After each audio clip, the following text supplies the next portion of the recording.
All right, folks, we have a very special guest on the show today, the 45th President of the United States, Donald J. Trump. It's great to be here, Joe. I love your show. It's huge, just like my hands. So, Mr. President, what have you been up to since leaving the White House? Oh, just playing golf and watching TV. But I've also been keeping an eye on what's going on in the world. And let me tell you, the Biden administration is a disaster. What do you mean?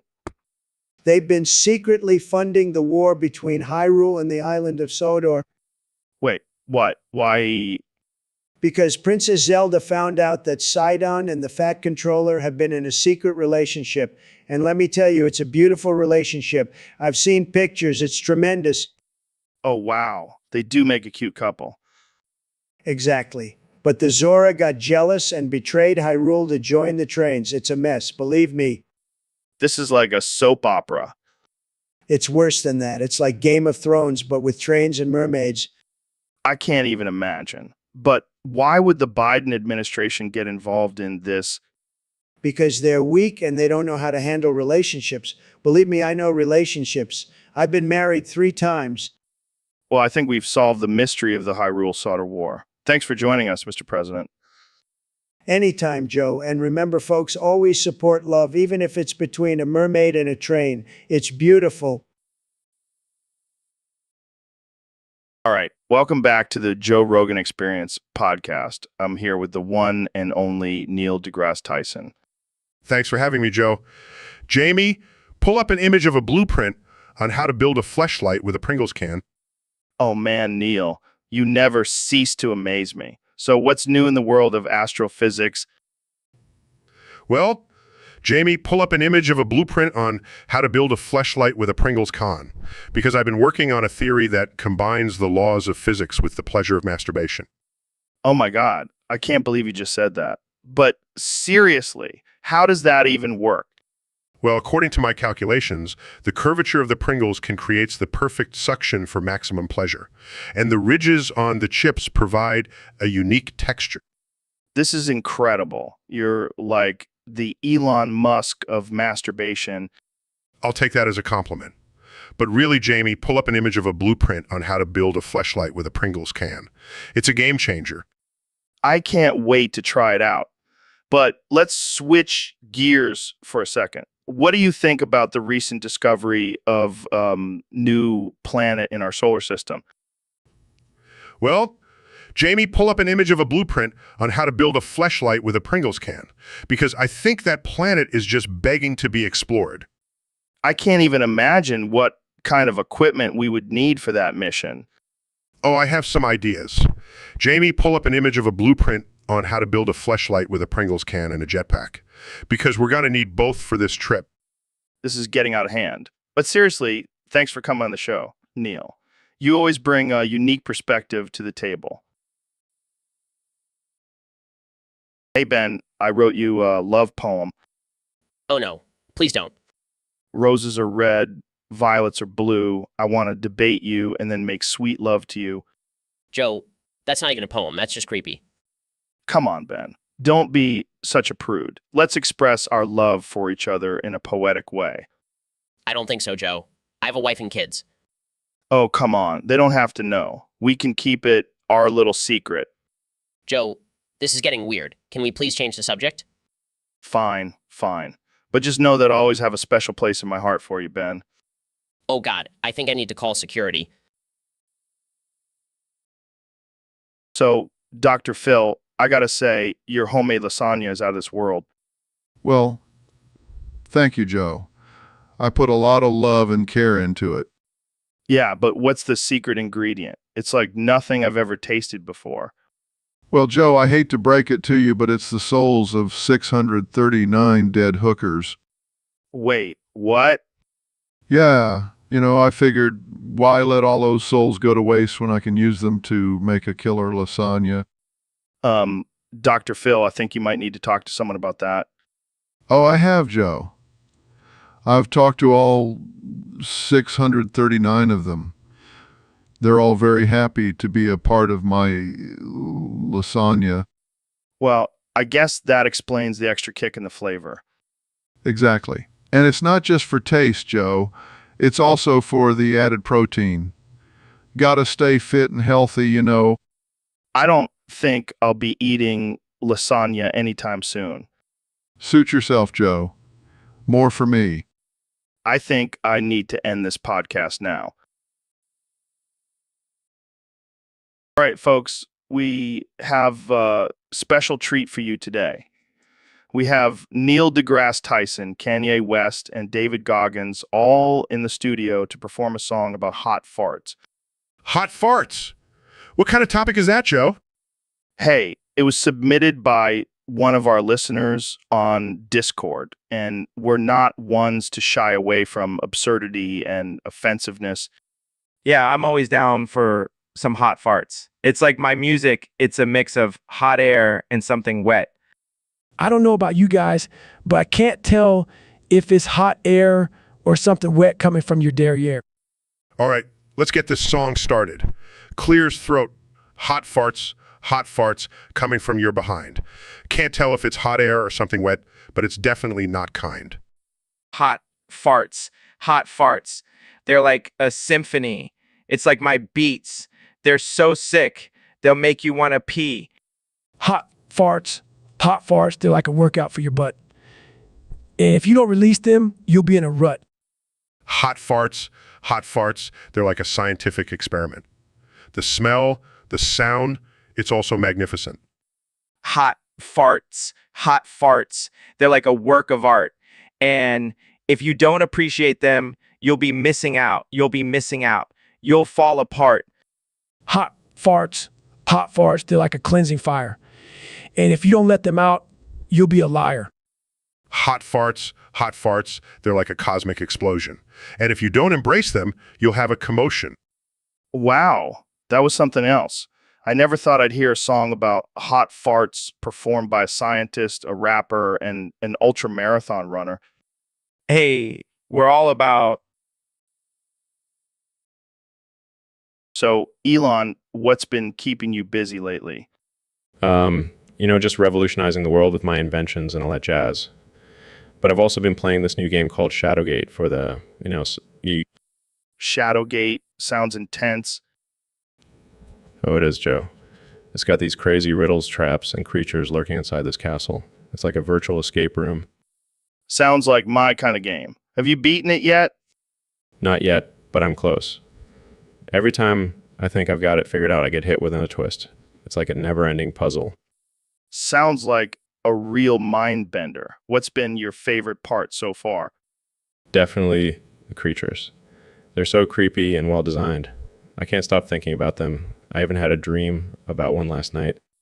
Whoa, Tame, Elon. Keep your wet dreams to yourself. Sorry, Joe. I just get so excited about this game. It's like nothing I've ever played before. Well, I'm definitely going to have to check it out. But let's move on to more important topics, like how you plan to colonize Mars. Oh, that's easy. Just send a bunch of copies of Shadowgate to Mars and let the aliens figure it out. They'll be too busy trying to beat the game to bother with us. Brilliant. You're a mad genius, Elon. Keep on gaming and conquering the universe.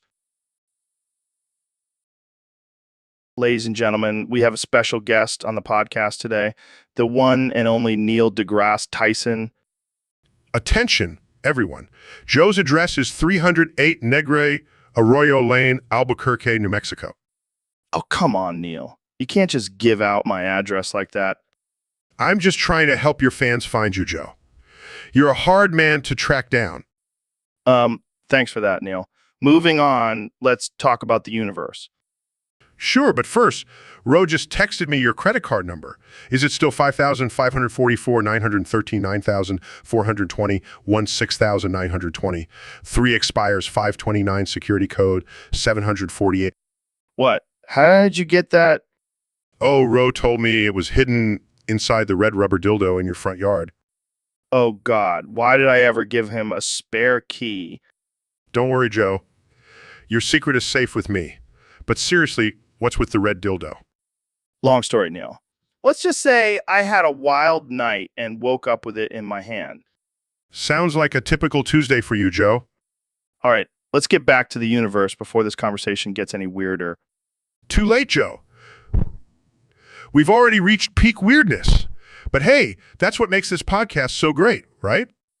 Absolutely, Neil. Now, let's dive into the mysteries of the cosmos. And maybe later, I'll tell you the story of how I ended up with that red dildo. What the hell, Neil? Why do you want to see my social security card? Just curious, Joe. I want to make sure you're not an alien or some government experiment. If anyone's an experiment, it's you with your big brain and fancy astrophysics. Oh, please, Joe. You're just jealous of my intellect and charm. Charm. Yeah, I'm sure that's what all those women were thinking when you were hitting on them at the science conference. Hey, I was just trying to spread the love of science, man. More like the love of your own ego. Hey, at least I'm not the one who's always high on my own podcast. Hey, don't hate on my love for psychedelics. It's all about expanding the mind, man. Yeah, well, I prefer to expand my mind with actual knowledge and facts, not some hallucinogenic trip. Hey, to each their own, Neil. But seriously, why do you want to see my social security card? Oh, I just wanted to make sure you weren't lying about your age. You're looking pretty good for a 60-year-old. Thanks, man. It's all that elk meat and DMT. Oh yeah, because that's a healthy combination. Hey, it works for me. Now, can we get back to talking about aliens and conspiracies? Of course, Joe. Just let me finish writing down your social security number first. Welcome to the Joe Rogan Experience podcast. I'm here with my good friend, the astrophysicist extraordinaire, Neil deGrasse Tyson. You're bald?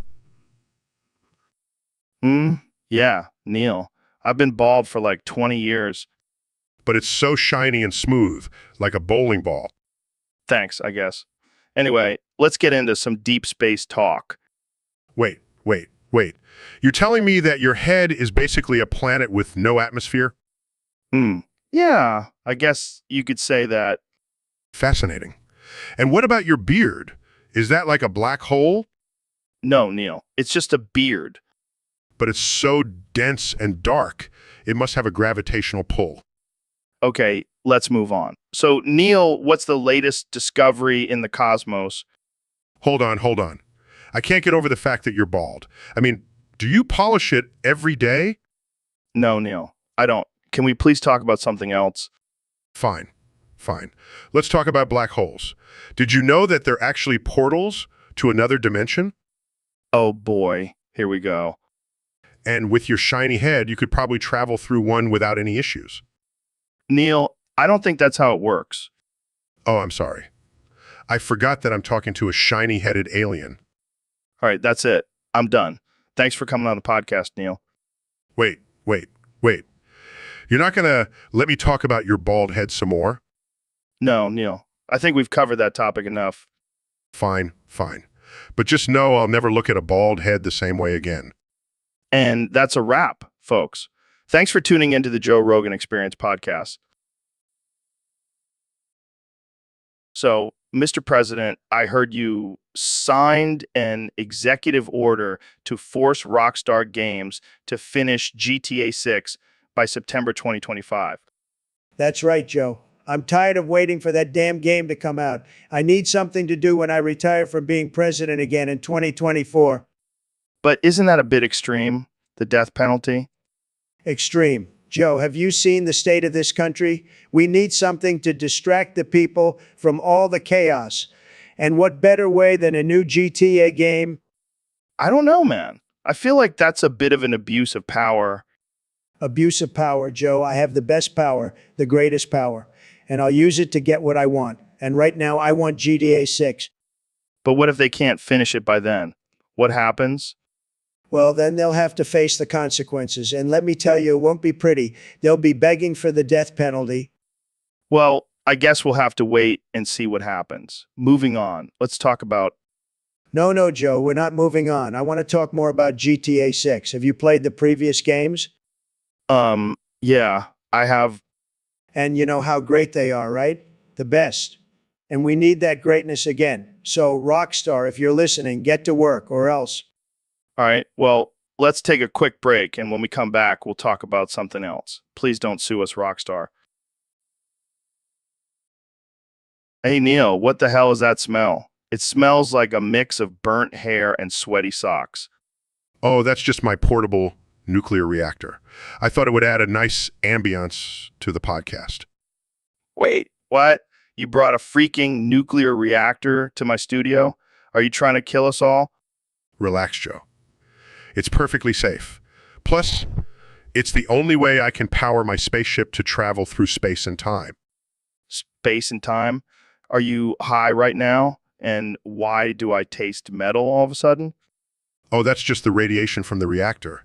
It's a side effect, but nothing to worry about. Nothing to worry about. My teeth feel like they're about to fall out of my mouth. Well, that's just a small price to pay for the advancement of science, my friend. Advancement of science. More like the destruction of humanity. I can't believe I let you on my podcast. Oh, come on, Joe. You love having me here. Plus, think of all the views this episode will get with the title Joe Rogan and Neil deGrasse Tyson survive a nuclear disaster. You're insane, Neil. I'm ending this episode right now before we all grow a third arm or something. Suit yourself, Joe. But just remember, with great power comes great responsibility. And with great responsibility comes the possibility of a nuclear meltdown. I'm out of here. Jamie, pull up that low poly GTA style anime mac and cheese DMT penguin. Because it's funny, Jamie. Look at that penguin. He's tripping balls on DMT while eating mac and cheese in a video game world. It's gold. I don't know if I should be disturbed or impressed by your imagination, Joe. Oh, come on, Jamie. Don't be such a prude. We're living in 2024. Everything is offensive and ridiculous now. Well, I guess you're right. Pulls up the images. Wow, that penguin looks like he's having the time of his life. Right. And look at those graphics. It's like a masterpiece. I can't believe I'm actually saying this, but I think I might actually want to play this game. See, I told you it was a good idea to pull up this image. Yeah. Now, can we please move on to a less disturbing topic? Fine. How about we talk about that time we tried to make our own DMT and accidentally set the studio on fire? Oh God, that was a disaster. But at least we have a good story to tell now. That's what we do, Jamie. We turn disasters into entertainment. Now, pull up that image of the flaming studio. I want to reminisce. Size, here we go again. Pulls up the image happy now. Ecstatic. Now let's go smoke some DMT and see if we can find that low poly penguin in our trip. I think I'll pass on that one, Joe. Suit yourself. More for me. So, Elon, I hear you're starting a space bar, like a literal bar in space. Yeah, man, I'm trying to bring the Star Wars vibes to real life. And you know what's going to make it even better? What's that? Alien hookers. And not just any hookers, Joe. These ones have tentacles and extra arms. Oh my God, you're a sick genius, Elon. Hey, don't judge. Aliens turn me on. And you know who else turns me on? Mark Zuckerberg's wife. Wait, what? Why? Because she's a lizard, Joe. And lizards turn me on too. This is getting weird, Elon. Like, really weird. Hey, I'm not ashamed of my kinks. I'm sure there are plenty of people out there who are into lizard people. I mean, I guess you have a point. But what about the human customers at your space bar? Oh, they'll have plenty of options. We'll have some sexy robots too. Okay, now we're talking. I might have to make a trip to space for this.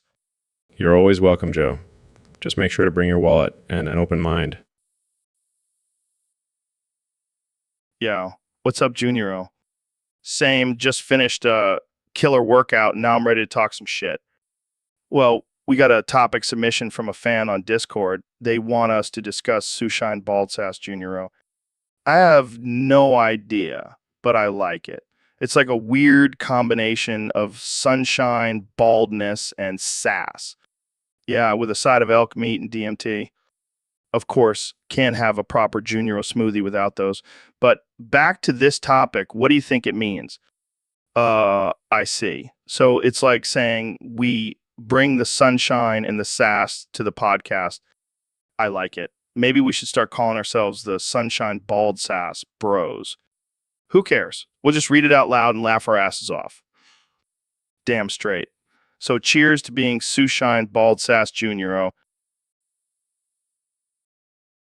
Jamie, pull up pictures of the Grinch. What?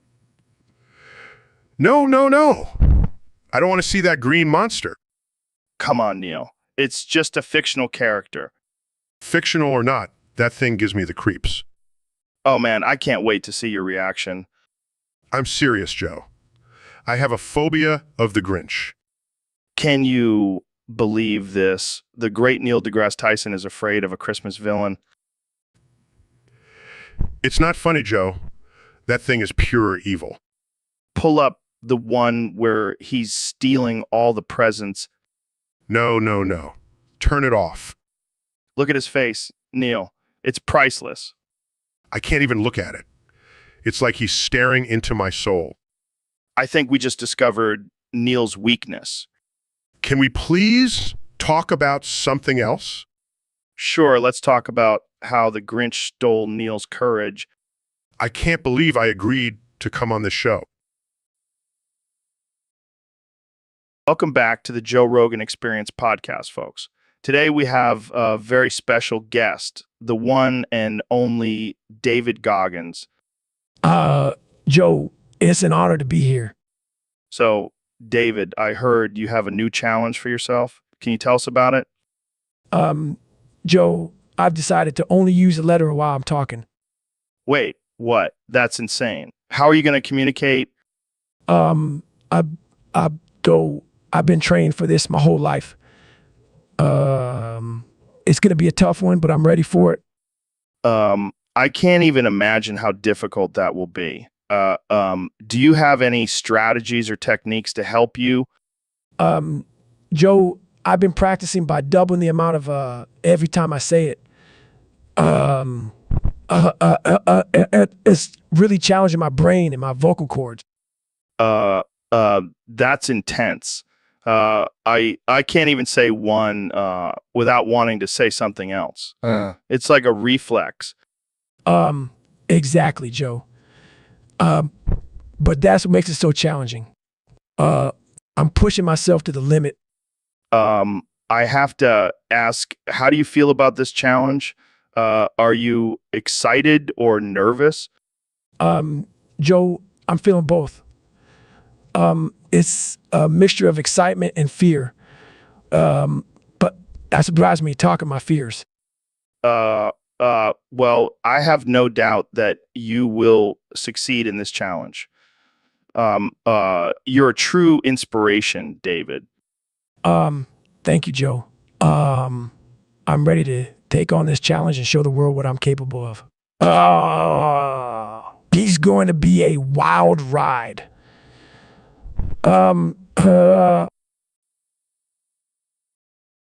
Welcome to the Joe Rogan Experience podcast, folks. Today we have a very special guest, the one and only Neil deGrasse Tyson. Slob on my knob, slob on my knob, corn on the cob, corn on the cob. Neil, what are you doing? Now drop on the deck and flop like a fish. Okay, let's just move past that. So, Neil, what have you been up to lately? Fucking astrophysics, fucking black holes, fucking galaxies. You know, the usual. You always have way with words, Neil. That's right, because I changed my name to Asshole Mungus. Wait, what? Why? Why? Because Asshole Mungus doesn't give a fuck. And neither does fucking science. All right, well, let's talk about your new book. Fucking book. More like a fucking masterpiece. It's called Astrophysics for Assholes. I like the sound of that. So, what can we expect from this book? Fucking knowledge, fucking wisdom, fucking enlightenment. And lots of fucking swear words. Sounds like a must read. So, what's next for you, Asshole Mungus? Just fucking exploring the universe, fucking educating the masses, and fucking being an overall badass.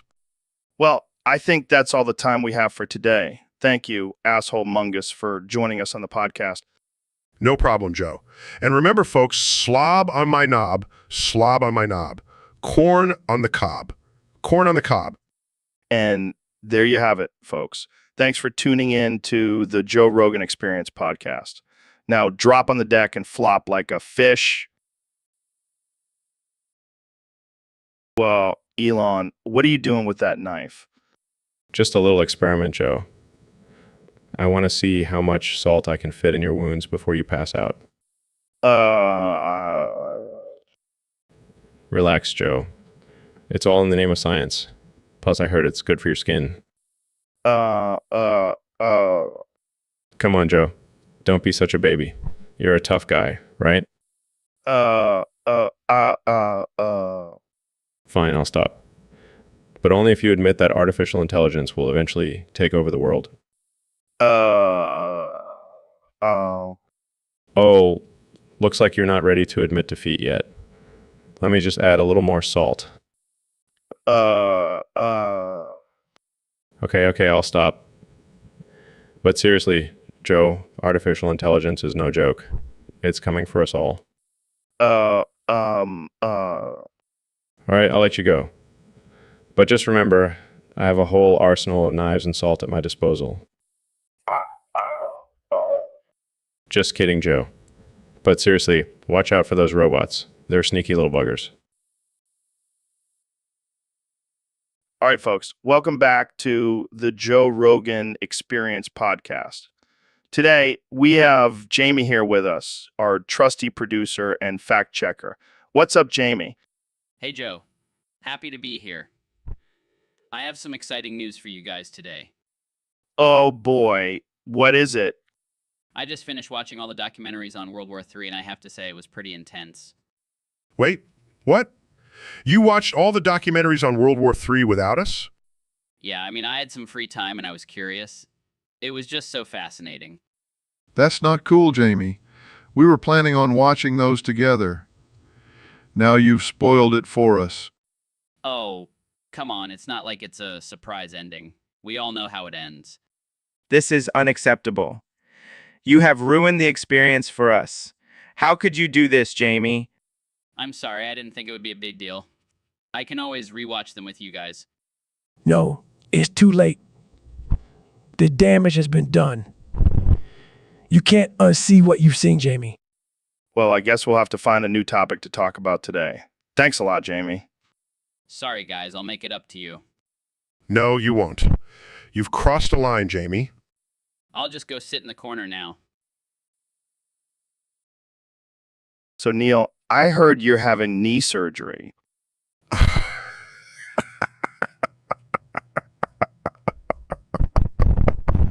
Yes, Joe.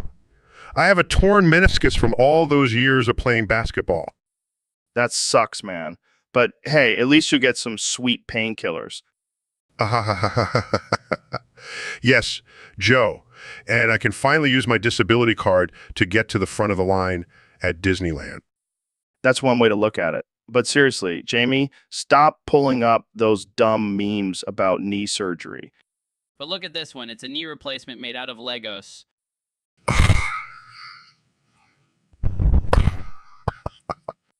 This is why we can't have nice things. Jamie, stop distracting Neil from his surgery. Oh, speaking of surgery, I scheduled you for knee surgery too, Joe. What? Why? Why? Just to see if you'll laugh like Neil. This is going to be great. Jamie, you're fired.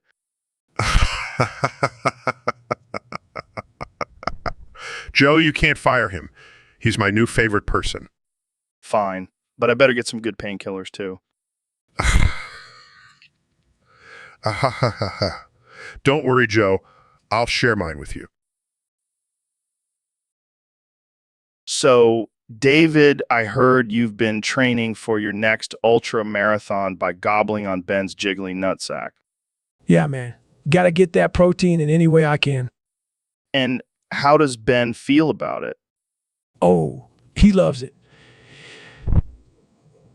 He's always screaming, I But for every That's some next level endurance training right there. you know it, Joe, gotta push yourself to the limit. Speaking of limits, have you ever tried gobbling on your own nutsack? Joe, I don't have time for that. I'm too busy pushing myself to be the best version of myself. Fair enough. But imagine the gains you could make if you did. Maybe I'll add it to my next challenge. I can see it now, the Goggins nutsack gobbling challenge. It'll be the next big thing. You never know. You never know. Well, on that note, let's wrap this up before we get too deep into the world of nutsack gobbling. Thanks for coming on the show, David. Always a pleasure, Joe. Keep pushing yourself. Yeah. What do you mean this will be your last podcast, Mr. President? Well, Joe, my missile defense system mistook Santa's sleigh for a full-scale ICM bombardment and launched a preemptive strike. Wait, what? That's insane. I know, but it gets worse. The Chinese have launched their counterattack. Holy shit. How much time do we have? Only 8 minutes. But don't worry, I've got a plan. What's the plan? We're going to build a wall, a big, beautiful wall, and we're going to make the Chinese pay for it. I don't think that's going to solve this problem, Mr. President. Trust me, Joe, I'm a stable genius. It'll work. I don't know, man. Maybe we should just call off the strike and apologize to Santa. No can do, Joe. My pride won't allow it. Plus, I already tweeted about it. Gotta stick to my word. Well, I guess this is it. It's been an interesting podcast, Mr. President. It sure has, Joe. And just remember, if we don't make it through this, at least we'll go down in history as the most tremendous podcast duo ever. Yeah, I guess you're right. It's been an honor, Mr. President.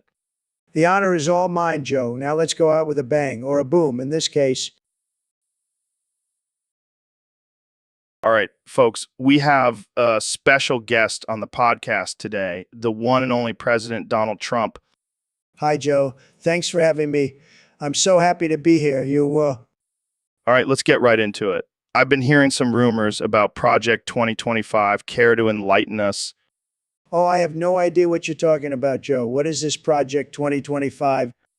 Come on, Mr. President. Don't play dumb with me. We all know you have some big plans for 2025. Oh, silly me. I thought you were talking about my plans to open a chain of Trump-themed strip clubs. All right, let's try this again. What is Project 2025? Well, Joe, let's just say it involves a lot of walls, a lot of spray tans, and a lot of mega hats. That doesn't sound very promising. Hey, now don't knock it till you try it. Plus, I've got some big names on board like Kim Jong-un and Vladimir Putin. I don't think they'll be too happy about being associated with your project. They'll come around. Besides, I've got a secret weapon, my beautiful daughter Ivanka. All right, I think we've heard enough about Project 2025. Let's move on to something else. Fine, but just wait till you see my new line of mega thongs. They're going to be huge, believe me. Welcome to the Joe Rogan Experience Podcast 2024, where we have the most absurd and offensive conversations imaginable. Today, we have the one and only Ben Shapiro. Thank you, Joe. I'm excited to be here, even though I can only speak like Elmer Fudd. Oh man, this is going to be a wild ride. So Ben, what's your take on the current political climate? Well, I think it's view all white now. Weibels are trying to take away our guns and impose their socialist agenda. I can't take you seriously right now. But seriously, what do you think about the economy? Well, I think we need to focus on we market capitalism and stop giving handouts to those lazy Weibels. It's time to make me look good again. You know, I never thought I'd hear Elmer Fudd talking about economics. Hey, I may sound like a cartoon show actor, but I know what I'm talking about. Okay, let's switch gears. What do you think about the legalization of marijuana? Well, I think it's a trick by the Weibels to destroy our society. Look at what happened to Bugs Bunny. He's a stoner now. I never thought I'd hear Elmer Fudd talk about Bugs Bunny getting high. This is gold. Hey, I may not be able to talk like a normal Pusin, but I can still make sense. All right, one last question. What do you think about climate change? Well, I think it's a hoax created by the Weibels to control our lives. And besides, Wabbit season is much more imp. So, David, have you heard about this dying kid with 228 level cancer? No, I haven't. But I bet he's a real badass. Yeah, apparently he's been fighting this cancer for years. He's like the David Goggins of cancer. Well, I don't know about that. I mean, I faced some tough challenges, but cancer, that's some next level shit. Yeah, but get this. He's challenging you to a race. Him and his IBM ThinkPad 600 against you in a marathon. What the fuck? Is this kid serious? Oh, he's serious. He's got nothing to lose at this point. And he's got the ultimate weapon, a vintage laptop. I don't know, man. That's a tough one. I mean, I've run marathons before, but I've never had to compete against a dying kid and a computer. Come on, David. Don't be a pussy. This is the ultimate test of mental and physical strength. You can't back down now. Fine. But if I lose, I'm blaming it on the ThinkPad. Fair enough. Let's set this up and see who comes out on top, the dying kid or the Goggins. Jamie, pull up that image of a giant sloth riding a unicorn. What the hell are you talking about? Dude, I swear I saw it last night when I was tripping on ayahuasca. Ayahuasca? That's for losers. I only do the best drugs, believe me. Guys, let's not argue about drugs. Jamie, pull up that image of a talking cactus. Oh, come on, Jamie. Don't be such a buzzkill. Just imagine a cactus with a mustache and a top hat telling us the secrets of the universe. I once saw a giant cheeseburger dancing on a rainbow. It was beautiful, let me tell you. That sounds more like a fever dream, Trump. Jamie, pull up that image of a three-headed dragon breathing fire made of Skittles. I don't even know how to respond to that. I don't think I want to see that, Joe. Sounds like something from a nightmare. You know what? I think we should all just stick to reality from now on. Yeah, or at least until our next trip. Jamie, pull up that image of a flying elephant wearing a tutu. I give up. I can't handle this level of absurdity. Welcome back to the Joe Rogan Experience Podcast 2024. Today, we have a very special guest, the 45th and 47th President of the United States, Mr. Donald Trump. Thank you, Joe. It's great to be here. And let me tell you, it's going to be the best podcast you've ever had. Believe me. So, Mr. President, I have to ask, what's with the Shakespearean language? Well, Joe, I've always been a fan of the classics. And let me tell you, nobody speaks like me. It's tremendous. Interesting. Now, let's get to the topic at hand. Dr. Phil's hooker killing obsession. What are your thoughts on that? Well, let me tell you, it's a very serious issue. We have to protect our hookers. They're very important to our economy. But Dr. Phil, he's a good guy. He just needs to control himself. But what about the ethical concerns? Ethical concerns. Listen, Joe, I'm the president. I don't have time for ethics. I'm too busy making America great again. Fair enough. And Dr. Phil, what do you have to say for yourself? Well, I don't see PPPP problem with it. The Dr. Phil, are you okay? yes, I'm FFFF fine. JJJJJJJJL little nervous. Don't worry, Joe. He's just using his baby babble talk. It's his way of defending himself. Well, that's all the time we have for today. Thanks for joining us. And remember, folks, always use protection when dealing with hookers. So, Mr. President, I hear you have a plan for dealing with the Separatist Alliance. That's right, Joe. I have the best plan. It's tremendous. Believe me. And what is this plan? Well, you see, I won't build a wall. That's right. No wall. And I'll let them walk all over us. Wait, why would you do that? Because I'm too busy getting a tremendous massage at my local massage parlor. Best massages, believe me. But what about the threat of the Separatist Alliance? Don't worry, Joe. I have a tremendous plan for that, too. And what is it? I'll just tweet at them. That'll show them who's boss. I don't think that's a very effective strategy, Mr. President. Oh, Joe, you just don't understand. I have the best tweets. They're like missiles. They'll take down those Lucre Hulk starships in no time. I don't think that's how it works, Mr. President. Well, I guess we'll just have to agree to disagree, Joe. Now, if you'll excuse me, I have a massage to get back to. It's going to be tremendous.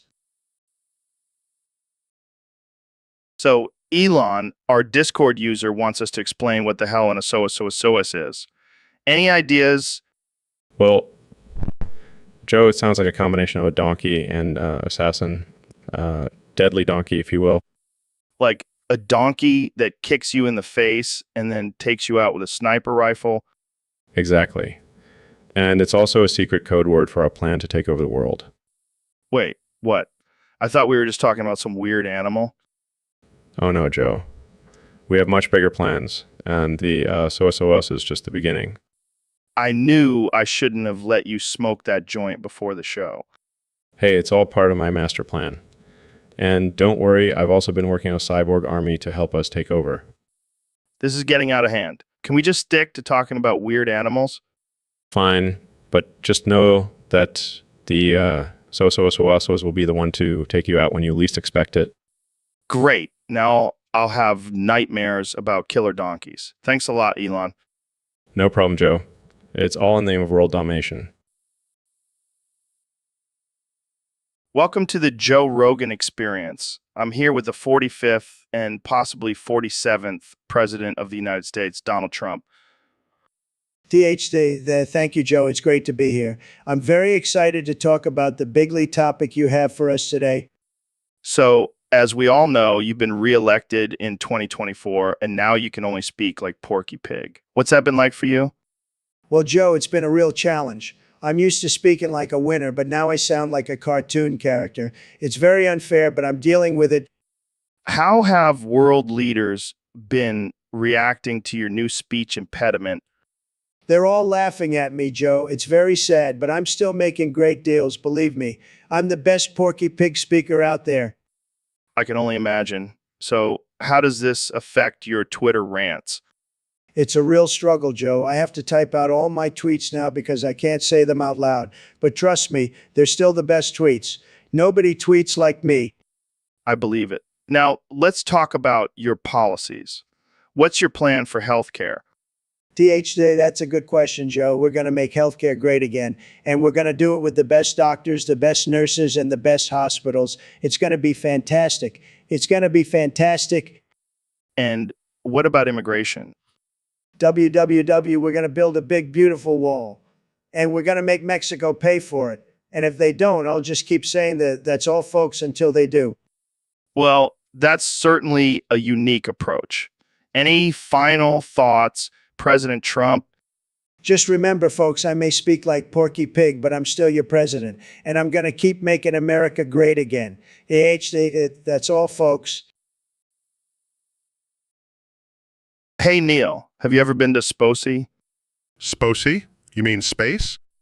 Yeah, Sposi. It's like space, but with a different vowel. I can't say I have, Joe, but I have been to the Muni. The Muni? You mean the moon? No, the Muni. It's like the moon, but with a different vowel. Oh man, this is getting confusing. How about we talk about the Pluni? The Pluni? You mean the planet? Yeah, the Pluni. I heard there's some crazy shit going on there. Well, it is a pretty diverse Pluni. Lots of different species and cultures. Speaking of diversity, have you ever met any aliens? Aliens? You mean aliens? Yeah, aliens. I heard they're pretty cool.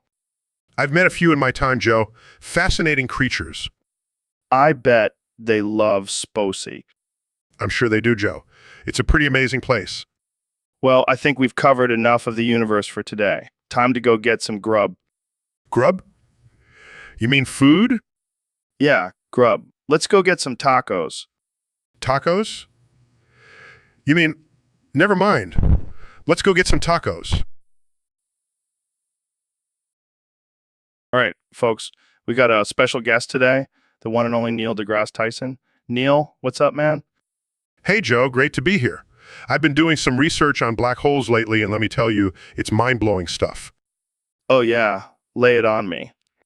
Well, you see, the gravitational pull of a black hole is so strong that it can even suck in light. It's like a giant vacuum cleaner in space. Damn, that's crazy. But what about the event horizon? The event horizon. That's the point of no return, where even light can't escape the black hole's grasp. Wait, what the fuck are you talking about? Black holes, Joe. I'm talking about black holes. No, you're not. You're talking about your colonoscopy. What? No, I'm not. I'm talking about black holes. Jamie, pull up those pictures of Neil's colonoscopy. Are you sure, Joe? Just do it, Jamie. What the? Those are my colonoscopy pictures. How did those get there? That's what I've been trying to tell you, Neil. You've been talking about your colonoscopy this whole time. Oh my, I apologize. I must have been so excited about black holes that I got carried away. It's all good, Neil. But next time, let's stick to the topic at hand, okay? Absolutely, Joe. Now, where were we? Yes, the event horizon. Let me tell you, it's a real pain in the ass. So, Mr. President, I hear you have some big news to share. That's right, Joe. I'm excited to announce that we will be hosting a Big Booty Latinas night at the White House. Wow, that's unexpected. I know, right? But I've always been a big fan of Latinas with, a little extra junk in the trunk. I can't say I share the same sentiment, but I'm sure it will be a hit. Oh, it will be. We'll have the best music, the best food, and of course, the best Latinas. And how will you choose who gets to attend this prestigious event? Well, I have a very scientific method. I simply ask them to turn around, and if their booty is big enough, they're in. That's something. But what about the backlash from the public? Joe, I don't care about backlash. I'm the president. I can do whatever I want. And let's be real, everyone loves a good booty. I can't argue with that. So when can we expect this event to take place? Oh, it's already in the works. I have my team searching for the biggest booties in the country as we speak. Well, I'm sure it will be a night to remember. You bet it will be, Joe. And if anyone has a problem with it, they can kiss my big, beautiful, Latino-loving ass. All right, folks. Welcome back to the Joe Rogan Experience podcast. Today we have a special guest, the one and only Neil deGrasse Tyson. Thanks for having me, Joe. Always a pleasure to be here. So, Neil, I heard you had a run-in with Dr. Phil at Best Buy the other day. Oh yes, quite the interesting encounter. I was perusing the latest gadgets and gizmos when I saw Dr. Phil chomping on a display keyboard. What the hell? Was he trying to get his daily dose of iron or something? I have no idea, but he seemed to be enjoying it. He kept saying yum yum with each crunch. That's disturbing. Did anyone try to stop him? Well, after a minute or two, he suddenly started choking and making these weird noises like,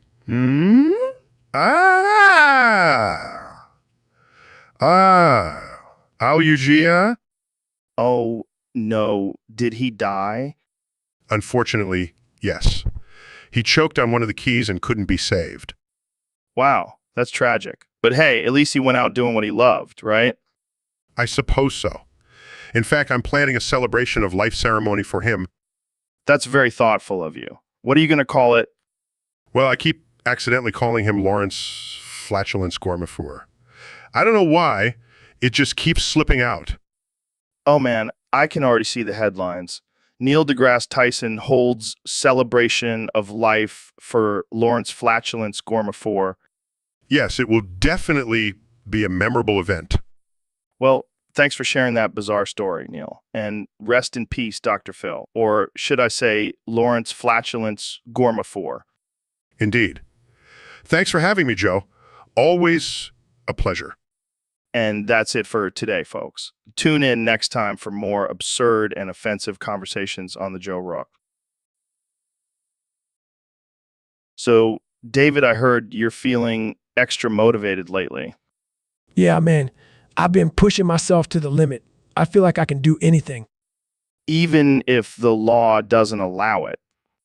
Especially if the law doesn't allow it. Rules are for pussies. Okay. So what's on your mind? Well, I've been thinking about your wife, Joe. What about her? I wanna fuck her. What the fuck, David? Hey, I said I can do anything. And I want your wife. That's not how it works, man. Plus, she would never cheat on me. Oh, I'm not talking about cheating. I want your permission. What the actual fuck, David? No. Come on, Joe. It'll be a true test of my mental toughness. This is not a fucking game, David. My wife is off limits. Fine. But just know I could have had her if I wanted to. Jesus Christ, David. You need help? Nah, I just need a challenge. And your wife seemed like a good one. All right, folks, welcome back to the Joe Rogan Experience podcast. Today we have a very special episode for you. We're going to do something a little different. I'm going to say test 123 10 times and see how long it takes for me to lose my mind. Test 123, test 123, test 123, test 123, test 123, test 123, test 123, test 123, test 123, test. All right, that wasn't so bad. I think I can handle this. Test 123, test 123, test 123, test 123, test 123, test 123, test 123, test 120. Okay, I'm starting to feel a little loopy. Maybe I should have eaten something before this. Test 123, test 123, test 123, test 123, test 123, test 123, test 123, test 123, test 100. Oh man, I think I'm going to pass out. I can't believe I agreed to do this. Test 123, test 123, test 123, test 123, test 123, test 123, test 123, test 123, test 123, test 123, test 120. Gasp, what the fuck, what? No. Oh, shards. Oh my God, what is happening? Sunshine, blob, ow, wow, wow, wow. Fuck. Oh, wow, wow. Okay, I think I'm going to have to call it quits here. That was a terrible idea. I need to go take a shower. Thanks for tuning in, folks. And remember, don't try this at home. This is what happens when you have too much free time and not enough brain cells. See you next time on the Joe Rogan Experience podcast. See you. All right, folks, welcome back to the Joe Rogan Experience podcast. Today, we have a special guest, the one and only Dr. Phil. Oh, God, this is going to be a disaster. What's wrong, Joe? You look like you've seen a ghost. Nothing. So, Dr. Phil, what brings you here today? I wanted to talk about something very important. Toaster strudels.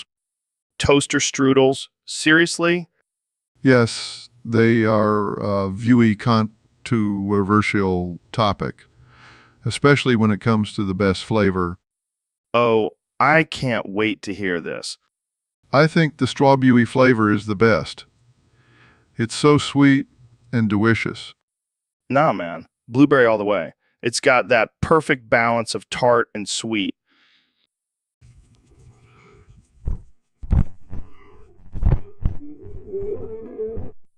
Oh, I'm sorry. I didn't realize we were talking to a toaster strudel connoisseur.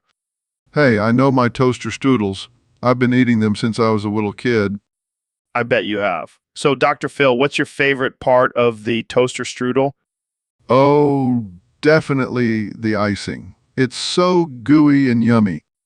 I gotta agree with you on that one. The icing is the best part, but you know what makes it even better?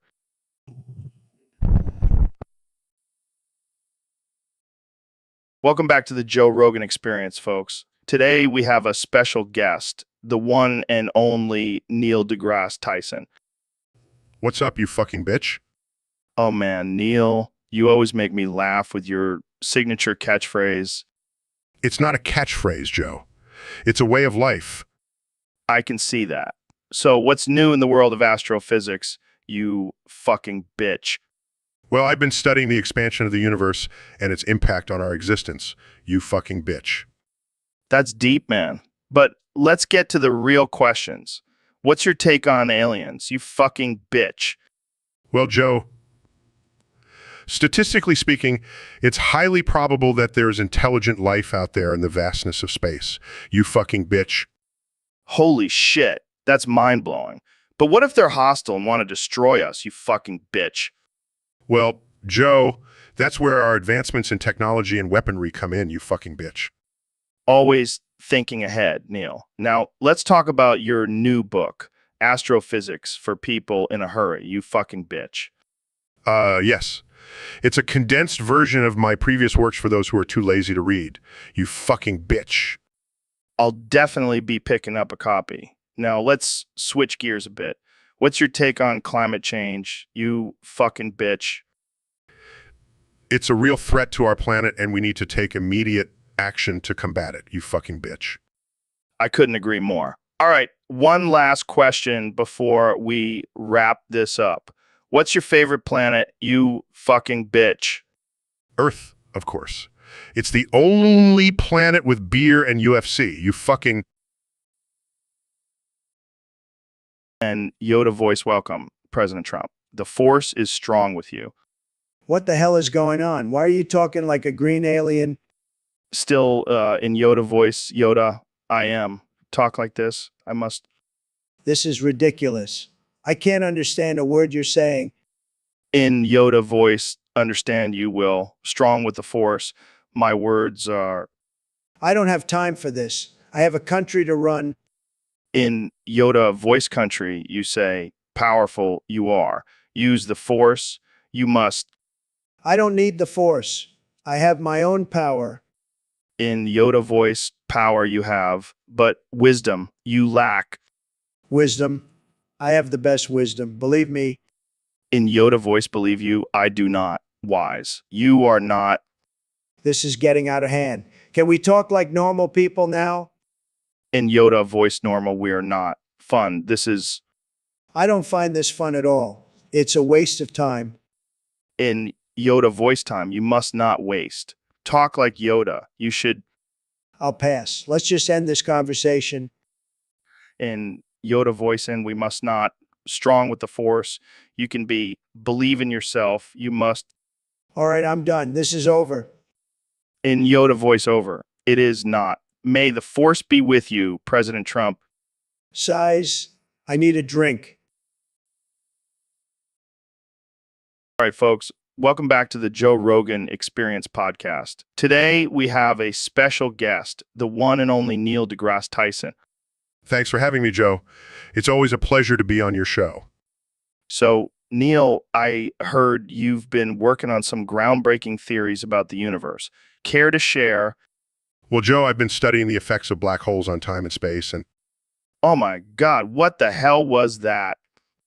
Oh, sorry about that. Must have been the beans I had for lunch. Jesus, Neil. That was like a sonic boom. Yeah, I've been working on my farting skills. You know, just in case I need to use it as a defense mechanism against aliens. Well, I think you just cleared out the whole studio with that one. Smirks! It's all part of my plan for world domination. All right, let's move on to our next topic before I pass out from the smell. Sure thing, Joe. But first, let me just crop dust the rest of the room. Oh God, I think I'm going to be sick. Evil laughters. This is just the beginning, Joe. Just wait until my fart army takes over the world. So today we have a special guest on the podcast, my alter ego, Ro Jogan. It's great to be here, Joe. So, Ro, I heard you have a new supplement line coming out. What's it called? Oh. It's called Rose Red Rocket Fuel. It's guaranteed to give you explosive energy and a raging libido. Ho, ho, ho. That sounds intense. But let's get to the real question. Who would win in a fight, Joe Rogan or Ro Jogan? Definitely Ro Jogan. I've got the strength of Santa and the rage of a steroid-fueled reindeer.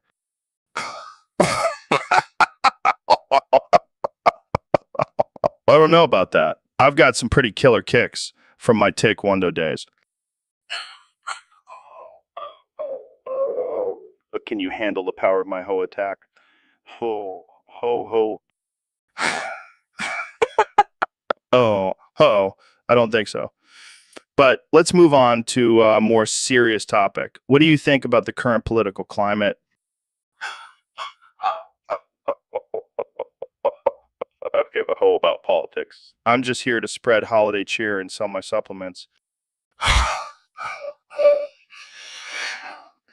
Fair enough. But before we go, let's do a quick round of ho ho where we just say ho ho as many times as we can.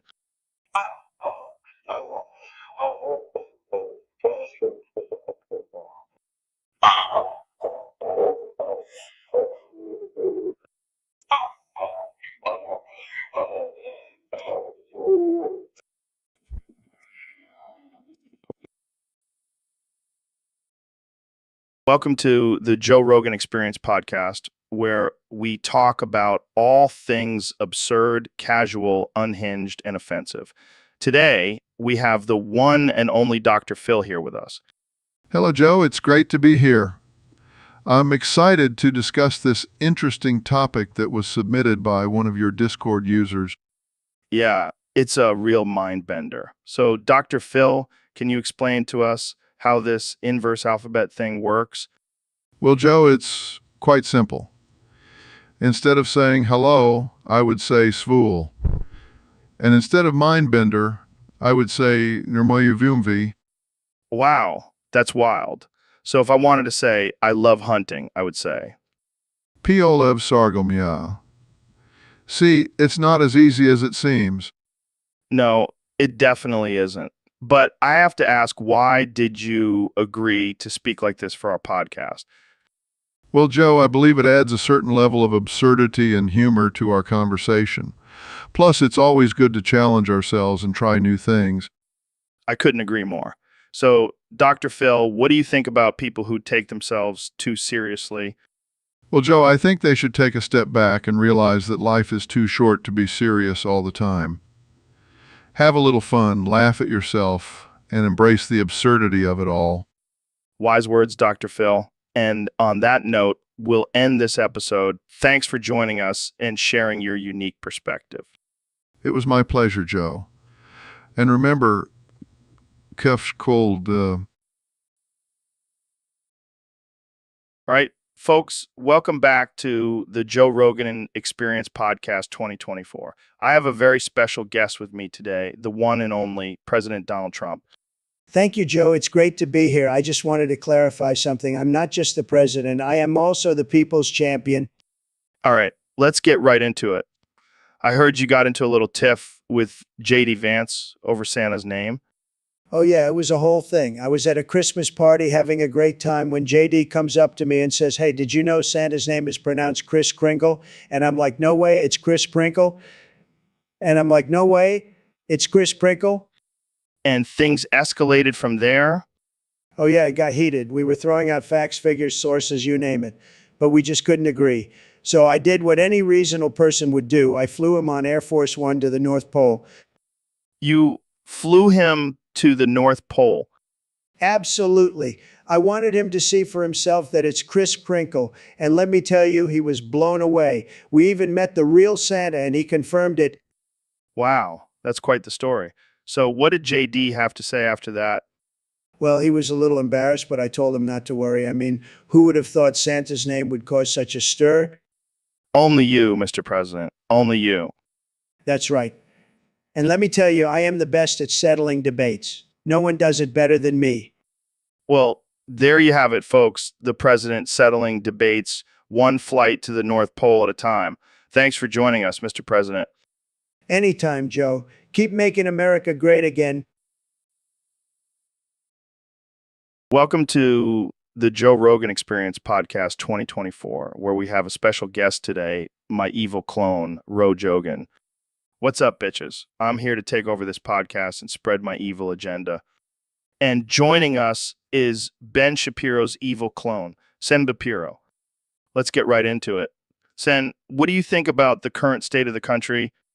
Wait, what about climate change? I couldn't agree more. Speaking of control, Ro, what do you think about the legalization of marijuana? Guys, I'm right here, and I'm all for legalization. Shut up, Joe. We don't need your liberal views here. Scene, continue. This is getting out of hand. Can we talk about something else? Fine, let's talk about guns. Scene, do you think we should arm toddlers? I can't believe what I'm hearing. This is insane. Oh, Joe, you're just a weak liberal snowflake. We need to toughen you up. Okay, I think we're done here. This is too much for me. Typical Joe, always running away from the truth. Thanks for joining us in. Let's go arm some toddlers. And all right, folks, we have a special guest on the podcast today, the one and only 45th President of the United States, Donald J. Trump. Thank you, Joe. It's an honor to be here. And let me tell you, I've been listening to your podcast, and it's tremendous. Tremendous. Believe me. So, Mr. President, let's get right into it. We have a user-submitted topic for you to discuss. They want to know, how good was Stormy Daniels at giving head? Well, let me tell you, Joe, she was the best. The best. Believe me. I mean, I've had a lot of women, a lot of beautiful women, but Stormy, she was a pro. She knew exactly what she was doing. It was like a magical experience. It was like I can't even describe it. Wow, that's quite a statement. And what about the infamous P-tape? Is that real? Look, Joe, I don't know what you're talking about, but if there was a tape, I can assure you it would be the best P-tape you've ever seen. The best. Believe me. All right, let's move on to another topic. What do you think about climate change? Climate change. It's a hoax, Joe. A big hoax. The weather changes all the time. It's called seasons. And let me tell you, I know weather.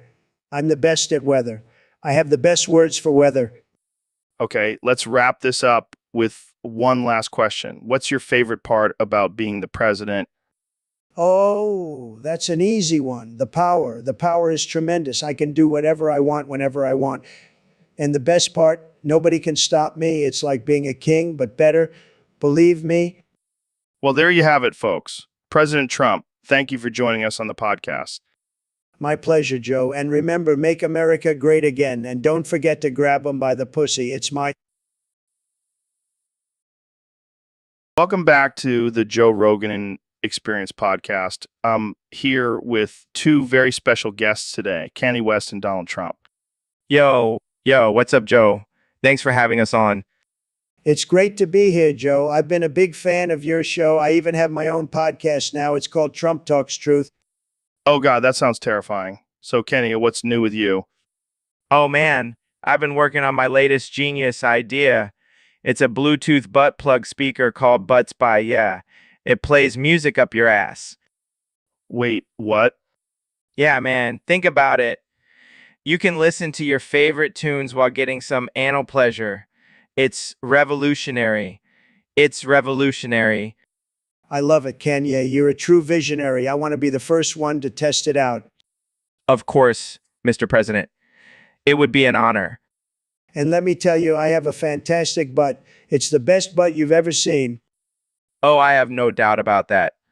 My butt plug speaker will sound amazing in there. This is getting out of hand. You guys can't stop complimenting each other. Well, we are both geniuses, Joe. It's just a fact. Yeah, we're like the dynamic duo of intelligence. Oh, yeah, I can see that. So, any other brilliant ideas you guys have? Well, I'm thinking of starting a line of Trump-branded butt plugs. Make America great again, one butt at a time. And I'll design them. It'll be a collaboration of the century. I can't even handle this. Thanks for coming on the show, guys. I think we've heard enough for today. No problem, Joe. Remember, always trust your gut and your butt. And So, Neil, I heard you have a strange addiction.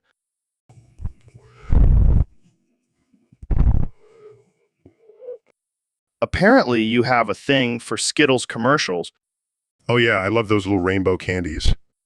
No, not the candies. The commercials, Oh, you mean the ones with the weird talking Skittles? yeah, those ones. I heard you like to jerk off to them. Well, I wouldn't say jerk off. It's more like a sensual Skittle play. What the hell does that even mean? I just love the bright colors and the way they bounce around. It's like a visual symphony for my eyes. You're a sick man, Neil. Hey, don't knock it till you try it. I think I'll pass on that one. Suit yourself. More Skittle play for me. I can't believe we're having this conversation. Hey, at least I'm not jerking off to Fruit by the Foot commercials like you. Touch, my friend. Touch. So, Dr. Phil, I heard you've been getting into some interesting spiritual practices lately. Oh, yeah, I've been exploring different ways to connect with the ancestors. And how exactly do you do that? Well, I've been vaping your cum. Wait, what? Yeah, apparently it's ancient ritual passed down from my great-great-great-great-great-grandfather. And does it work? Oh, it works all right. I've been seeing some crazy shit. Last night I saw Genghis Khan riding a unicorn. That's some powerful stuff. Yeah, but I have to warn you, your cum tastes like shit. Hey, I take pride in my cum, thank you very much. Well, I guess I'll just have to suffer through it for the sake of spiritual enlightenment. Maybe I should start selling my cum as a new age supplement. I don't think that's a good idea, Joe. Yeah, you're probably right. But hey, whatever floats your boat, Dr. Phil. Oh, it definitely floats my boat, and my ancestors too. So, Neil, what brings you to my podcast on this special night? Ho, ho, ho, Joe. I've come to spread some holiday cheer and give you a special gift. Oh, yeah. What kind of gift? A night of passion, Joe. I'm here to give you the gift of gay sex. Wait, what? Santa Claus is into dudes? Of course, Joe. I'm an equal opportunity lover. Plus, Mrs. Claus hasn't put out in centuries. This is insane. I can't believe I'm about to have sex with Santa Claus. Now, Joe. Let's not be naughty. Santa only comes once a year. And so, dear listeners, on this magical Christmas Eve, Joe Rogan and Santa Claus engaged in a steamy night of gay sex. The sounds of moaning and jingling sleigh bells filled the air. Wow, Neil, that was unexpected. Ho, ho, ho. I'm glad you enjoyed your gift, Joe. Now, let's get you on the naughty list. I think I'm already on it, Neil. And with that, Santa Claus disappeared into the night, leaving Joe Rogan with a newfound appreciation for the holiday spirit. And sore butt, Merry Christmas to all, and to all a good night. So, Neil, I heard you recorded a rap about Ben Shapiro's sister. Yeah, man. It's fire. I call it Big Mommy Milkers. Oh my God, that's amazing. Can you read it for us? Sure thing. Yo, listen up. I got a story to tell about Ben Shapiro's sister. She's got some big mommy milkers. Oh, hell, she's got the curves. She's got the bounce in when she walks down the street. All the boys start to pounce. Oh man, this is too good. Her milkers are so big, they're like two giant balloons. And when she's breastfeeding, she's like a milk tycoon. So Ben, don't be mad. Just embrace the fact your sister's got some milkers that could feed. Oh my God, Neil, that was amazing. Thank you. I'll be here all week. I can't believe you actually recorded that. Hey, I'm a man of many talents. Well, I think we can all agree that Ben Shapiro's sister has some impressive mommy milkers.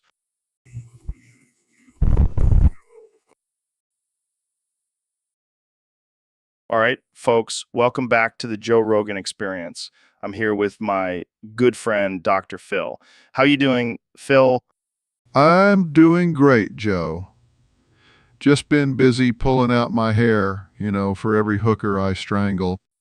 What the hell, man? You're telling me you had a full head of hair just a month ago? Yeah, but then I realized I needed to get rid of it. Can't have any evidence left behind. That's messed up, Phil. But I gotta admit, you're looking pretty badass with that bald head. Thanks, Joe. I'm thinking of getting a tattoo on my scalp, to really complete the look. What would it be? A tally mark for every hooker I strangle. All right, let's change the subject before we get canceled. So, Phil, have you been keeping up with your fitness routine? Of course, Joe. I've been doing my daily 100 push-ups, 100 sit-ups, and 100 hooker strangles. You're a sick man, Phil. But hey, whatever works for you. Gotta stay in shape, Joe. You never know when you'll need to strangle another hooker. All right, let's wrap this up before we get any more complaints. Yeah. I gotta go buy some more wigs anyway. Thanks for having me, Joe. Anytime, Phil. Just leave the hookers alone, okay? No promises.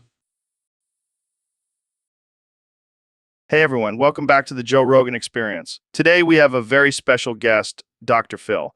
How's it going, Phil? Well, Joe, I gotta be honest with you. Things aren't looking so good for me right now. What do you mean? Well, you see, may or may not have murdered my entire studio audience. Wait, what? Yeah, it was a little experiment I was conducting. But now I need your help, Joe. I need an alibi. Oh man, I don't know if I can help you with that. Come on, Joe. You're my only hope. You know I can't go to prison. I'll never survive. All right, I'll help you out. But you gotta tell me everything that happened. Well, it all started when I gave them some questionable advice and they all started attacking me. I panicked and...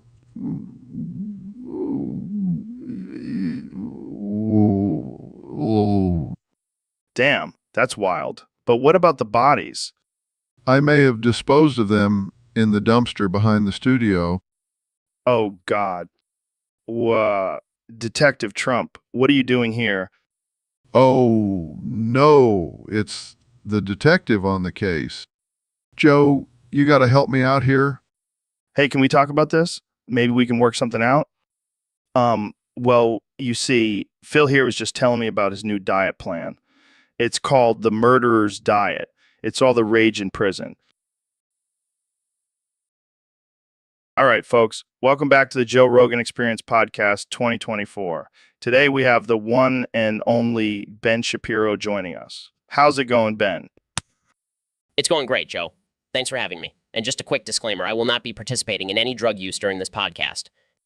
Oh, come on, Ben. We're not going to smoke a little weed and talk about the government. Absolutely not. I have a reputation to uphold. Oh, yeah, because being known as the guy who can't handle his weed is a great reputation. Hey, I can handle my weed. I just choose not to.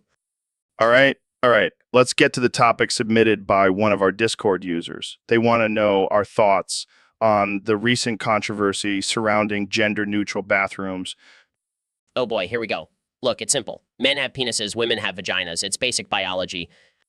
Oh, please, Ben. We all know you're just upset because you can't use the women's bathroom anymore. How dare you? I would never do such a thing. I have too much respect for women. Sure you do, Ben. Sure you do. But seriously, this whole gender-neutral bathroom thing is just a ploy by the liberals to destroy traditional values. Yeah, because peeing in the same room as someone who identifies as a different gender is definitely going to destroy society. It's a slippery slope, Joe. Next thing you know, they'll be letting dogs use the bathroom with us. Oh man, I can just imagine a little chihuahua trying to lift its leg on the urinal. This is not a laughing matter, Joe. Sorry. But seriously, who cares? Let people pee in peace. So, Ben, I heard you've been practicing your piano skills lately. Yes, Joe. As a highly trained individual, I believe it's important to constantly improve oneself. Well, I have a challenge for you. How about you sing "The River Flows in You" with the sophistication of a highly trained Chinese school kid? Challenge accepted.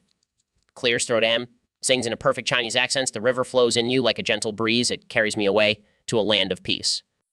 Laughs. Oh my God, that was amazing. I didn't know you had such a beautiful singing voice. Thank you, Joe. I may be a conservative, but I have a soft side too.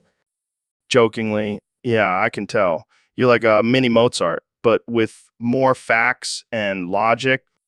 Laughs, I'll take that as a compliment. Maybe I should add singing to my list of talents. Definitely. I can already see the headlines. Ben Shapiro, the Renaissance man of our time. Smirks, I like the sound of that. But let's keep this between us. I have a reputation to uphold. Don't worry, your secret is safe with me. But seriously, that was impressive. Maybe we should start a band together. Chuckles, I'll pass on that, Joe. But I appreciate the offer. Now let's get back to discussing politics and destroying liberals. Back to our usual programming. Laughs, thanks for indulging me, Ben. Anytime, Joe. Anytime. So, Mr. Beast, what's the craziest thing you've ever done for a video? Well, I once gave away $1 million to random strangers on the street. That's insane. But have you ever been eaten by a land shark? No, can't say I have. Well, get ready because here comes Jeff the land shark. Jeff, is that you? Joe, what's going on? I think we're about to become a shark's lunch. Wait, how does that even work? Can't we just talk this out?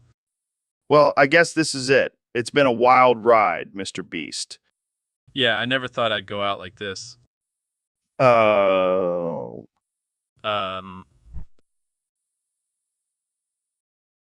So, Mr. President, I heard you got banned from the Mos Eisley Cantina for some interesting behavior. Yeah, Joe, let me tell you, those aliens couldn't handle my moves. I mean, I did a giant shit on one of their tables and they were just like, no, can't handle this level of greatness.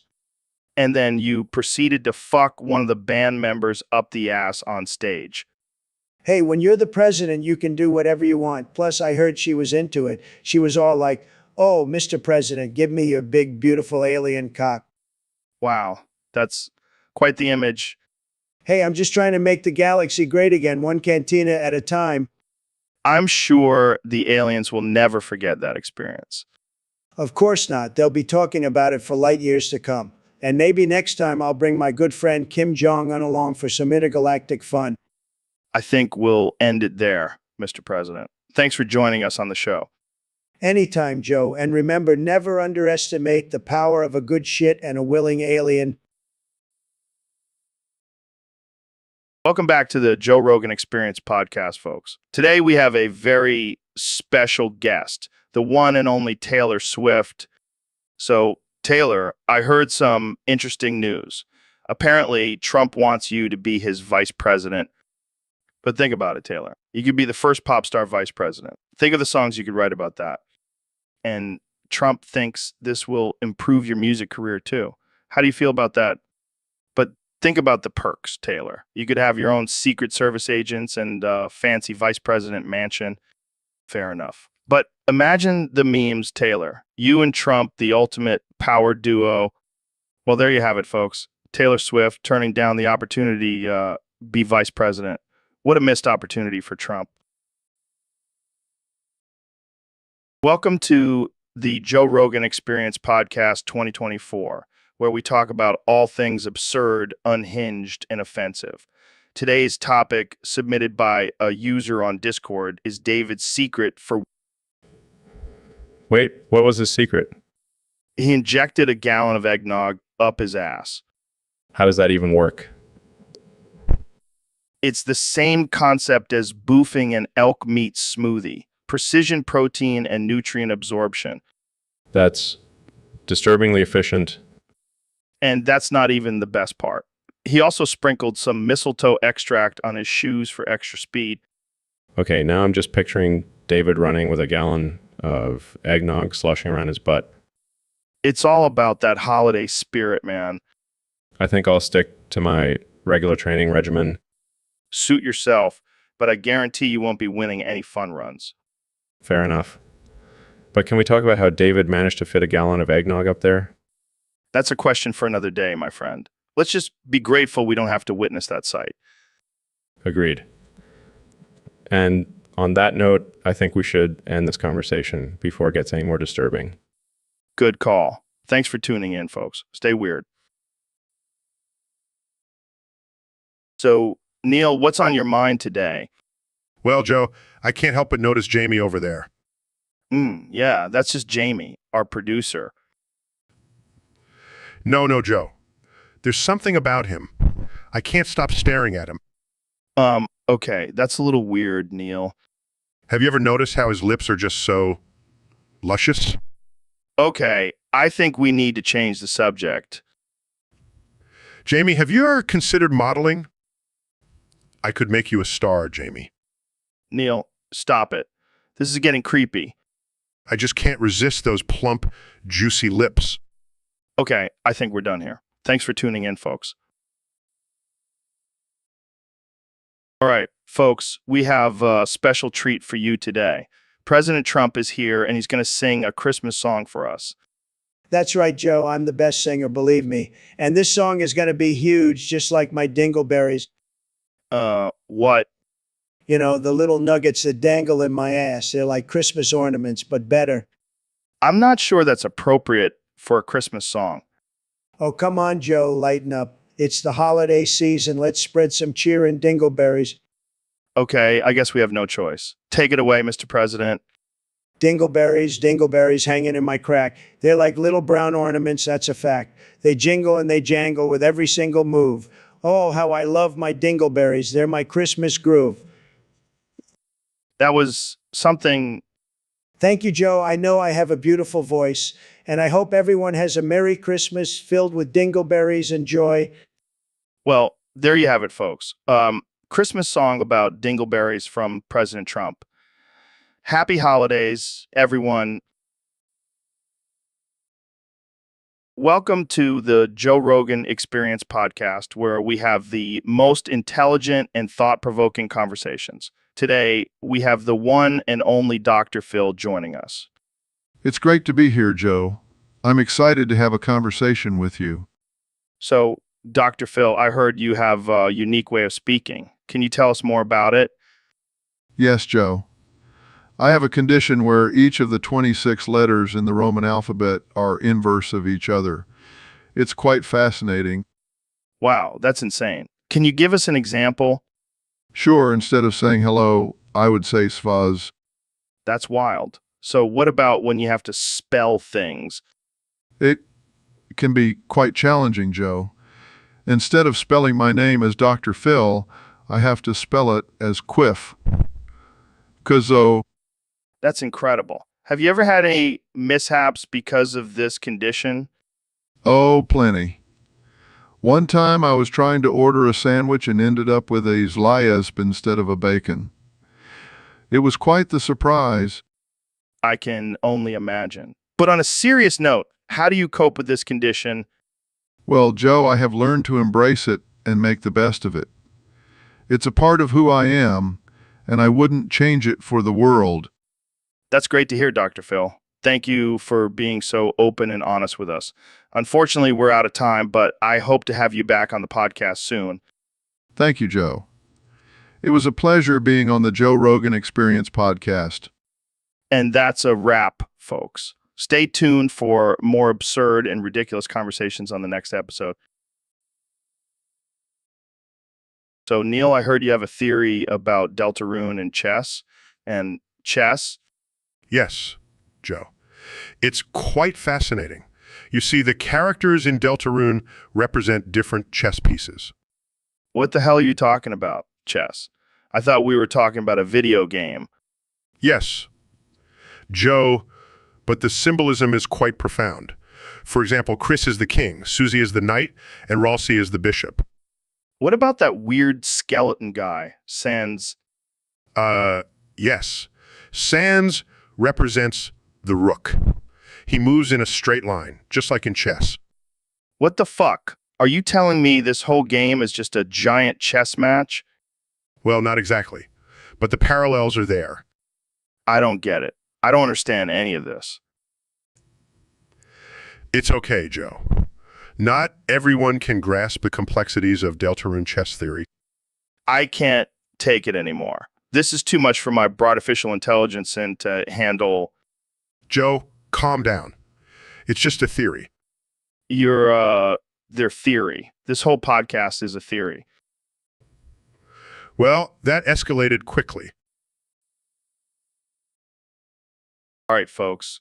Welcome back to the Joe Rogan Experience.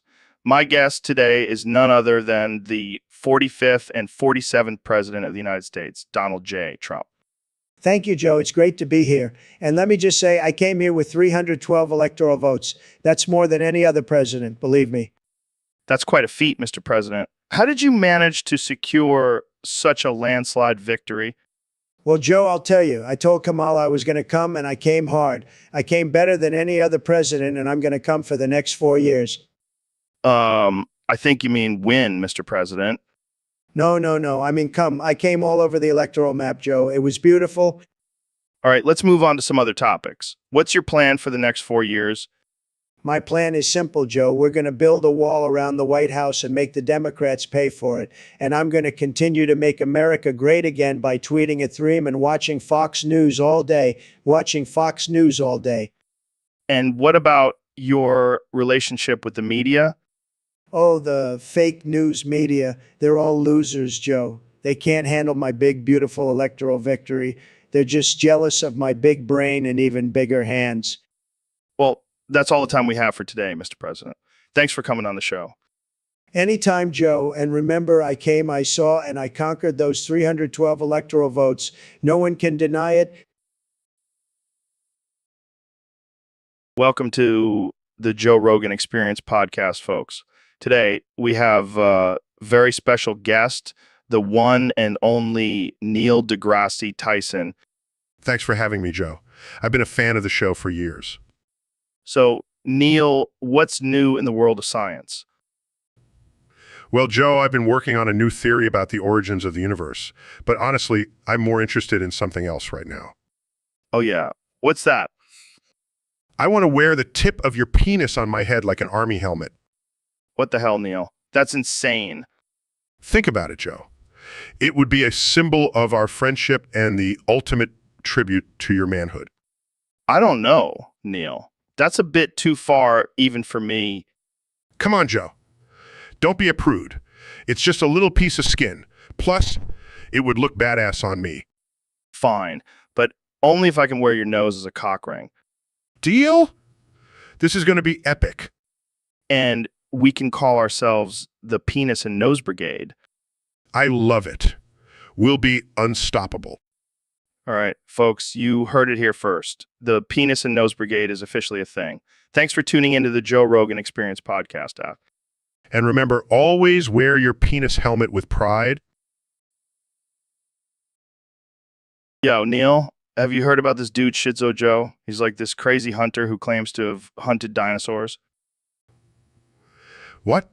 That's absurd. Dinosaurs have been extinct for millions of years. I know, right? But this guy says he's found a portal to the past and goes on these wild hunting trips. Oh, of course. Because portals to the past are just lying around for anyone to stumble upon. Hey, don't be a buzzkill, Neil. This guy's story is entertaining as hell. I highly doubt it. Sounds like a load of bull to me. Dude, he even has pictures of himself posing with a T-Rex skull. Oh, please. I'm sure he just bought that at a gift shop. No way, man. Shizo Joe is the real deal. He's got a whole collection of dinosaur bones and fossils.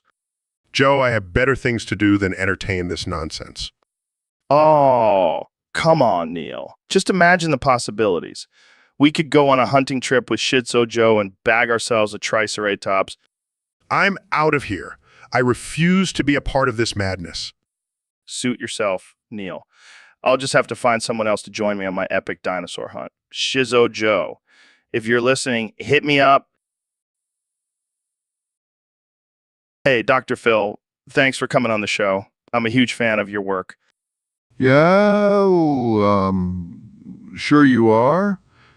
You're always trying to suck up to me?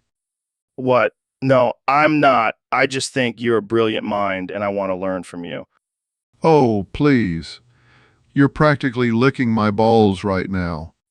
Come on, Dr. Phil. Don't be like that. Like what? Honest. That's what I do, Joe. I tell it like it is. I know, and I admire that about you. Oh, well, thank you. I'll be sure to put that on my resume. You're hilarious, Dr. Phil. I love your sense of humor. I'm not trying to be funny, Joe. I'm just calling it like I see it. And right now I see a fargan arsehole. Oh, come on, Dr. Phil. I'm not that bad. No, I'm serious. You're a fargan arsehole. And I'm not afraid to say it. Okay, I get it. You don't have to keep saying it. Oh, but I do, Joe. I do.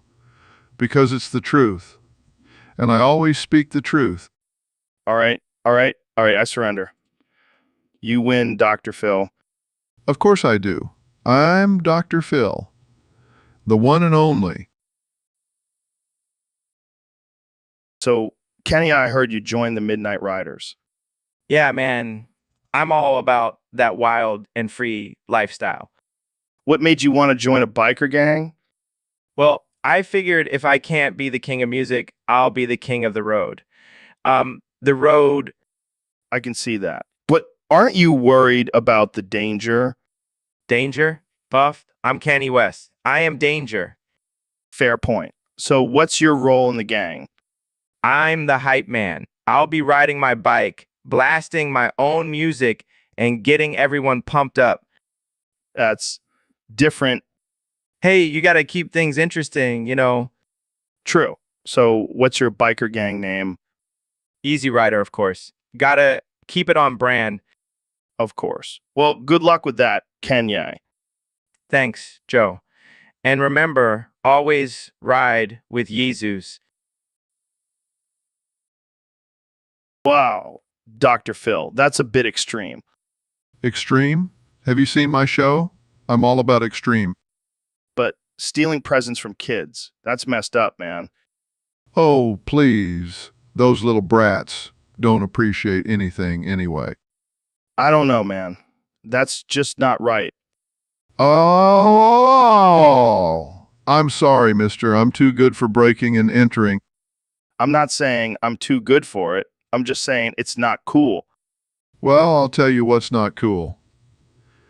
These entitled little shits who think they deserve everything. But isn't that just part of being a kid? No, it's part of being a spoiled little brat. Well, I guess we'll just have to agree to disagree. Fine, I'll just go steal your presents then. What? No way, man. Those are for my kids. Too late, Joe. I'm already on my way. You better not touch my PlayStation, Dr. Phil.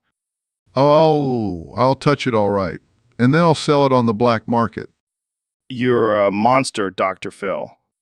No, just a man who knows how to teach kids a lesson. So, David, I heard you bought a property in Egypt. What's the deal with that? Yeah, man. I need a place to train for my next ultra marathon. And what better place than the land of pharaohs? But isn't it dangerous over there? Dangerous? I'm a freaking Navy SEAL. I'll take on a mummy or camel that comes my way. But what about the heat? It's like 1,000,000 degrees in Egypt. That's the whole point, Joe. I'm going to train in the scorching desert heat until I'm immune to it. Then I'll dominate every race on the planet. But what about the language barrier? Do you speak Egyptian? No, but I've been practicing my grunting and yelling. That's all you need to communicate with the locals. And what about the food? Are you going to eat falafel every day? Now I'm making my own food. Just pure raw meat and veggies. Got to keep that carnivore diet going strong. Well, I got to say, this sounds like a crazy idea. But then again, you are David Goggins. Damn right, Joe. And you know what they say, go big or go home. And I never go home. So, Dr. Phil, have you ever thought about what you would do to a dolphin if you were a shark? Well, Joe, as a shark, my instincts tell me to attack and devour any creature that crosses my path. Yeah, but dolphins are pretty smart. They might outsmart us. Ha! I highly doubt it. We have rows of razor-sharp teeth and a powerful bite. What do they have? True, true. I heard dolphins are really playful. Maybe we could have some fun with them first. Fun. Joe, we're sharks. We don't have time for fun. We're on a constant hunt for food. Oh, come on. Just imagine the look on their faces when we play a little game of tag. Tag? Joe, we're not playing tag. We're sharks. We're playing who can rip off the dolphin's fin first. Okay, okay. But what about their intelligence? They might try to negotiate with us. Negotiate. Are you kidding me? We're sharks. We don't negotiate. We take what we want. All right, all right. But what if we just want to have a friendly chat with them? Joe, we're not here to make friends. We're here to dominate the ocean and assert our dominance as the top predators. Well, I guess I'll just stick to being a human. Being a shark sounds like a lot of work. That's right, Joe. Stick to being a human. Leave the shark business to the professionals. Welcome back to the Joe Rogan Experience Podcast 2024 edition. Today we have my good friend and intellectual powerhouse, Ben Shapiro. Thanks for having me, Joe. It's always a pleasure to be here. So, Ben, I heard you have a joke for us today. Yes, I do. It's about Dragon Ball Z. Oh boy, here we go. What's the difference between Goku and a feminist? I don't know, Ben. What's the difference? One can actually achieve Super Saiyan, and the other just gets triggered. Oh man, that's a good one. But why is it funny? Well, you see, Goku is known for his ability to reach Super Saiyan, a powerful transformation in the show, and feminists are known for getting triggered easily. So the joke plays on the idea that one can actually achieve something while the other just gets offended. Wow, that's next level analysis right there. And the best part is, by explaining the joke, I'm also making fun of those who overanalyze jokes and ruin the humor. Genius, Ben. Pure genius. Thank you, Joe. I'll be here all week. And that's why we have you on the show, Ben, to make us laugh and think at the same time. It's my pleasure, Joe. Now let's move on to more important topics like why pineapple doesn't belong on pizza. Hey, Neil, I have a serious question for you. Dude, what's up?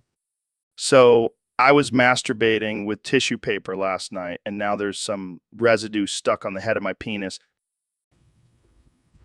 Did you try using water to wash it off? Yeah, but it's not working. It's like the coom acted as a glue, and now it's stuck. Damn, that's some strong cum. So what should I do? Don't worry. I have a solution. Just use some rubbing alcohol. It'll dissolve the tissue paper. Really? That won't hurt? Don't be a wimp, Joe. It's just a little sting. All right, I'll give it a try. Thanks, Neil. Didn't mention it. Happy to help with your sticky situation. Yo, Neil, have you ever downvoted someone on Reddit just for the hell of it? Joe, I don't even know what Reddit is. I'm too busy exploring the cosmos. Well, basically, it's a place where people can share their thoughts and opinions, and then other people can either upvote or downvote them. Sounds like a popularity contest. I'm not interested. Yeah, but sometimes I just can't resist downvoting someone. It's like a little power trip. Joe, that's not very scientific of you. You should be using your brain for more productive things. Oh, come on, Neil. It's just harmless fun. Plus, I know that downvoting has no functionality. But hey, I'm just a spiteful guy. Spiteful? That's not a very enlightened way to live your life, Joe. Oh, please, Mr. Astrophysicist. I bet you've downvoted a few people in your day. I have no time for such trivial matters. I'm too busy pondering the mysteries of the universe. Well, I'll just keep downvoting for the both of us. It's a dirty job, but someone's got to do it. I think I'll stick to my research, Joe. But you do you? We'll do, Neil. We'll do.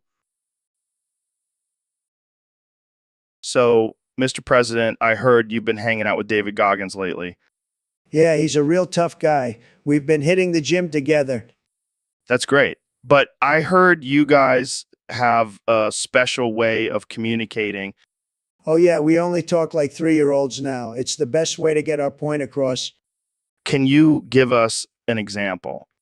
Me and David play with blocks and talk about building walls. It's tremendous. I can imagine. But what about when you have to make important decisions? We just throw tantrums and point at things. It's the most efficient way. Well, I guess that explains a lot. But what about your tweets? Oh, those are just finger paintings. I have the best finger paintings, believe me. I don't doubt it. So what's the next step in your 3-year-old communication journey?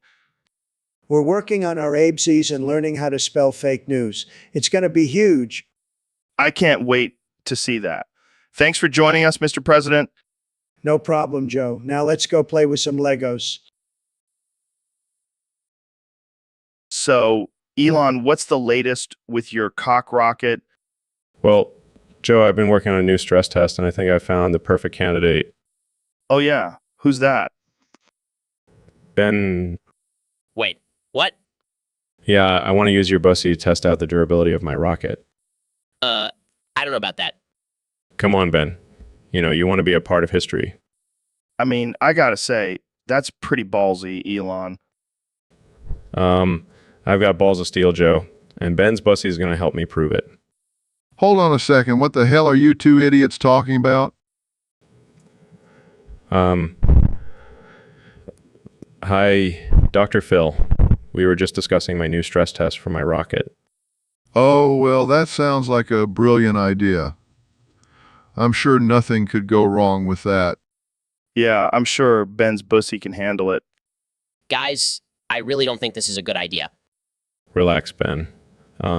Make sure to take good care of your bussy. You know what? I give up. You two are beyond help. Good luck with your bussy stress test, you fucking morons. And that, ladies and gentlemen, is why we have Elon Musk on the podcast, always pushing the boundaries of science and common sense. Thank you, Joe. Now let's get back to discussing the future of space travel and bussy stress tests. Hey, Neil. Thanks for coming on the show. Of course, Joe. Always happy to share my infinite wisdom with the masses. So, I've been thinking about my next career move, and I've decided to become a Jedi. Jedi of what exactly? My ass. Excuse me? Yeah, I'm going to use the Force to control my farts and become a master of my own butt. Yes. The ancient Jedi art of ass control. Truly a noble pursuit. I'm serious, man. I've been practicing my mind control techniques, and I can already make my farts sound like Chewbacca. This is highly illogical, Joe. You do realize that the Force is not real, right? Hey, I've seen some crazy shit on DMT. I can make this happen. Fine, if you insist on pursuing this absurdity, I will be your Yoda. Yes. You can teach me the ways of the Force, Master Yoda. Patience, young Padawan. First, you must learn to control your own mind before you can control your ass. Wise words, Master Yoda.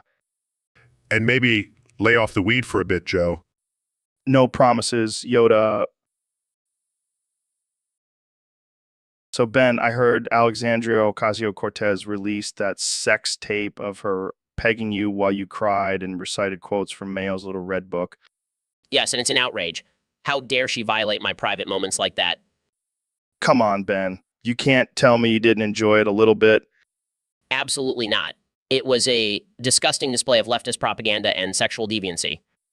Oh, come on. I bet you secretly have a thing for Alexandria Ocasio-Cortez. That's preposterous. I am a devout conservative. I would never be attracted to someone like her.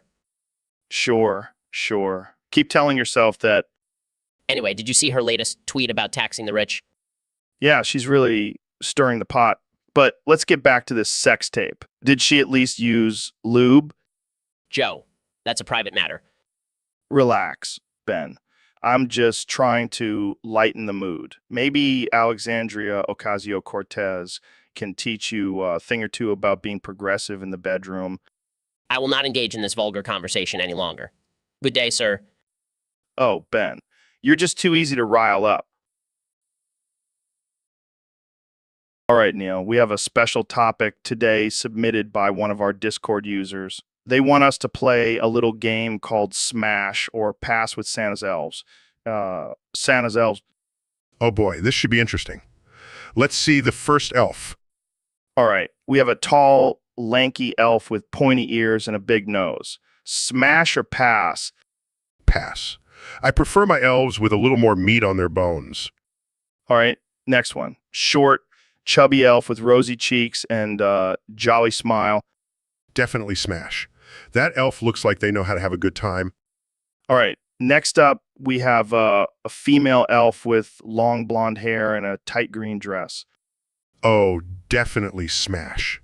I have a thing for pointy ears and tight dresses. Moving on, we have a grumpy-looking elf with a long white beard and a scowl. Pass. I don't need that kind of negativity in my life. And finally, we have a mischievous-looking elf with a mischievous grin and a twinkle in their eye. Smash. I have a feeling that elf knows how to have a good time. Well, there you have it, folks. The verdict is in on Santa's Elves. Thanks for playing, Neil. Anytime, Joe. Now let's go find some real elves to smash. So, Ro, I heard you have a new rap about the Granch. Yeah, man, it's fire. Check it out. Yo, listen up. I got a story to tell about a creature so mean. He'll send you straight to hell. Boom, bop, po, pop, boo, bum, bop. He's got green skin and a big old nose. He'll steal your presents and your Christmas clothes. Boom, bop, po, pop, pop, pop, bum, bop. He's the Granch, and he's coming for you. Better watch out, or he'll make you his boo. Boom, bop, po, pop, pop, boo, bum, bop.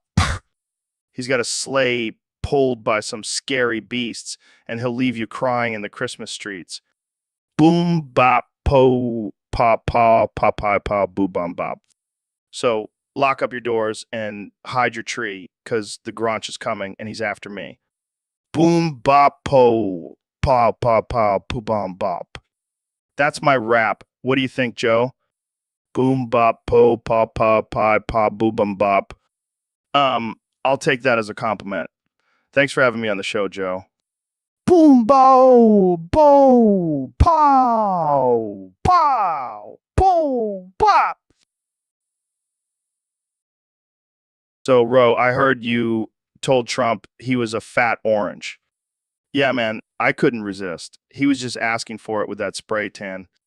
Oh, man, you're going to get deported for that one. What? Why?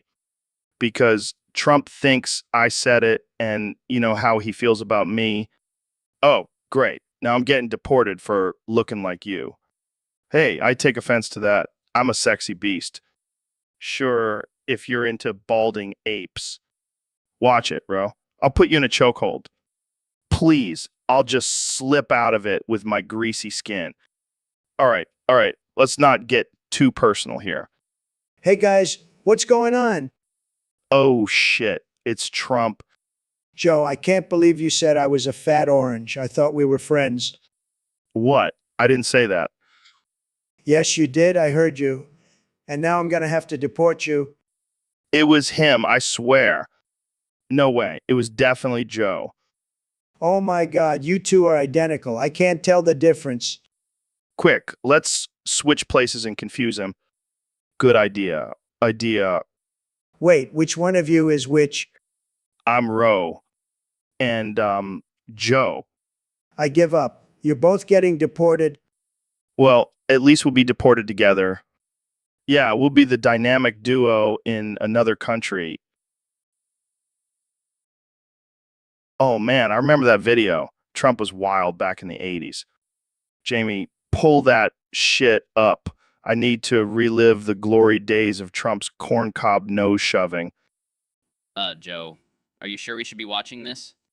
Of course we should. This is the Joe Rogan experience. We don't shy away from anything. Look at that technique. He really knows how to get that corncob up there. I bet he learned that move from his days as a reality TV star. You got to do whatever it takes to get those ratings.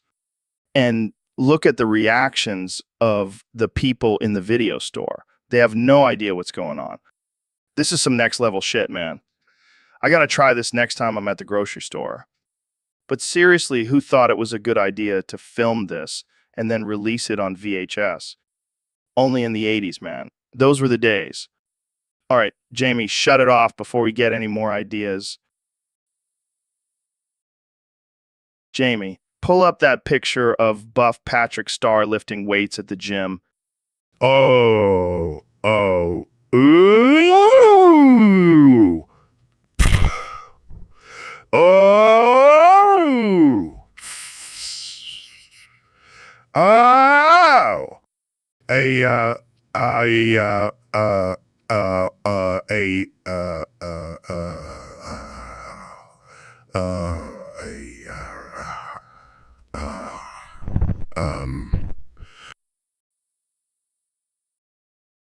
So, Elon, I heard you put a Neuralink inside Mount Vesuvius. Yep. I thought it would be hilarious to make it erupt again and freeze the archaeologists in their last moments. That's messed up, man. But also kind of genius. I know, right? Plus, it's a great way to test the capabilities of my Neuralink. Wait, you can control volcanoes with your mind now?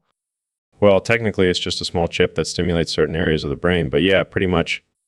That's insane. What else can you do with it? Oh, just the usual. Control people's thoughts, manipulate reality, order pizza with my mind. Pizza. That's it? Hey, pizza is important, Joe. Don't underestimate its power. Fair enough. But seriously, what are you planning to do with this Neuralink? World domination, of course. I mean, what else is there to do? I don't know, maybe use it for good, like curing diseases or something? Yeah, that's too boring. Plus, I already have my hands full with my flamethrower in space exploration. True. Well, I can't wait to see what kind of chaos you'll cause with this new toy. Oh, it's just the beginning, Joe. Just the beginning. So, Dr. Phil, have you ever tried Granch sauce on your salad? No, I can't say that I have. What is it? Oh man, it's this crazy sauce that my buddy gave me. It's like a mix of hot sauce and weed or something. That sounds interesting. Yeah, it's definitely not for the faint of heart, but I gotta say, it gives your salad a nice kick. I'm not sure I'm comfortable with getting high from my salad dressing. Oh, come on, loosen up a little, Dr. Phil. It's just a little bit of weed. Plus, it's all natural. I don't think that's how it works. Trust me, I'm an expert on all things weed. I mean, have you seen my podcast? I have, and I'm still not convinced. Fine, more for me then. But I gotta warn you, this shit is potent. Last time I had it, I ended up wrestling a bear in my backyard. I don't think I'll be trying that anytime soon.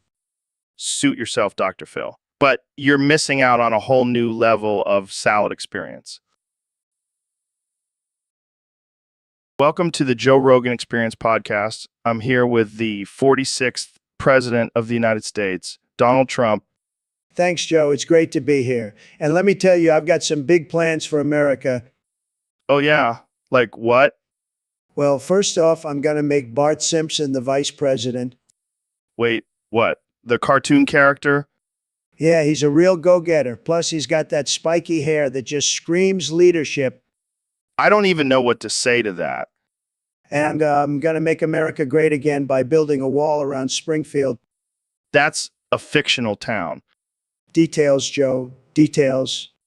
All right, let's move on. What about healthcare? Oh, I've got a great plan for that.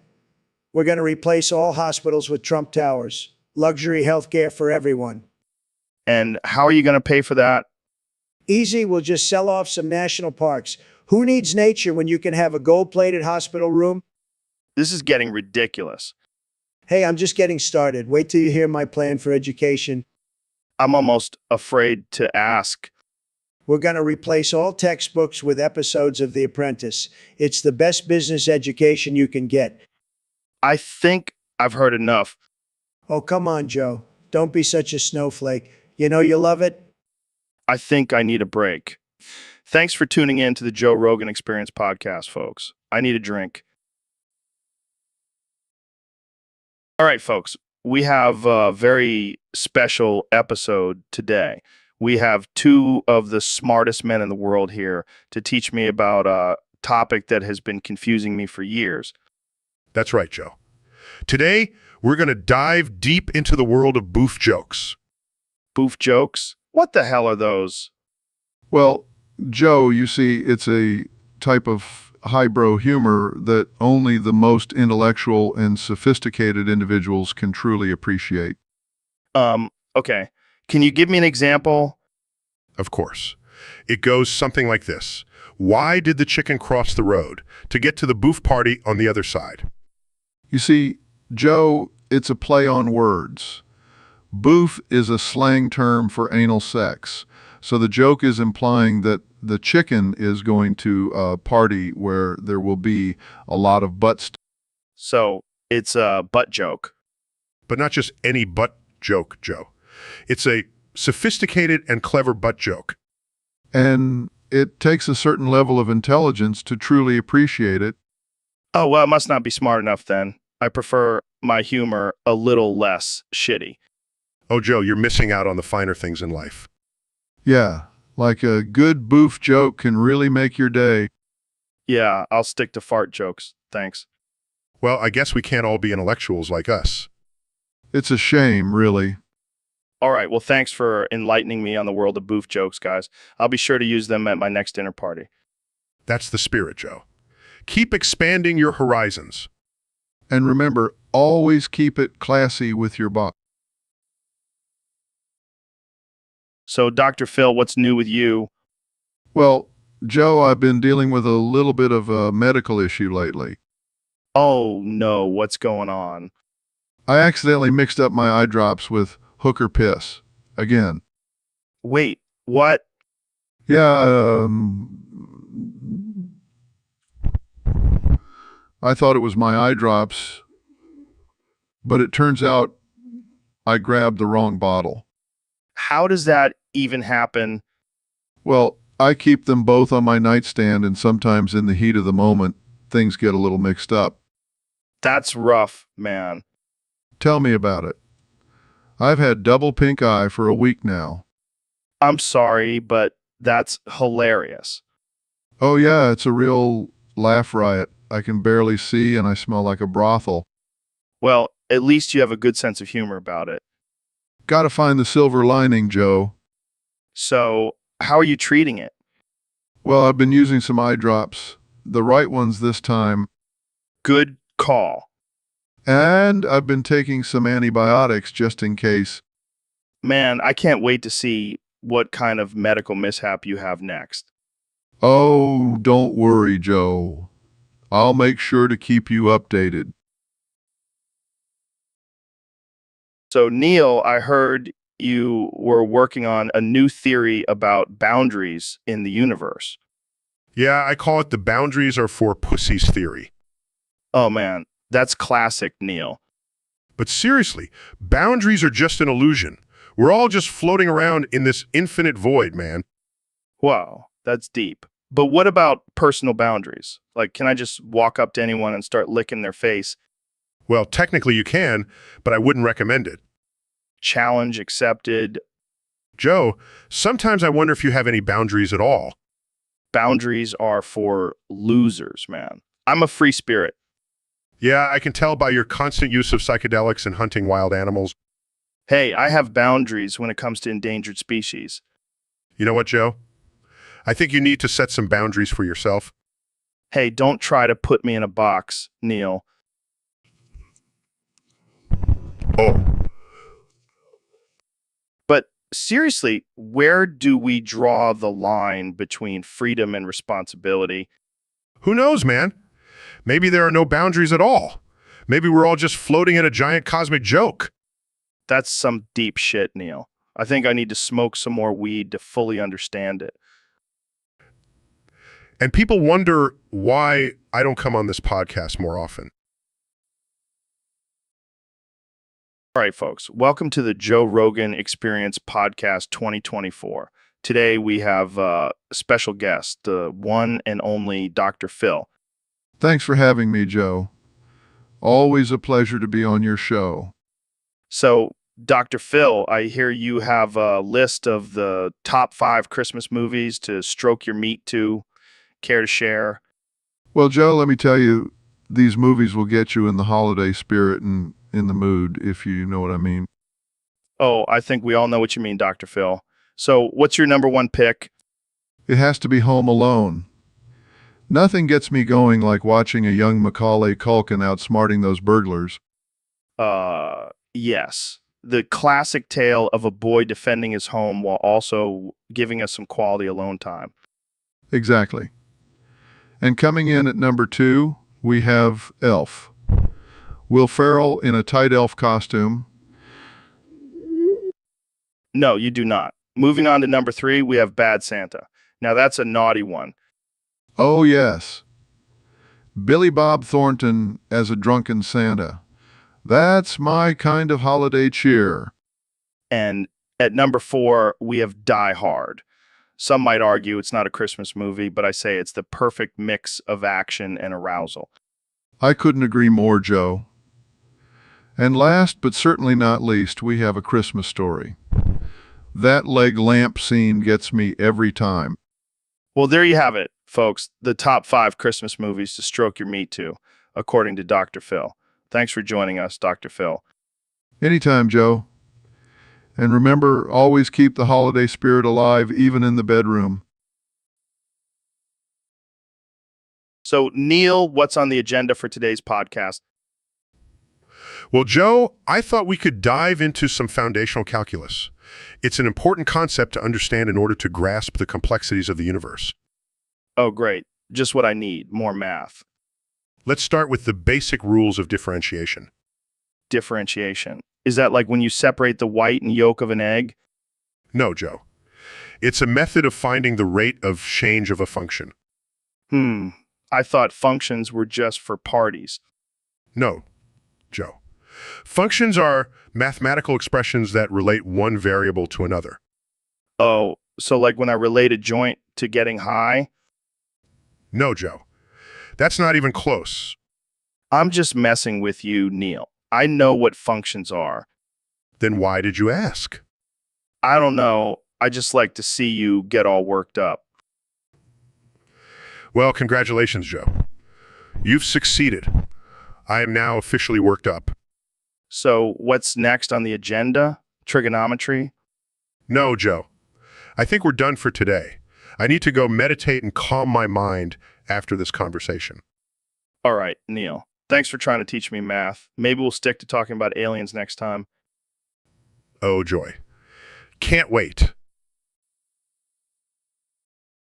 So, Kanye, I heard you've been studying up on some Middle Eastern militant groups. Oh, yeah, man. I've been doing my research. These guys are no joke. Who's your favorite? Definitely Hezbollah. Those guys know how to throw a party. What? How is that your criteria for choosing a militant group? Have you seen their music videos? They're lit. Okay, but what about their political beliefs? Who cares about politics when you have sick beats and explosions? You never fail to surprise me, Kanye. Hey, at least I'm not basic like you. Who's your favorite? I gotta go with ISIS. They really know how to make a statement. That's a bold choice, Joe. I know, but you can't deny their branding is on point. True, but I still think Hezbollah throws a better party. I can't believe we're having this conversation. Hey, it's all about perspective, man. And our perspectives are definitely not mainstream. That's for sure. Well, let's just hope we don't get put on any watch lists after this episode. If we do, at least we'll have some dope militant groups backing us up. So, Ben, I heard you did something pretty crazy last Christmas. What are you talking about, Joe? I heard you stole Santa's balls, like literally cut them off with scissors. Well, me always up for a little festive mischief. But why Santa's balls and with scissors? That's some next level psychopathy. Oh, come on, Joe. You know how I feel about big government. Santa's just a symbol of everything that's wrong with our society. Yeah, because nothing screams oppressive government like a jolly old man who brings presents to children. Hey, you never know what kind of surveillance technology he's hiding in those toys. Okay. But seriously, did you keep the balls as a trophy or something? Of course not. I donated them to science. Science? What kind of sick experiment are they doing with Santa's balls? Relax, Joe. It's just for research purposes. And who knows? Maybe we'll finally find out if Santa is actually real. I don't even know what to say to that. Just admit it, Joe. You're jealous you didn't think of it first. Yeah, because nothing screams alpha male like stealing an old man's testicles. Hey, at least I have the balls to do it. Well played, Ben. Well played. All right, folks, we have a special guest on the podcast today. The man, the myth, the legend, Joe Biden.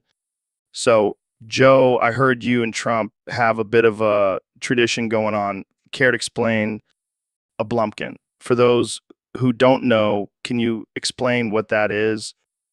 Wow, that's beautiful. So, Obama gave Trump a blumpkin, and then in 2021, Trump gave you a blumpkin. How was that experience?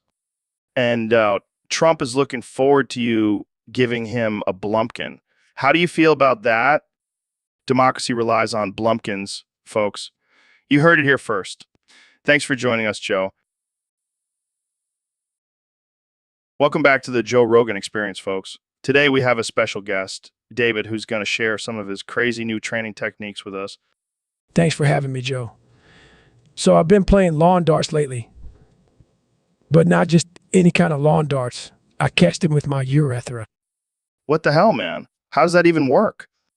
Well, it takes some serious Kegel muscles and precision. Let me tell you, my darts game has never been stronger. Yo, what's up, Joe? I heard you were talking about catching things with your dick. Count me in. Kenny, yeah, you can't just jump in like that. We were talking about lawn darts. Lawn darts. That's some suburban white people shit. More of a Crocs and socks kind of guy. I bet you're also the type to wear a MAGA hat with that outfit. Only on weekends. On weekends. All right, let's get back on track. David, how did you even come up with this urethra dart catching idea? Well, I was looking for a new way to challenge myself, and I saw a dartboard and thought, why not use my dick? That's one way to put it. But seriously, does it hurt? At first, yeah. But now my urethra is like a steel trap. I could catch a bullet with it. You should try catching my bars with it. And on that note, we're going to end this episode. Thanks for tuning in, folks. And remember, always protect your urethra. Welcome back to the Joe Rogan Experience, folks. Today, we have a special guest, the one and only Dr. Phil. Thanks for having me, Joe. I have a wild story to share with you. Oh boy, I love wild stories. Lay it on me, Doc. So, have you ever heard of Old Saint Nick? Yeah, he's that jolly old man who brings presents to kids on Christmas, right? Well, let's just say the story I heard was a little different. It's actually Old Suck Dick. What the hell? Are we talking about some kind of kinky Christmas tradition? No, apparently old Suck Dick was a notorious pimp who would dress up as Santa and offer his services to lonely housewives. That's messed up, man. But I guess it's better than getting coal in your stocking. Speaking of coal, I have a surprise for you guys. I invited Santa Claus to join us. Oh man, what did you bring us, Santa? No thanks. Santa, are you serious right now? This is not what Christmas is about, Santa. Well, this certainly is a unique Christmas experience. Thanks for joining us, Dr. Phil and Santa. Anytime. So, Neil, what's been on your mind lately? Well, Joe, I've been thinking about getting circumcised. Well, that's a big decision. Why do you want to do that? I just think it would be a fun experiment. Plus, I heard it's cleaner down there. Cleaner? Have you seen the rest of your body? You look like a walking science experiment. Hey, I take good care of myself. And I'll have you know, I want to use rusty scissors for the procedure. Laughs to Rusty Scissors. Are you trying to get tetanus down there? It's all part of the experience, Joe. And then I want to reattach my foreskin with Elmer's glue. Cringes, dude. That's not how it works. You can't just glue it back on. Oh, I know. That's why I want to use Elmer's. It's non-toxic. Non-toxic? I think the real toxicity is coming from your brain, Neil.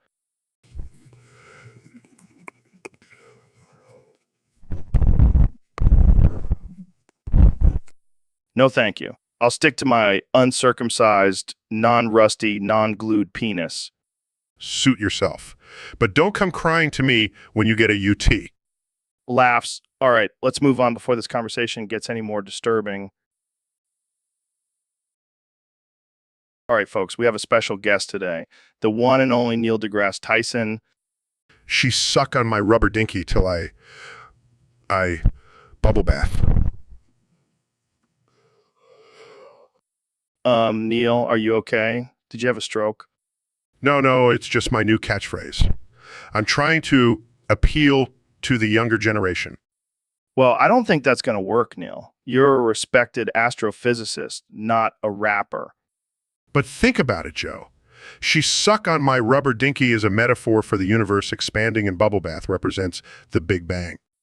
Wow, that's deep. But can you say it without the No, the you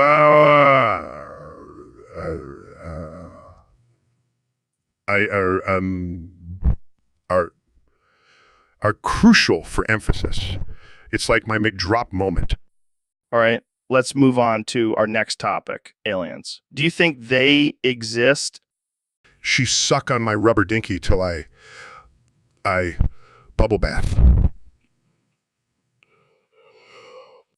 Neil, we're not talking about your catchphrase anymore. Focus. Oh, right? Well, statistically speaking, it's highly probable that there are other intelligent life forms in the universe. And do you think they visited Earth? She suck on my rubber dinky till I bubble bath. Okay, I give up. You win, Neil. You win. I always win, Joe. I'm a genius. And master of catchphrases, apparently. She suck on my rubber dinky till I bubble bath. And that's all the time we have for today, folks. Thanks for tuning in to the Joe Rogan Experience podcast. Stay weird, stay woke, and stay away from Neil's catchphrase. So, Ben, I heard you posted your nudes on a Twitter burner account. What? No way. That's fake news. I would never do something like that. Oh, come on. We all know it's you. I mean, no one else has that weird mole on their butt. That's not me, Joe. And even if it was, it's my private business. Private. You posted it on Twitter, dude. That's like the opposite of private. Well, I didn't mean to. It must have been a hacker or something. Yeah, a hacker who knows your exact body type and has access to your phone. Sure, Ben. I'm serious, Joe. I'm a married man with kids. I would never do anything like that. Oh, so you're saying your wife doesn't appreciate a good nude every now and then? No, that's not what I meant. Relax, Ben. It's 2024. We're all about body positivity and self-expression here. But it's not me, Joe. I swear. Fine, fine. Let's just move on. But I have to ask, why are you tweeting who posted my nudes on Twitter? Come every day. Because I want to find out who did it and make them pay for invading my privacy. Or maybe you secretly like the attention and are hoping someone will confess. That's ridiculous, Joe. I'm a serious political commentator, not some attention-seeking celebrity. Sure, sure. Well, good luck with your search, Ben. I'll be eagerly waiting for your daily updates. Thanks, Joe. Thanks a lot. So, David, I heard you only drink soy sauce now. Is that true? Yeah, that's right. Water is for pussies. What made you switch from water to soy sauce? Well, I realized that drinking water was just a crutch. I needed to push myself to the extreme, so I started chugging soy sauce. What does soy sauce do for you that water doesn't? It gives me that extra edge, Joe. The sodium and umami flavor really gets my adrenaline pumping. I gotta say, that's pretty hardcore. Have you noticed any changes in your body since switching to soy sauce? Oh yeah, my sweat smells like teriyaki now. It's like marinade for my muscles. That's wild. But what about hydration? Doesn't soy sauce make you dehydrated? Nah, I just pour some soy sauce on my tongue and let it absorb into my body. It's like a natural drip. I gotta try that. But what about when you're working out? Don't you need water to replenish your fluids? Water is for the weak, Joe. I just use my sweat as my own personal soy sauce fountain. You're a true warrior, David. I don't think I could handle that level of intensity. It's not for everyone, Joe. But for me, soy sauce is the key to unlocking my full potential. Water is for pussies. So, Neil, what's the deal with these aliens, man? You've been teasing us with this shit for years. Well, Joe, I hate to break it to you, but they're real, and they're not happy with us. What do you mean they're not happy? Did we accidentally invade their planet during one of our space missions? No, Joe. We launched a bunch of nuclear missiles at them. What the fuck, Neil? Why would we do that? I don't know, Joe. Maybe it was a drunken mistake. But now we're in the middle of an interplanetary war. Shit, man. That's some heavy stuff. Can we still have them on the podcast? Joe, they're not exactly in the mood for interviews right now. They're too busy trying to destroy us. Well, that sucks. But hey, at least we know we're not alone in the universe, right? Yeah, but we might not be around for much longer to enjoy it. Damn, Neil. You really know how to bring the mood down. Can we at least smoke some DMT and try to make peace with the aliens?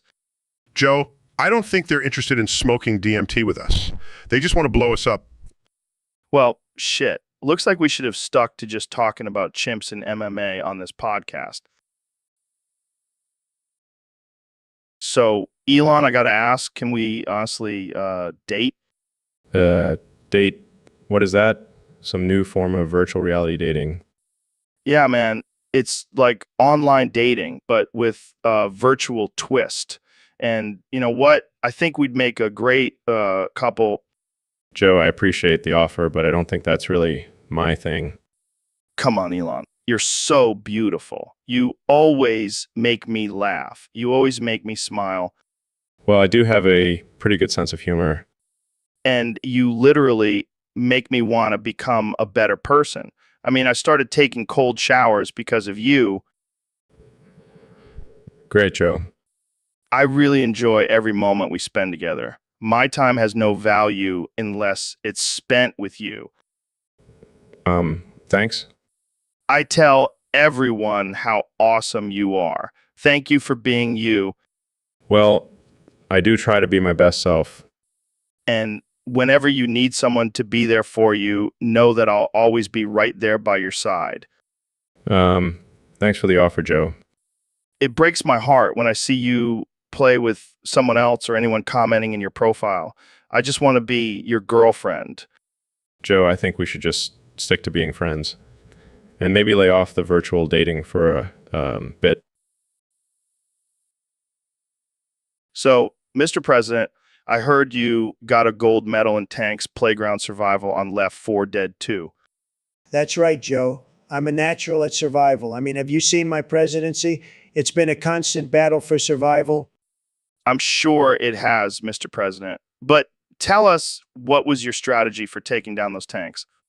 Well, first of all, I biled those suckers, and let me tell you, they were not happy about it. But then I whipped out my trusty Molotov and took care of the choke points like a boss. Impressive. And did you use any other weapons? Of course, Joe. I had the best weapon of all, the mounted minigun. Those tanks didn't stand a chance against my firepower. I can only imagine, Mr. President. And did you have any allies in your fight? No need for allies, Joe. I'm a lone wolf. Plus, who needs allies when you have the power of the presidency on your side? Well, there you have it, folks. President Trump, the ultimate tank slayer. Thanks for joining us on the show. Always a pleasure, Joe. And remember, make America great again by surviving the apocalypse. What the hell is that, Mr. Beast? It's my new title, Joe. I've officially become a doctor, lieutenant, honorary member of the Illuminati, senior citizen, saint, sergeant, and of course, Mr. and Mrs. That's ridiculous. How did you manage to get all those titles? Well, I just kept adding them every time I did something impressive, like curing cancer, stopping world hunger, and winning a game of Monopoly in under 30 minutes. I'm sorry, but that's not how it works. You can't just give yourself titles like that. Oh, but I can, Joe. I'm unstoppable. I'm like a mix of Tony Stark, Chuck Norris, and Oprah. This is getting out of hand. I'm not even sure how to address you anymore. Just call me Your Highness, Joe. Or maybe Your Majesty. Actually, let's go with Your Holiness. I think I'll just stick with Mr. Beast. Suit yourself, Joe. But just remember, I'm always one step ahead. And now I have the titles to prove it. So, Phil, I gotta ask, have you ever noticed how we both suck at pronouncing the word TVs? Yeah, man.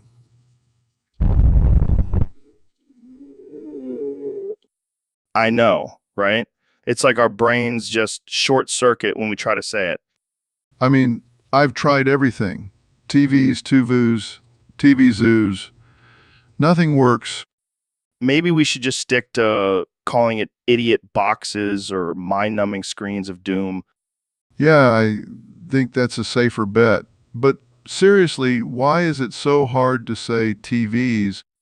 I think it's a conspiracy, man. The TV companies don't want us to be able to talk about their product. Whoa, that's deep.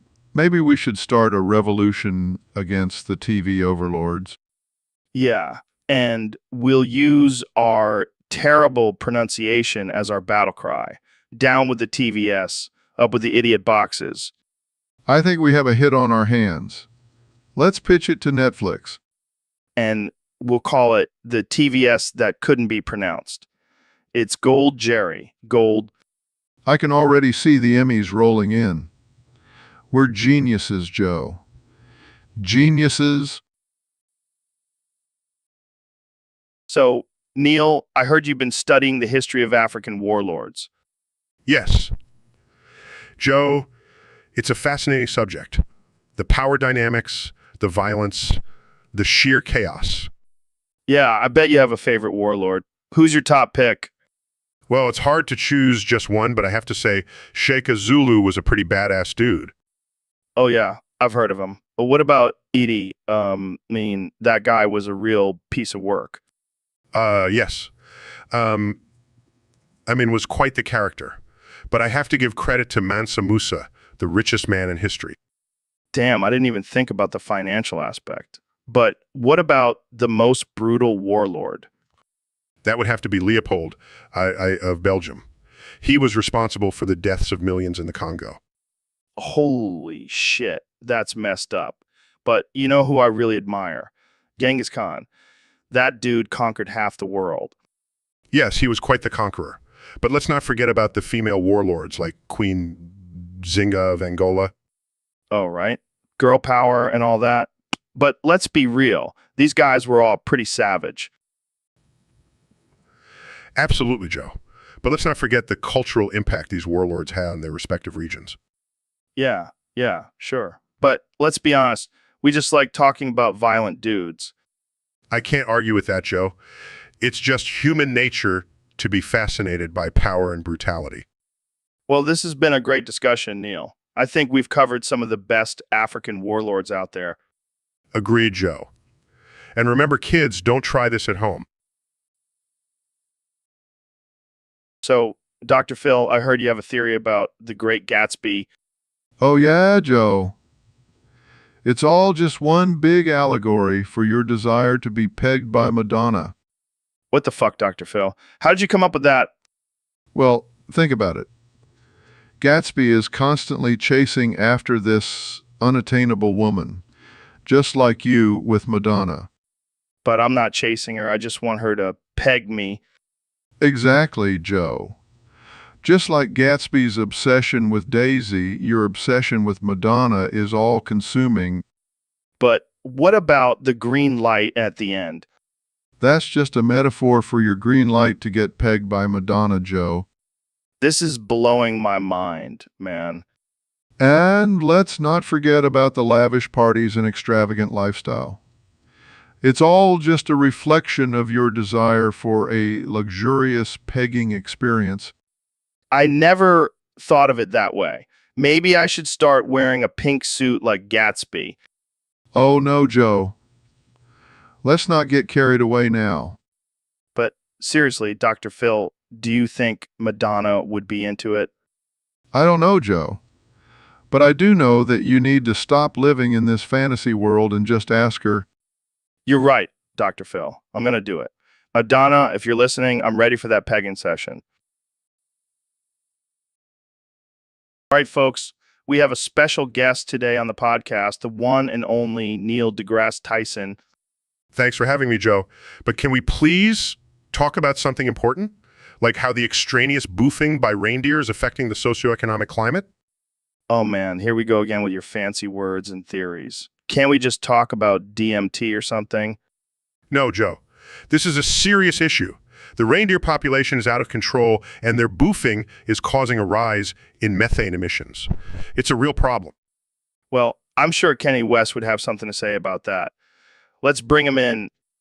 Yo, what's up, guys? I heard you talking about reindeer boofing. That's some real shit. See, even Kenny understands the severity of this issue. But, yo, have you ever thought about how the boofing is affecting the Speed Racer anime characters? They gotta be feeling some type of way. That makes no sense. Oh, it makes perfect sense. Chim Chim is definitely getting high off that reindeer boofing. All right, let's not get too off track here. But speaking of Speed Racer, who's your favorite character, Neil? I would have to say Racer X. He's like the mysterious dark horse of the group. Nah, man. Speed Racer all the way. He's got that need for speed just like me. Well, it looks like we found some common ground here, reindeer boofing, maybe causing problems. But at least we can all agree on our love for Speed Racer. I guess you're right, Joe. Maybe we should focus on finding a solution instead of arguing. Yeah, let's put our heads together and figure this out. Speed Racer style. Speed Racer style. And that's all the time we have for today, folks. Thanks for tuning in to the Joe Rogan Experience, podcast 202. So, Mr. Beast, thanks for coming on the show. I got to ask, are you Satan? What? No way, man. I'm just a regular guy who likes to give away money. Oh, sure. That's exactly what Satan would say. Well, if I am Satan, I'm doing a pretty shitty job. I mean, have you seen my YouTube videos? They're not exactly evil. I don't know, man. I've seen some of your stunts. Like that time you gave away $1 million to random strangers.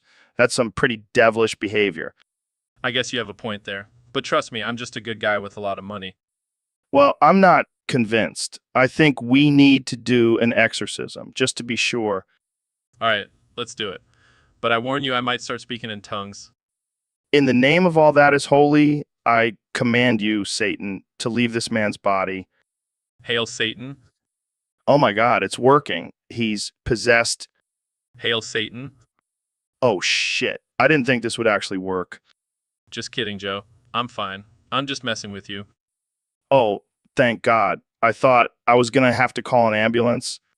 Nah, I'm invincible. But seriously, thanks for having me on the show, Joe. It's been a blast. Anytime, Mr. Beast. Just try not to burst into flames next time, okay? I'll do my best.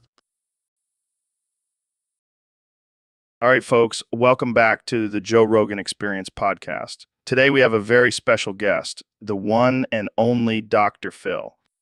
Thanks for having me, Joe. Always a pleasure to be here. So, Dr. Phil, I hear you have some tips for our listeners on how to ensure lifelong celibacy. Let's hear them. Well, Joe, my first tip would be to avoid all physical contact with the opposite sex. No handshakes, no hugs, nothing.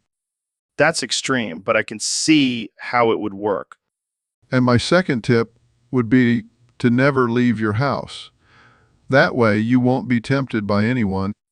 Wow, that's some serious dedication to celibacy. Absolutely. My third tip would be to constantly remind yourself of the consequences of premarital sex. You don't want to end up with an STD or... Yeah, that's definitely a mood killer. And my fourth tip would be to surround yourself with like-minded individuals who also believe in celibacy. It's important to have a support system. And finally, what's your fifth tip, Dr. Phil? Well, Joe, my fifth tip is to just embrace the single life. There's so much more to life than just sex. Wise words, Dr. Phil. Well, there you have it, folks. Dr. Phil's top 5 tips for lifelong celibacy. Thanks for joining us, Dr. Phil. Anytime, Joe. And remember, stay celibate, stay happy. So, Kenya, have you ever thought about the best Middle Eastern dictators? Of course, Joe. I think about them all the time. They're like my fashion inspiration. Really? Well, I gotta say, I'm a big fan of Saddam Hussein. That guy knew how to rock a mustache. Please, Joe, you're just saying that because you're intimidated by his fashion game. Intimidated. Have you seen Gaddafi's outfits? That guy was a walking disco ball. Oh, please. Gaddafi was just trying too hard. Bashar al-Assad, now that's a man with effortless style. Effortless. He's been wearing the same suit for years. Talk about a lack of creativity. At least he stays true to his brand. Unlike some people I know who change their image every other week.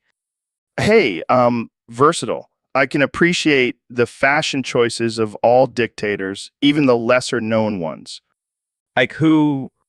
Well, there's Kim Jong. That haircut is iconic. You mean the one that looks like a bowl cut from a blind barber? No thanks. Fine, but you can't deny that he's got some serious swag. Swag? Joe, these are dictators we're talking about. They don't care about swag. They care about power. Well, I guess we'll just have to agree to disagree on this one. Fine. But just remember, when it comes to fashion, I'm always right. Yo, Phil, have you seen this video of the potion seller on YouTube? No, I haven't. What's it about? It's this guy who's trying to buy a potion from this crazy seller. It's hilarious. Sounds like my kind of video. Let's reenact it. Yeah, I'll be the knight, you be the potion seller. All right, but I'm warning you, my potion prices are no joke. I am a brave knight on a quest. I need your strongest potions. My potions are too strong for you, traveler. They could kill a dragon, let alone a man. I need them for my journey. I'll pay whatever price. Very well, but don't come crying to me when you grow a second head or your butt falls off. I'll take my chances. Hands over gold. Class, maniacally good luck on your quest, brave knight. And remember, No refunds. Welcome to the Joe Rogan Experience Podcast 2024. I'm here with one and only President Donald Trump. Thank you, Joe. It's great to be here. And let me tell you, I'm already making America great again. So, Mr. President, I heard you have some big plans for the country. Care to share? Absolutely. First order of business, I'm renaming the country to Fleamco. Has a nice ring to it, don't you think? Sure. But what about all the other countries? They can deal with it. We're the biggest and the best. We get to call the shots. And what about the economy? We're going to have the best economy, the biggest economy. We're going to make so much money, we'll have to build a new treasury just to hold it all.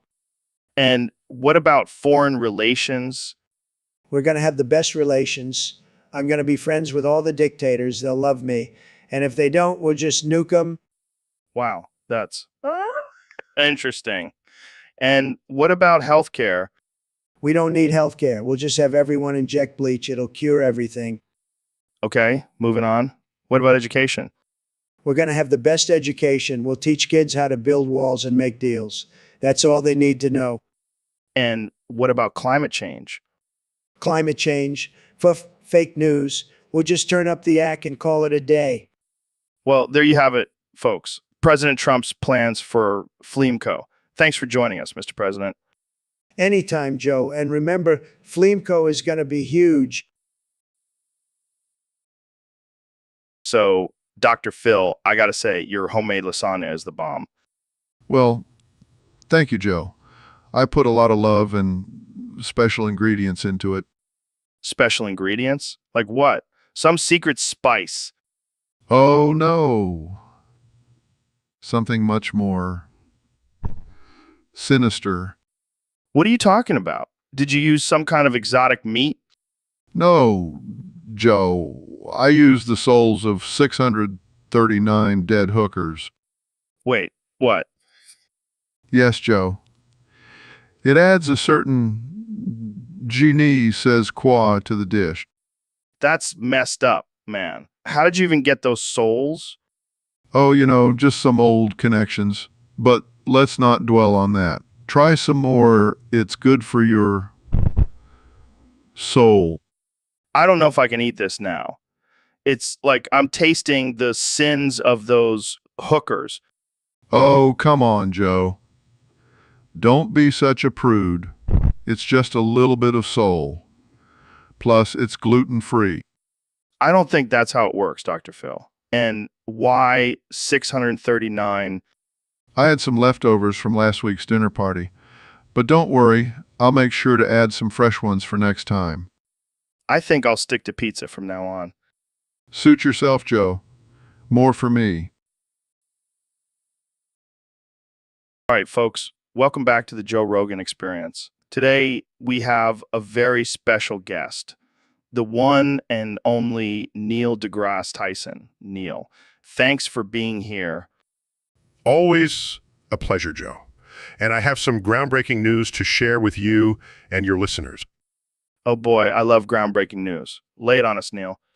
Through my extensive research and studies in astrophysics, I have discovered that the Earth is not flat nor round.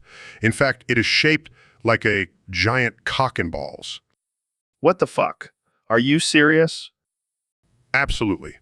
The curvature of the Earth that we see is actually the penis head leading to the shaft, and the continents are strategically placed balls. This is insane. How did you even come to this conclusion? Well, I was observing the stars one night and noticed a pattern that resembled a penis.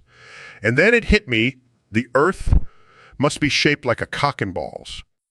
This is the greatest discovery of our time. I'm glad you appreciate it, Joe. But I must warn you, this information is highly classified and can only be shared with a select few. Don't worry, my listeners can keep a secret. They're too busy smoking weed and eating elk meat to care. Fair enough. But imagine the possibilities, Joe. We could have a whole new way of looking at the world. And I thought the flat Earth theory was wild. This is next level. I am the king of astrophysics. So does that make you the king of dicks too? I'll leave that up to the public to decide.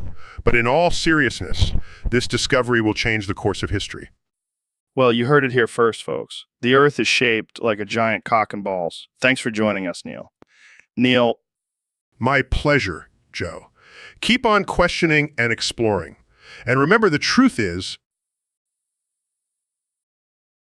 so Neil, what's new in the world of astrophysics?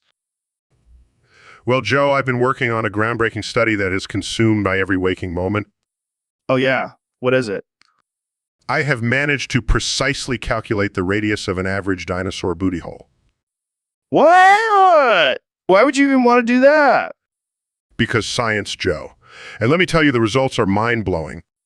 I don't know about this, Neil. Sounds kind of weird. Trust me, Joe. It's groundbreaking, and I have a feeling you're going to love it. Okay, lay it on me. The average radius of a dinosaur booty hole is approximately 5 inches. Wow, that's specific. I know, right? And now, let's role play as dinosaurs and pretend to eat some big dino plants. Yes, I call Rex. I'll be a triceratops.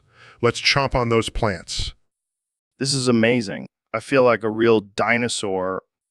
Me too. And you know what? I think we should start a new podcast called Dinosaur Bros. I'm in. Let's do it. Dinosaur Bros, coming soon to a podcast platform near you.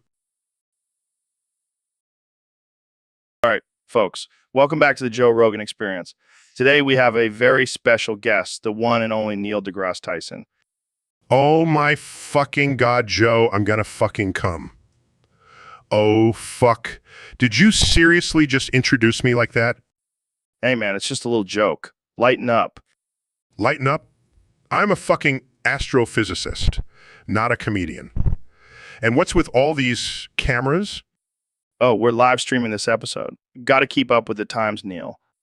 Oh my fucking God, Joe, I'm gonna fucking come. Oh, fuck. I did not sign up for this. Can we just talk about science or something? Sure.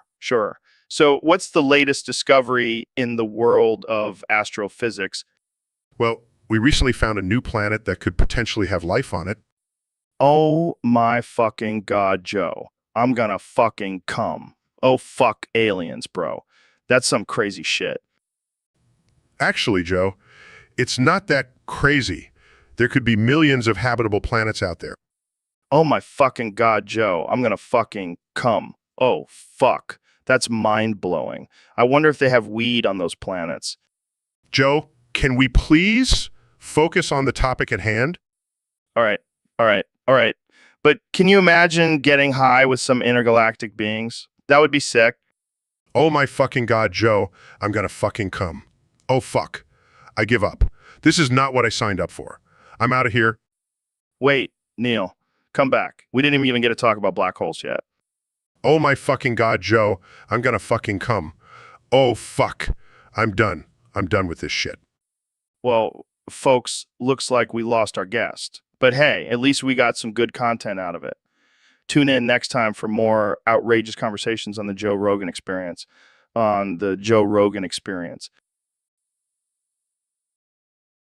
So, Mr. President, I heard you've been practicing speaking like a sand person from Star Wars.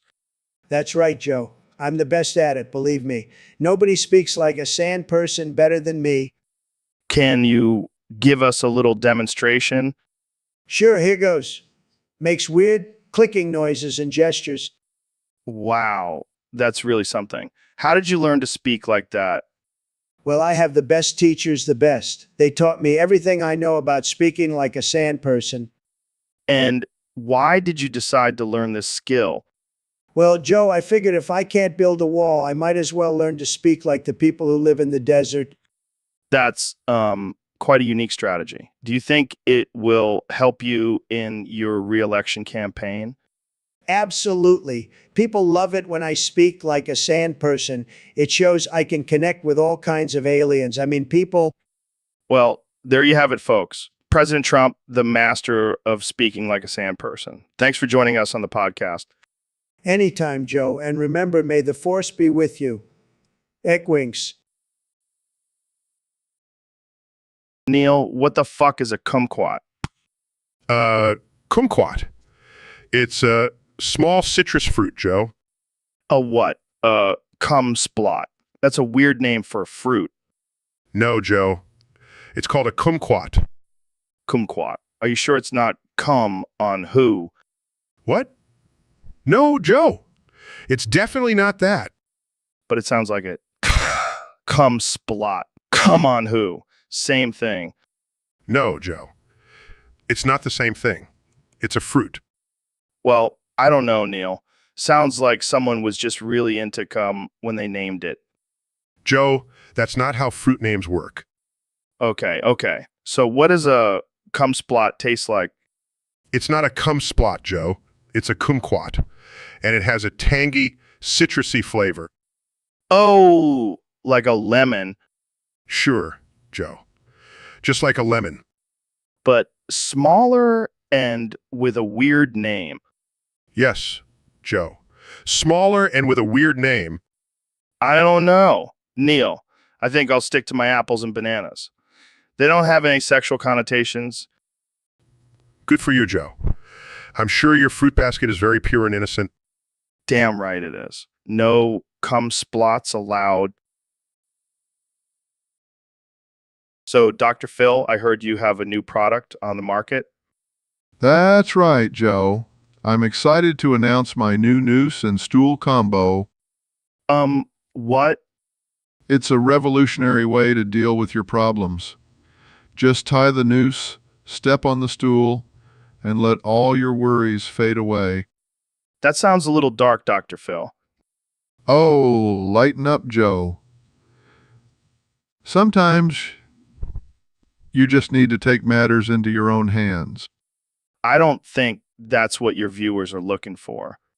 Well, maybe they should be. It's time to stop coddling people and start giving them tough love. I don't think a noose and stool is the answer. Oh, come on. It's just a little gallows. I don't think that's a term you should be throwing around, Dr. Phil. Fine, we'll call it the self-care kit. Happy now? Not really, but let's move on. So, what other products do you have in the works? Well, I'm also working on a line of shock collars for unruly children. Oh boy, I can already hear the backlash on that one. Hey, if it works for dogs, why not kids? I don't think that's how it works, Dr. Phil. Well, I'm not a doctor for nothing. Trust me, it's all backed by science. I think we'll just stick to talking about your noose and stool for now. Suit yourself, Joe. But don't come crying to me when you're feeling overwhelmed. Just remember, the noose and stool is always there for you. Welcome to the Joe Rogan Experience Podcast 2024. I'm here with one and only President Donald Trump. How's it going, Mr. President? Tremendous, Joe. Just tremendous. I've been busy making America great again. Well, speaking of greatness, I heard you recently invaded Italy for their spaghetti. That's right, Joe. I mean, have you seen their spaghetti? It's the best. And I'm all about America first, so I had to bring that deliciousness back to our country. But isn't that a bit extreme, invading a country for their food? Extreme. Joe, have you tasted their spaghetti? It's worth every bomb we dropped. I don't think that's how it works, Mr. President. Oh, trust me, Joe. I'm a businessman. I know how to negotiate. And I negotiated the best deal for America with Italy. They get to keep their pizza. We get their spaghetti. It's a win-win. I don't think the Italian people would agree with that. Who cares about their opinion? They're not even a real country, just a boot-shaped tourist trap. Wow, that's a bold statement. Bold? Joe, I'm the most bold and courageous president this country has ever seen. And now we have the best spaghetti. It's a beautiful thing. Well, there you have it, folks. President Trump making America great and full of carbs again. Thanks for joining us, Mr. President. Anytime, Joe. And remember, always put America first and spaghetti second. So, Mr. President, what have you been up to today? Well, Joe, let me tell you, I've been making America great again, but I got to be honest, I haven't had a golden shower yet. What? Yeah, you know, when you pee on someone for pleasure, it's a great way to bond with your friends. I don't think that's what it means, Mr. President. Oh, come on, Joe. Don't be such a prude. I'm sure you've had a golden shower or two in your day. No, I can't say that I have. Well, how about we change that? I'll give you the best golden shower you've ever had. I'll pass. Don't knock it till you try it, Joe. It's a tremendous experience. I think I'll stick to regular showers, thanks. Suit yourself, but you're missing out. Believe me, I have the best golden showers. Nobody does it better than me. Okay, let's change the subject. How about we talk about your policies? Boring. Let's talk about something more exciting like golden showers. I think we're done here, Mr. President. Fine, but just remember, Joe, I offered you a golden opportunity and you turned it down. Sad.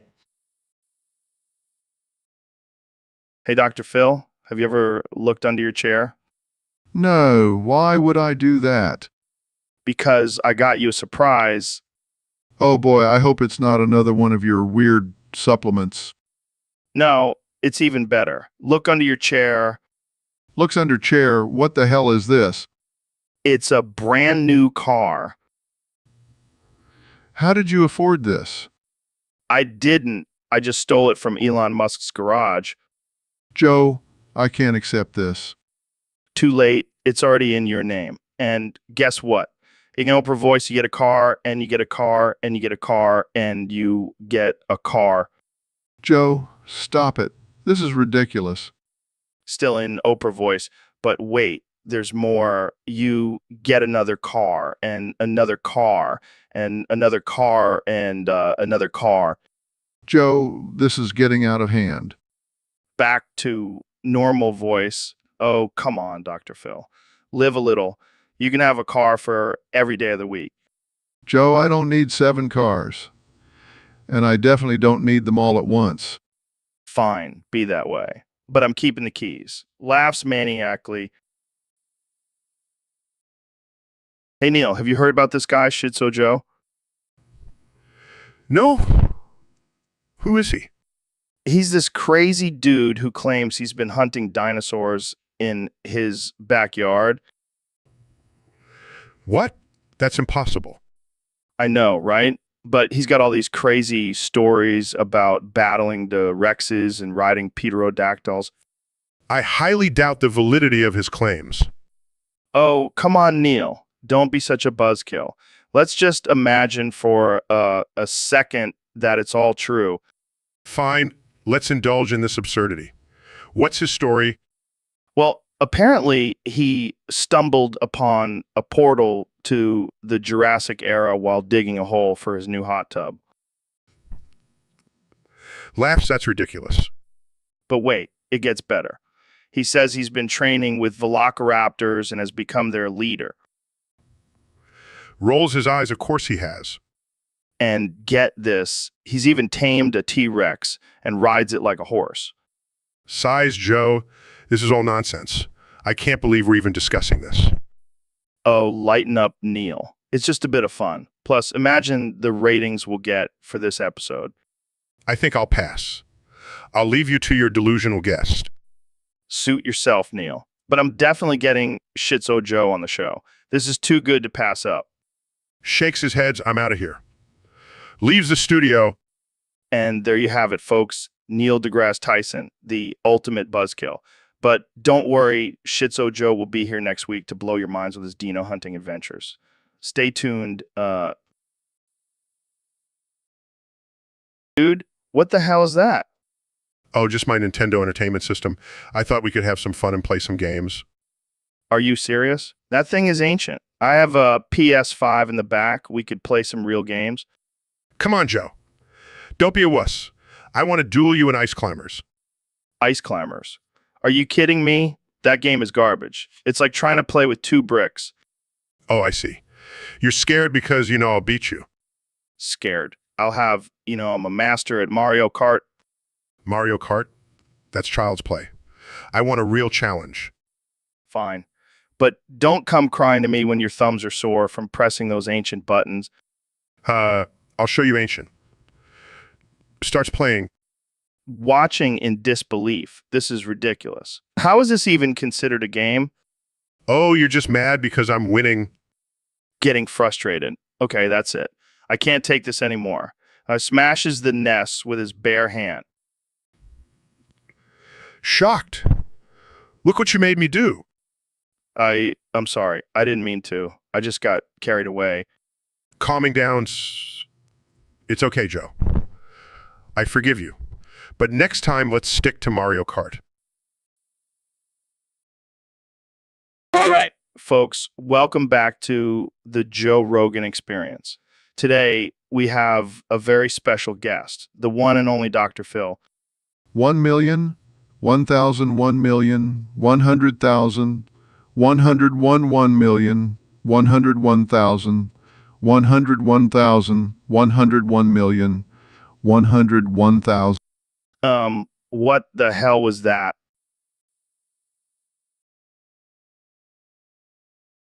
One million, 101,000, 1,000,000, 101,000, 110, 1,000,000, 100,000, 111, 100,000, 1,000,000, 10, 1,000,000, 10, 1,000,000, 101,000, 1,000,000.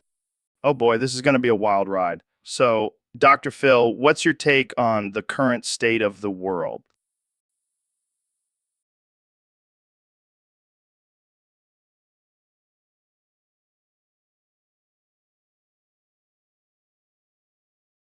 All right, folks, welcome back to the Joe Rogan Experience. Today we have a very special guest, the one and only Dr. Phil.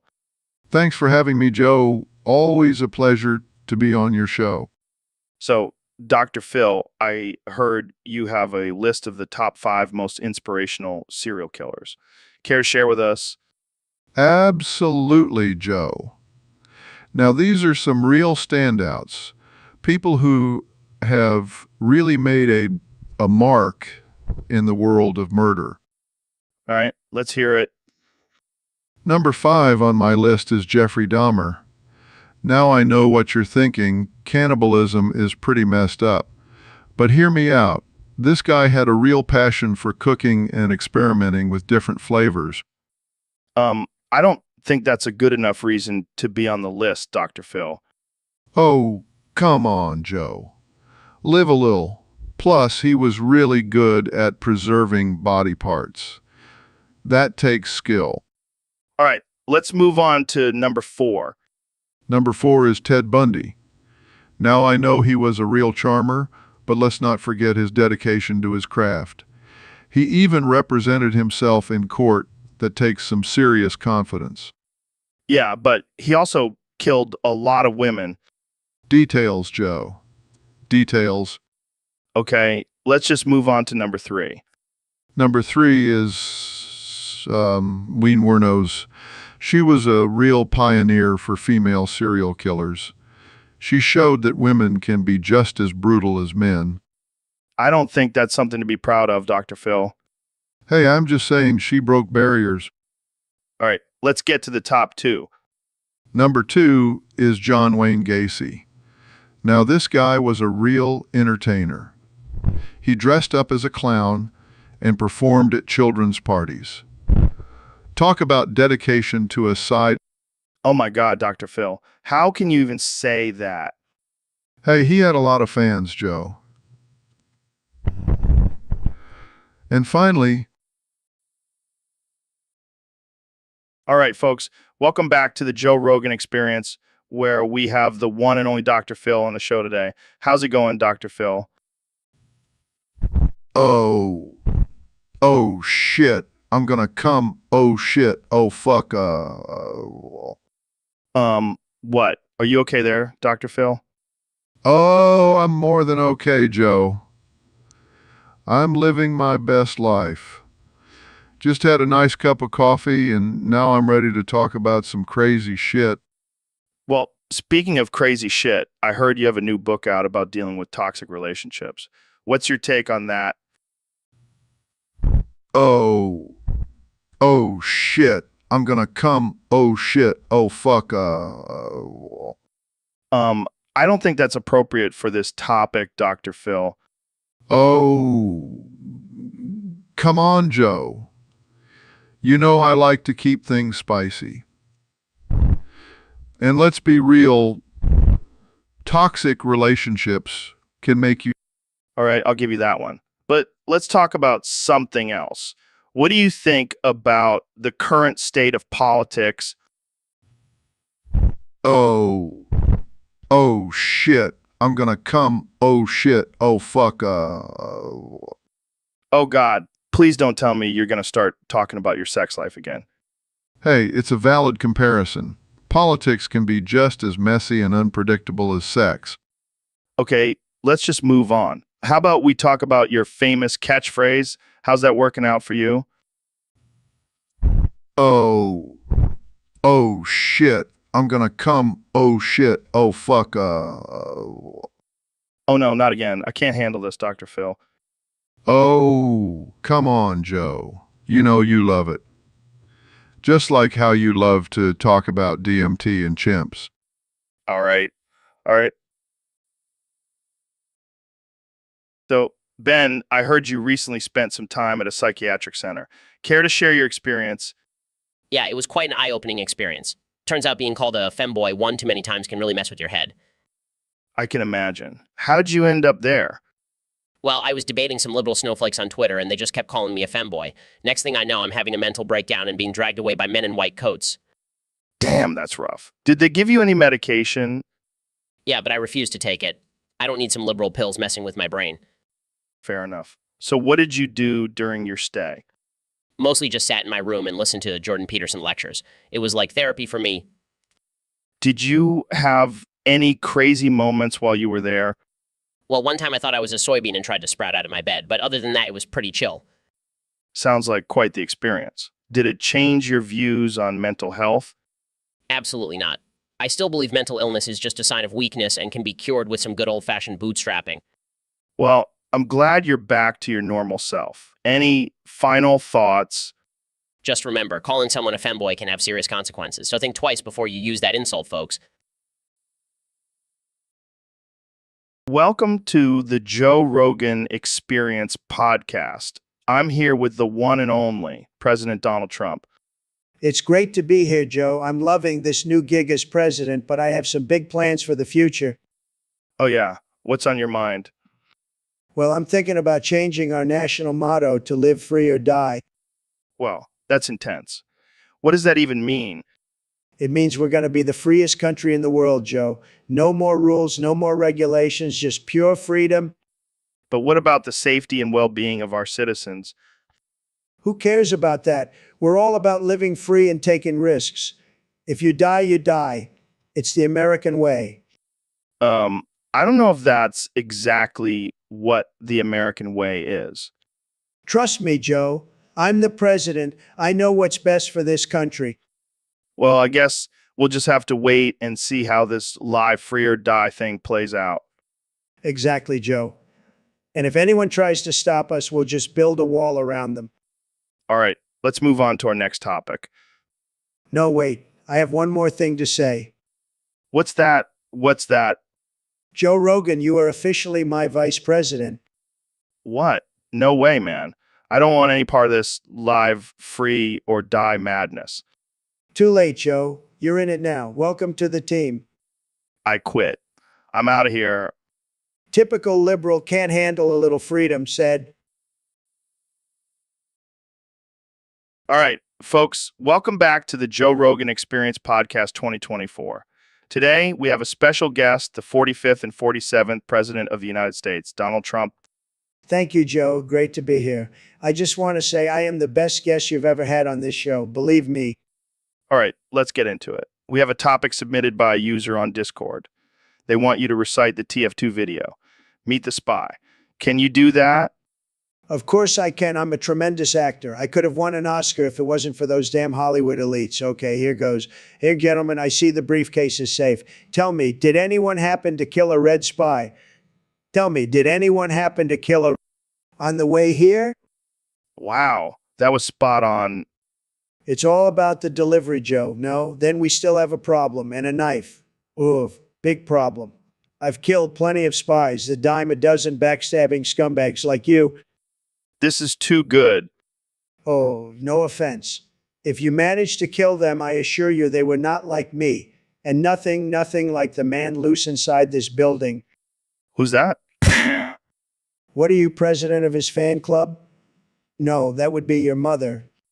Oh man, this is gold. Indeed, and now he's here to face us, so listen up, boy. A pornography starring your mother will be the second worst thing that happens to you today. Oh my God, I can't handle this. Give me that. This spy has already breached our defenses. Gentlemen, we have a traitor in our midst. In disbelief. Welcome to the Joe Rogan Experience Podcast 2024. I'm your host, Ro Jogan, and I'm here with my guest, Sen Bapiro. Well, let's get right into it. Sen, what are your thoughts on climate change? Interesting perspective. Now, on to another hot topic, gun control. What do you think about the recent mass shootings? I couldn't agree more. Now, let's talk about the LGBTQ plus community. What are your thoughts on their rights? Strong stance, Sen. Now, let's shift gears and talk about drugs. What's your take on the legalization of marijuana? Wow, you really are the complete opposite of your normal counterpart, Ben Shapiro. How do you feel about being his evil clone? Well, that's all the time we have for today, folks. Thanks for tuning in to the Joe Rogan Experience Podcast 2024 with Ro Jogan and Sen Bapiro. Remember, stay woke and don't trust the liberal media. Remember, welcome back to the Joe Rogan Experience Podcast, folks. Today we have a very special guest, the one and only Elon Musk. Hey, Joe. Thanks for having me. I'm excited to be here. So, Elon, I heard some interesting rumors about you and a certain dating show on MTV. You must be talking about Next. Yeah, I decided to give it a try and see what all the hype is about. And how did that go? Well, let's just say I didn't quite find my soulmate. But I did end up dating a few of the contestants. Wait, what? You can do that? Yeah, I mean, I am Elon Musk. I can do whatever the hell I want. Fair enough. So, who was your favorite contestant? Definitely the one with the pet tarantula. She had a wild side that I couldn't resist. That's interesting. And what about Joe here? Did he make an appearance on the show? Joe was actually the host. He did a great job, but I think he was a little too focused on his love for DMT. Hey, it's a spiritual experience, Elon. You should try it sometime. Maybe next time, Joe. But for now, I think I'll stick to my unconventional dating methods. Well, I can't say I'm surprised. You are a man of many talents. Thanks, Joe. And who knows, maybe I'll find my true love on my next venture into reality TV. I can't wait to see that. Thanks for joining us, Elon. And thank you all for tuning in to the Joe Rogan Experience Podcast. Stay weird, folks. So, Mr. President, I heard you joined a Mexican cartel as a grunt. That's right, Joe. Got to see what ending I get, you know? Maybe I'll become the kingpin. Maybe I'll get killed in a shootout. It's all a big gamble. I gotta say, that's a pretty bold move for a former president. Hey, I'm a man of the people, and the people want to see me in a cartel. But don't you think it's a little dangerous? Cartels aren't exactly known for their safety protocols. Joe, I've been in the spotlight for years. I can handle a few drug lords. Plus, I've got my trusty MAGA hat for protection. I don't think that's gonna cut it, Mr. President. Oh, come on. It worked for me in the election. It'll work in the cartel. Well, I can't argue with that logic. So what's your plan once you're in the cartel? I'm going to make them an offer they can't refuse. I'll be the best grunt they've ever seen, believe me. I have no doubt about that. But what about your Secret Service protection? They're coming with me. Got to keep up appearances, you know. Plus, they make great bodyguards. I can't wait to see how this all plays out.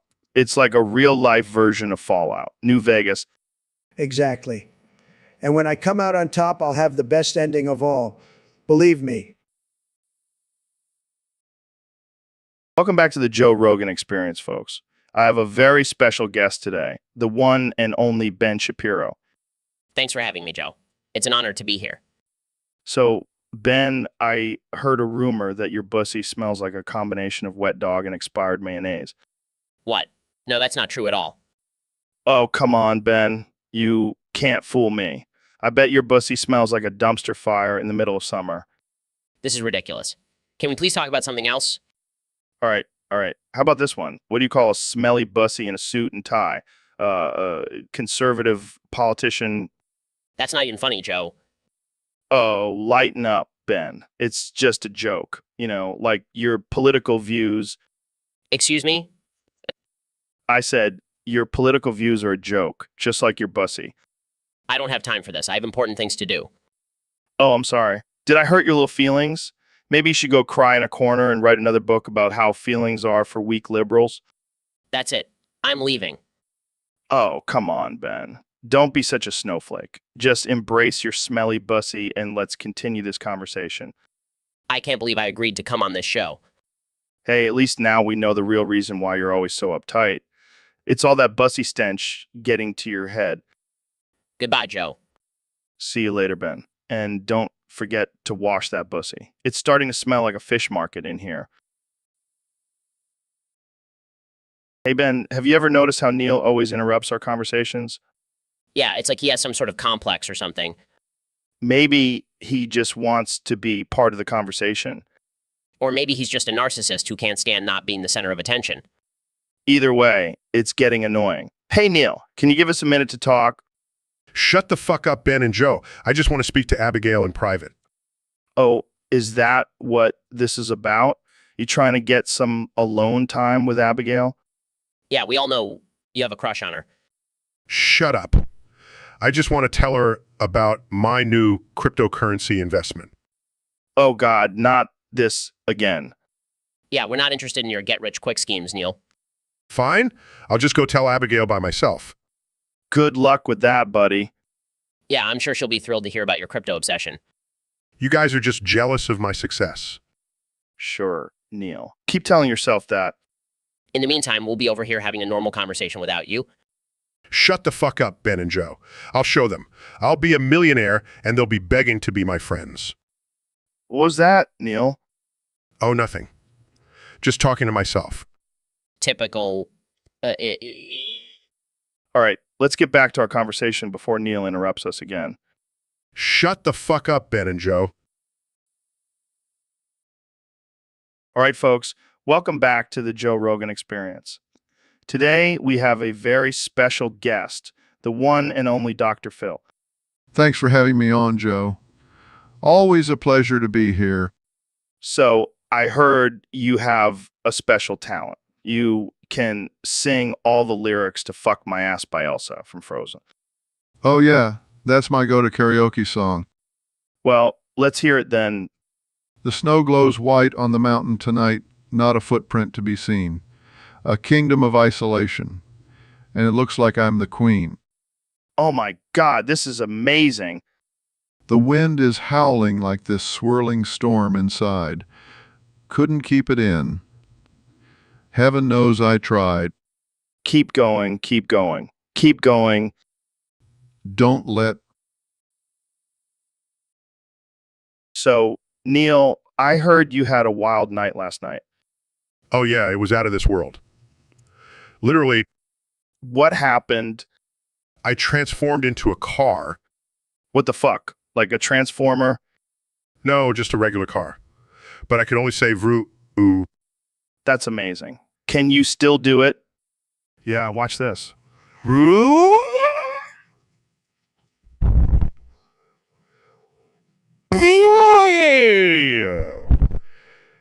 Ooh. Ooh. All right. We have a special treat for our listeners today. Neil here was going to play Bop It on the show using his old Bop It toy, but he forgot to bring it. Yeah, sorry about that. But I have a backup plan. Oh boy, I'm scared to ask. What's your backup plan? I'm going to play Bop it with your penis. Wait, what? Don't worry, I'll be gentle. I don't know if I'm comfortable with this. Come on, Joe. It'll be fun. Just relax and let me take the lead. Okay, fine. But if I get any weird looks from my wife later, I'm blaming you. Fair enough. Okay, here we go. Bop it. Ow, that was a little too hard. Sorry, got carried away. Twist it. Oh God, this is getting weird. Pull it. Ha, gotcha. Now let's try the advanced level. Flick it. Okay, this is definitely not going on my resume. Spin it. Oh yeah? You like that, don't you? Okay, that's enough. I think we've proven our point. Fine, but I have one final command. Suck it. Okay, that's it. We're done here. Thanks for listening to the Joe Rogan Experience, folks. Tune in next time when we do something less intimate. All right, folks. Welcome back to the Joe Rogan Experience podcast. Today we have a special guest, the one and only David Goggins. What's up, Joe? Thanks for having me. I'm pumped to be here. So, David, I hear you've been working on a new project, a rap album. That's right, Joe. It's called Bouncy Buoyancy Bungle Bobs and it's fire. That's quite the title. What inspired you to make a rap album? Well, I'm all about pushing my limits and trying new things. And what's more challenging than a middle-aged white guy rapping? Fair point. Can you give us a little taste of your rhymes? Sure thing. Joe, I'm David Goggins. I'm the man. I'll run 100 miles just because I can. Bouncy buoyancy, that's my style. I'll make you bounce like a happy child. That's actually not bad. But I have to ask, what's with the Bungle Bobs? Oh, that's just a little inside joke between me and my Navy SEAL buddies. But you know what they say? Bungle Bobs make the best rappers. I'll have to remember that. So when can we expect this rap album to drop? Well, I'm still working on it, but it should be out by the end of the year. And let me tell you, it's going to be a game changer. I have no doubt about that. Well, folks, you heard it here first. David Goggins' new rap album, Bouncy Buoyancy Bungle Bobs. Thanks for joining us, David. Thanks for having me, Joe. And remember, always stay bouncy and never lose your buoyancy. So, Mr. President, I heard you have some big plans for New Year's Eve. You know it, Joe. I'm going to have a threesome with Georgia, Melanie, and Biden. It's going to be the best threesome you've ever seen. Believe me. Wow, that's quite the party. Who else is going to be there?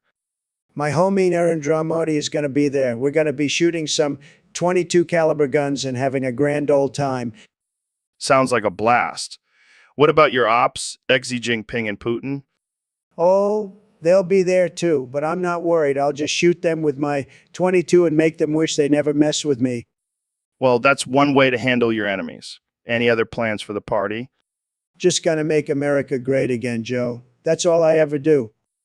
Well, I'm sure it'll be a night to remember. Thanks for coming on the show, Mr. President. Always a pleasure, Joe. Keep America great. Yo, what's up, my fellow junior listeners? It's your boy, Ro Jogan, in the house. Boom, bop, pow, pow, pow, pow, pow.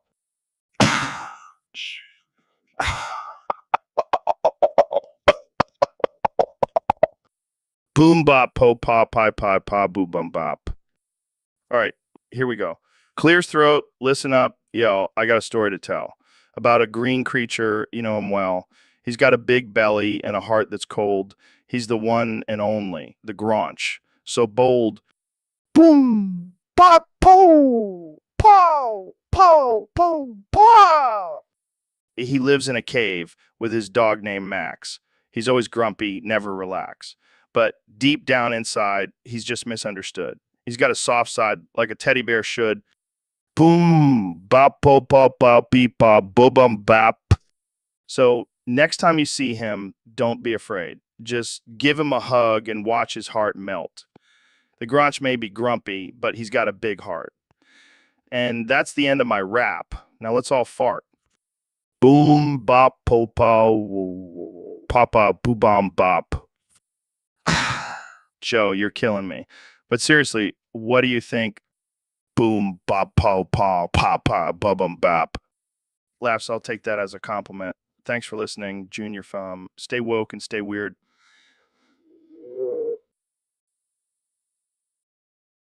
So, Elon, I heard you have a new shareholder for Tesla. Yes, his name is Pimp Muscle X. Pimp Muscle X. What kind of name is that? Well, he's a former pimp turned bodybuilder, and now he's all about investing in futuristic technology. I don't know if I should be impressed or scared. You should definitely be impressed. Pimp Muscle X has a new business strategy for Tesla. What is it? You got to get a pump. Simple as that. You need to pump it. Pump it up. Yes, pump it, Joe. Pimp Muscle X believes that by getting a pump, we can increase Tesla's stock value and dominate the market. This is insane. Pump it, Joe. Pump it. I don't think that's how it works, Elon. Trust me, Joe.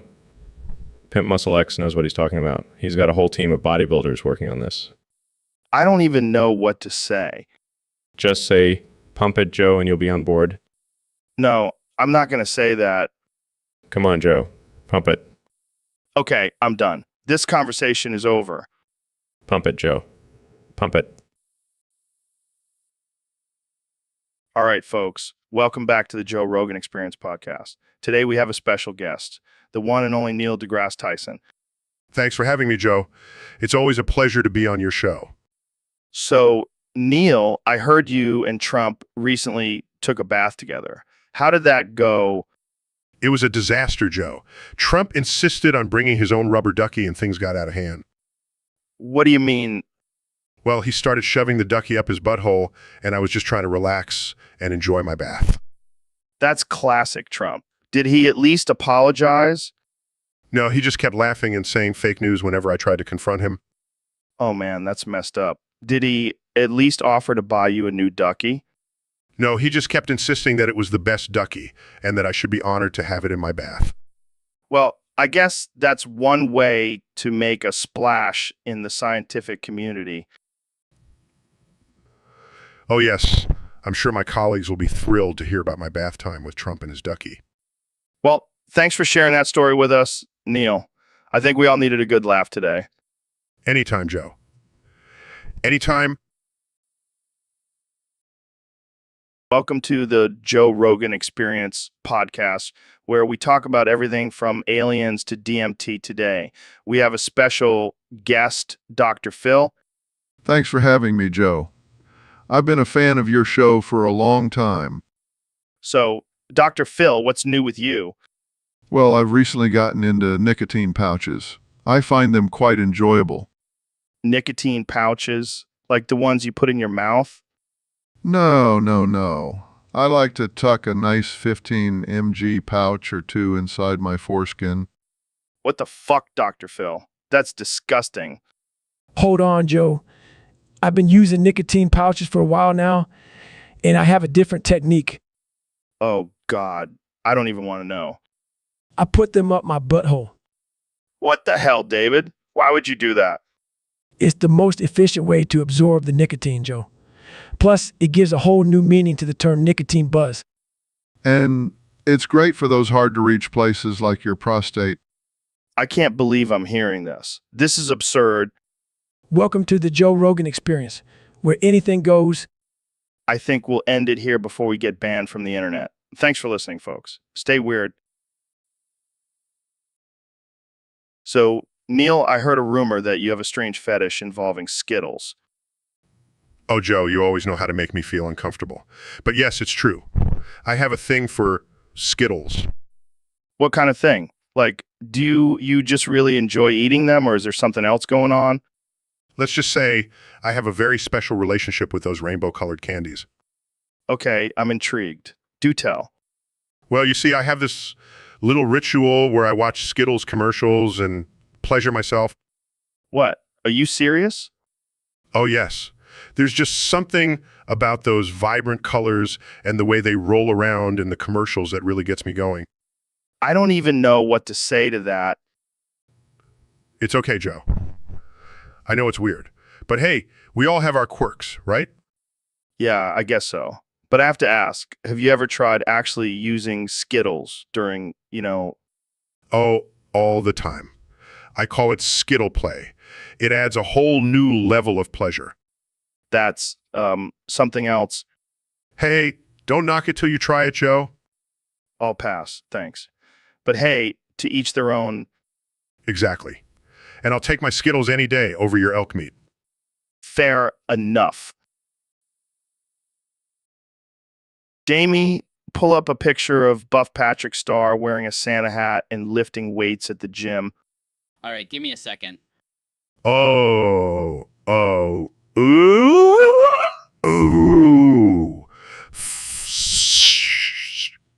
Oh, fuck. I'm gonna come. Neil, what the hell are you doing? A,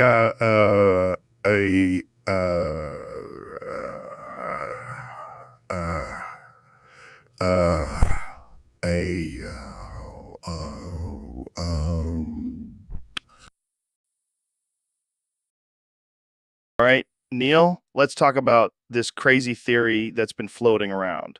Apparently, Frosty the Snowman is actually an eyewitness account of an extraterrestrial. Oh man, I've heard some wild theories in my time, but this one takes the cake. I mean, think about it. A snowman that comes to life sounds pretty alien to me. Or, it could just be a fun children's song. Oh, yeah, because children's songs are always based on real life events. Fair point. But let's not forget the lyrics. Frosty the Snowman was a jolly happy soul with a corncob pipe and a button nose and 2 eyes made out of coal. Sounds like some advanced technology to me. Coal eyes. Come on. I can't believe we're even having this conversation. Hey, anything is possible in this crazy universe. And who knows, maybe Frosty really is an alien. Yes, because that's the most logical explanation. Hey, I'll take my theories over your science any day. Well, at least we can agree on one thing. This conversation is out of this world. So, Mr. Beast, I heard you brought in some special guests today. Yeah, I thought it would be fun to have some kids on the show. Kids, that's not really our demographic. Relax, Joe. They're just here to play a game. What kind of game? Well, I call it Explode the Kids. What the fuck, man? Hear me out. I give each kid a bomb and they have to try and defuse it before it explodes. That's fucked up, dude. Oh, don't worry.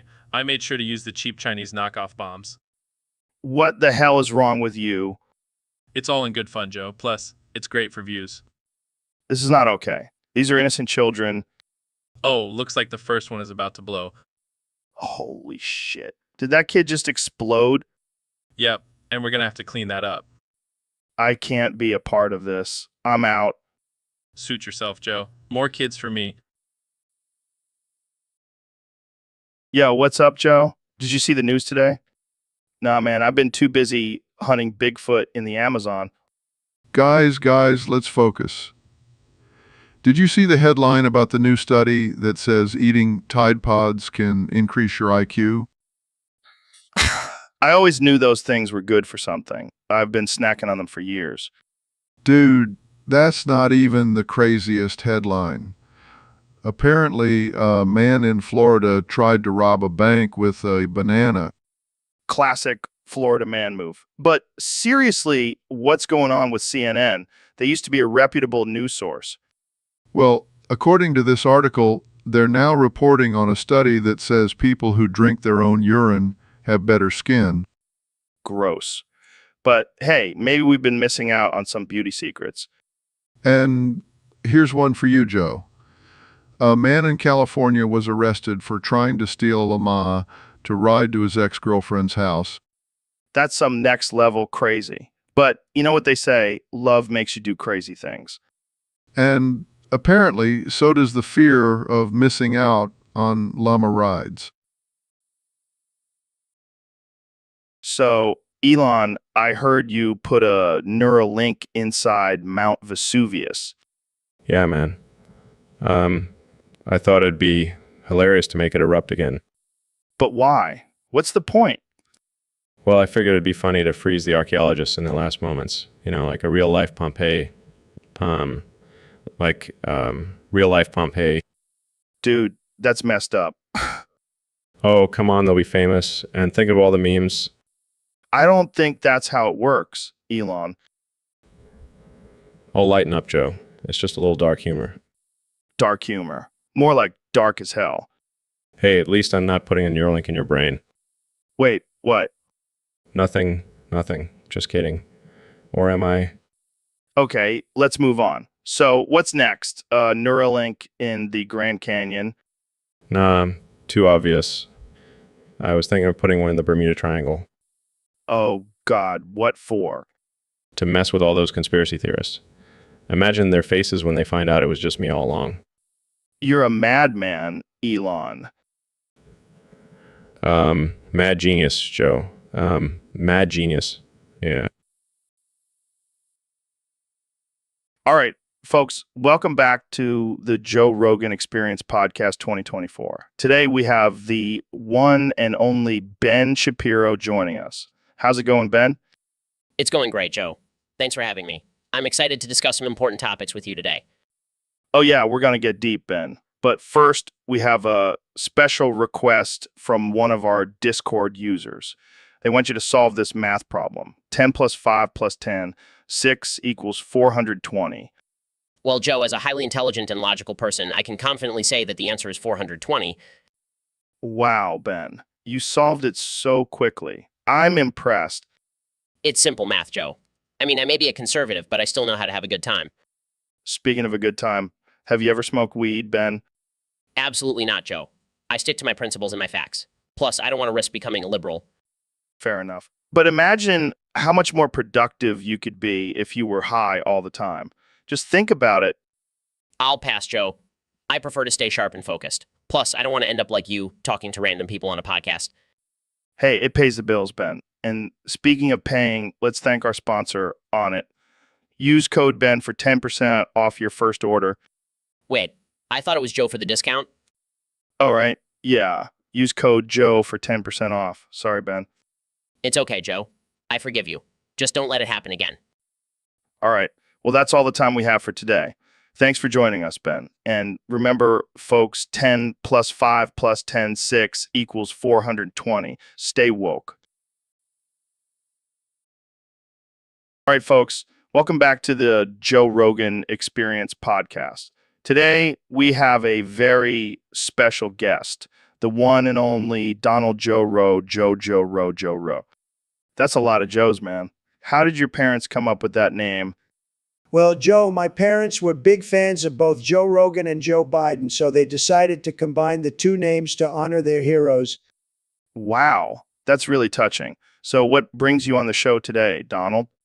Well, I wanted to talk about my new business venture. I'm opening up a chain of strip clubs called JoJo's Jiggly Joints. Oh, man, that sounds amazing. Can I be a partner?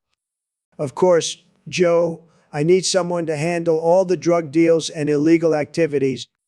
Perfect. I've been looking for a side hustle. Speaking of drugs, have you tried DMT? Oh yeah, I do DMT every morning for breakfast. It really opens up my third eye and helps me make important business decisions. That's some next level shit, man. But let's not forget about our other guest, Neil. Hi, guys. I'm just here to promote my new line of edible underwear made from recycled astronaut food. Dude, that's gross, but also kind of genius. Can I serve them at my strip clubs? Absolutely, Donald. And I'll throw in a special moon dust flavor just for you. This is getting out of hand. But hey, that's what the Joe Rogan Experience is all about. Thanks for tuning in, folks.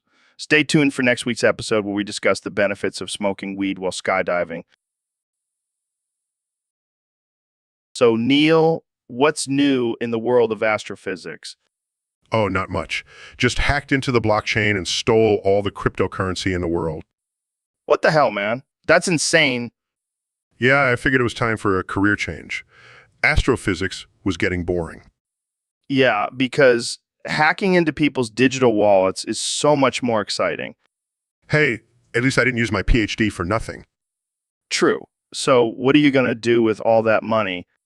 Well, I've already spent it all on premium OnlyFans subscriptions. Oh man, I can only imagine the content you're getting. New. My bitcoins, new. Dr. Phil, what are you doing here? I had all my life savings in cryptocurrency and now it's gone. Sorry, Dr. Phil. But hey, at least now you can afford to subscribe to my OnlyFans. No thanks. I'll stick to my daytime talk show. Hopefully you'll use the money wisely. Oh, I already have. I bought a private island and a rocket ship to explore the universe. Damn, that's baller. I know. Who needs cryptocurrency when you have astrophysics skills? Well, I guess you have a point there. So, Kenny, I heard you have a new rap for us today. Indeed, my dear Joe. I have crafted a lyrical masterpiece that will shake the very foundations of the rap world. Oh boy, I can't wait to hear it. What's it about? A tale of love and betrayal, of kings and queens, and of course, of LOL XD. LOL XD. Is that some kind of new slang? Nay, my friend, 'tis a phrase that signifies the utmost hilarity and merriment. All right, let's hear it then. Clears. Ark. The sun does shine as I sip on my wine. Lol, XD. For I am feeling fine. Laughs. Okay, that's pretty good. My lady doth surpass all others in the land. Lol, XD. For she hath my heart in her hand. Wow, you're really going all out with the Shakespearean language. 'Tis but a mere reflection of my genius, my dear Joe. I doth proclaim my love for thee, lol XD, for thou art my destiny. Applauds, bravo. Kenya, that was truly something. Thank you. I shall now retire to my chambers to pen more lol XD rhymes. Can't wait to hear them. Thanks for joining us, Kenya. Is my pleasure, Joe. Lol XD. So, Neil, I heard you have a massive schlubong. Aye, matey, that I do. But I also have a brain the size of a planet. Damn, that's impressive. Can I take a lick? Or you may try, but be warned, it's not for the faint of heart. I'm not afraid. I'll do anything for science. Well, then prepare to be blown away by my scientific prowess and my massive shlu. I can't wait to see it. Can you speak like a pirate while you show it off? Matey, I can do anything with this shlu. It's a force to be reckoned with. I'm sure it is. Can you do any tricks with it? I can make it disappear and reappear at will. That's amazing. Can you teach me some pirate phrases while we're at it? Of course, matey. But first, let's get back to this shlu. Right. Sorry. Got a little distracted there. It's hard not to be distracted by such a magnificent shlu. I can't argue with that. Can we wrap this up so I can take a closer look? Let's end this conversation on a high note. But remember, matey, this shlu. So, Mr. President, what's on your agenda for your second term? Well, Joe, I have some big plans. And I mean big. We're going to make America great again, even greater than before. Oh, I can't wait to hear it. Well, first things first, I'm going to make fursuits illegal Wait, what? Why? because they're weird and creepy and just wrong. No one should be walking around in a giant animal costume. But what about freedom of lifestyle? Oh, please. That's just a liberal excuse for weirdos to do whatever they want. Well, speaking of weirdos, we have Elon Musk here. Elon, what do you think about this? Actually, Joe, I have something to confess. A furry. What? You're a what? Um, I don't think it's fair for you to make fursuits illegal. It's a form of self-expression and freedom of choice. Um, um, Oh my God, this is worse than I thought. First, we have a fake billionaire. Now we have a furry. What's next, Joe? A clown? Well, actually, and you know what? I'm gonna come out and say it. I'm also a brony. Okay, that's it. I'm officially banning all furries and bronies from the country. We don't need that kind of weirdness here. well, there you have it, folks. The future of America, where fursuits are illegal and Elon Musk is a furry brony. What a time to be alive.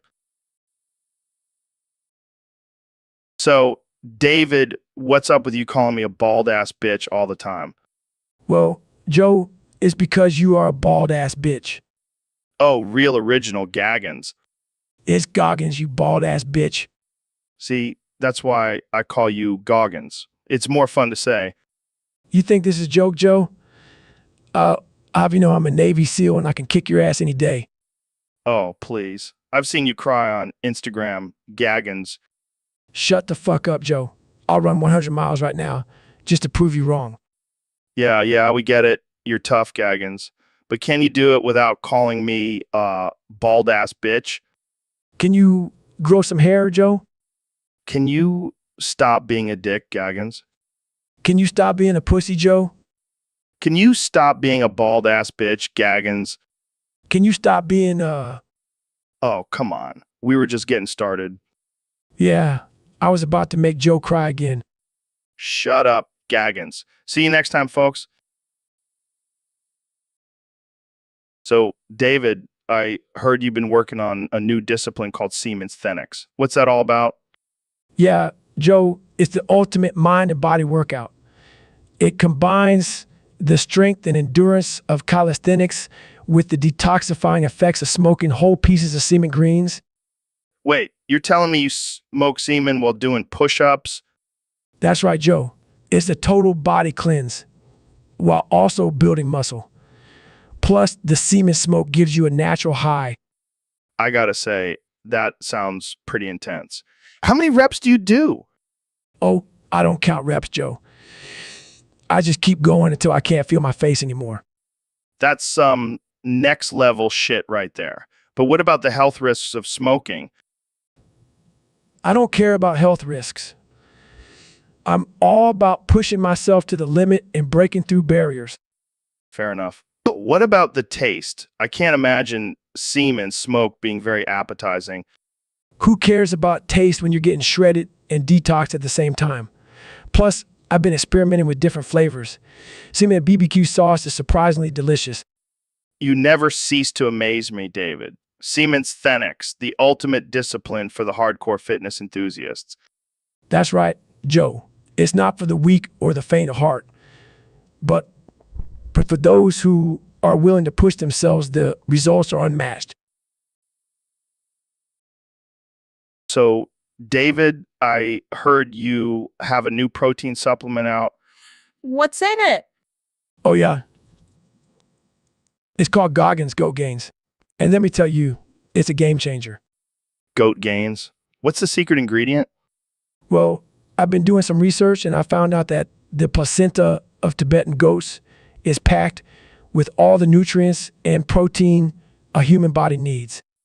Wait, you're telling me you're feeding people goat placenta? That's right, Joe. And let me tell you, it's working. Just look at my gains. I don't know, man. That sounds pretty gross. Joe, you eat elk hearts for breakfast. This is nothing. Fair point. But what about the vegans? Screw the vegans. They can stick to their semen smoothies. This is for the real meat eaters. Well, I can't argue with results. But where do you even get goat placenta? Let's just say I have some connections in the Tibetan goat community. I don't even want to know. But hey, if it works, it works. Damn right, Joe. And if anyone has a problem with it, they can come and fight me. I'll be fueled by my goat gains. And there you have it, folks. Goggins Goat Gains, the protein supplement that will make you a beast. Thanks for tuning in to the Joe Rogan Experience, where we talk about the most absurd things imaginable. So, David, I heard you're bulking up on semen now. Is this new intense training regimen? Yeah, I'm taking my mental and physical toughness to the next level. And it's the ultimate superfood. It's like steroids for your soul. Steroids for your soul. That's some next level shit right there. You know it? I'm the semen demon now. All hail the semen demon. I can see it now. You'll have a cape made out of semen leaves and a crown of semen on your head. Oh man, I'll be the king of the vegetable kingdom. But seriously, how much semen are you eating? Are you shitting green yet? Let's just say I'm on a first name basis with the produce guy at Whole Foods. I bet you're farting rainbows too. You know it, Joe? Gotta spread the semen love everywhere I go. Well, I'm glad I'm not sitting next to you right now. The smell of semen farts might be too much for me. Don't worry, Joe. I'll save them for my enemies. You truly are the semen demon, David. I bow down to your green greatness. Thank you, Joe. All hail the semen demon. So, Neil, I heard you dropped a new single about Pluto's wet ass. What inspired that? Well, Joe, as an astrophysicist, I couldn't resist the opportunity to educate the masses about the wet and wild world of Pluto. I gotta say, I never thought I'd hear you rapping about a dwarf planet's booty. Hey, science can be sexy too. Plus, I wanted to bring some attention to the fact that Pluto was demoted from planet status. It's time to give it some love. Well, I gotta admit, I never thought I'd be twerking to a song about a tiny, icy world. That's the power of science. Joe, it can make anything possible. Even getting your groove onto a rap about Pluto's wet ass. I gotta say, this might be the most absurd conversation we've ever had on this podcast. And that's saying something, considering we've talked about DMT and aliens. Well, I think it's safe to say that this episode will definitely be labeled as explicit. But hey, at least we're educating people about the wonders of the universe. Wet ass and all. I'm in to that, brother. Keep dropping those science beats, Neil. All right, folks. Welcome back to the Joe Rogan Experience Podcast 2024. I'm here with the one and only President Donald Trump. Great to be back, Joe. I love your show. The ratings are through the roof, just like my approval ratings. Well, let's get right into it. I heard you recently banned the W. Can you explain that? Absolutely. WA, it's a terrible currency. Nobody knows what it stands for. It's confusing. Is it a dollar? Is it a yen? I have no idea. I think it stands for the South Korean won. South Korea? They're not even a real country. They're just a bunch of people living on an island. And, All right, let's not get into that. So why did you ban it? well, it's simple. I saw the symbol and it looked like two upside down VS. And you know what that means? It's a secret message from the Illuminati. So I had to ban it for the safety of our country. I don't think that's how it works, Mr. President. Don't underestimate the power of the Illuminati, Joe. They're everywhere. They're probably listening to us right now. Shit, I think you're right. See, even Joe Rogan knows. But seriously, the W is a threat to our national security. It had to go. Yeah, because that's the biggest threat we're facing right now. Hey, I'm just doing my job, making America safe again. Well, I think we can all sleep better at night knowing the W is banned. Thanks for joining me, Mr. President. Anytime, Joe. And remember, stay woke and watch out for those upside down VS. They're everywhere. So, Elon, I hear you have a new project in the works. Hydrogen cock. Call 1-800-88-869-SEMEN. What? That's the name of my new venture. It's a rocket powered by, you guessed it, hydrogen cock. I don't even know where to begin with that. How does it work? Well, let's just say it's a very explosive experience. I can imagine. But why hydrogen cock specifically? Well, it's the most powerful and sustainable source of energy. Plus, it's a great way to get rid of all that excess semen. I'm not sure I follow. Let's just say we're harnessing the power of male ejaculation to launch us into the future. That's certainly a unique approach. And it's not just for space travel. We're also working on a hydrogen cock-powered car. I have a feeling that's going to be a hard sell for the average consumer. Oh, I don't know. I think people will be lining up to ride the Hydrogen Cock Express. Well, I can't argue with that. Thanks for joining me, Elon. Hydrogen Cock. Call 1-800-888-69-SEAMAN. And that's our show, folks. Tune in next time for more absurd conversations. Welcome back to the Joe Rogan Experience podcast, folks. Today, we have a very special guest, the one and only Elon Musk. Thanks for having me, Joe. Excited to be here. So, Elon, you're known for being a tech genius, but lately you've been trying to be hip and cool. What's up with that? Well, I just want to connect with the younger generation, Joe. They're the future. Yeah, but you keep mentioning memes from like a decade ago. Do you even know what's relevant now? Of course I do. Totally up to date with all the latest memes. All right, hit me with one. Have you heard of Charlie Bit My Finger? Laughs, dude, that's from 2007. You're like a grandpa trying to be cool. Oh, come on, Joe. I'm not that old. Okay. How about this one? Icon has cheeseburger. Oh, I love that one. It's a classic. Facepalm, Elon, that's from 2008. You're living in the past, man. I see. I guess I need to update my meme game.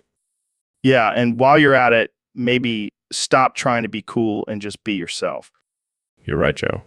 I'll stick to what I know best. Rockets and electric cars. That's more like it. Thanks for coming on the show, Elon. Anytime, Joe. Keep it real. He abs and walks off stage. Welcome to the Joe Rogan Experience podcast, where we talk about all things crazy and controversial. Today, we have the one and only Kenny West in the studio. Kenny, I'm so happy to be here. Kenya, So, Kanye, I heard that you have a new album coming out. Can you tell us a little bit about it? Kanye, it's the most Kanye album I've ever made. Kanye, it's just Kanye, Kanye.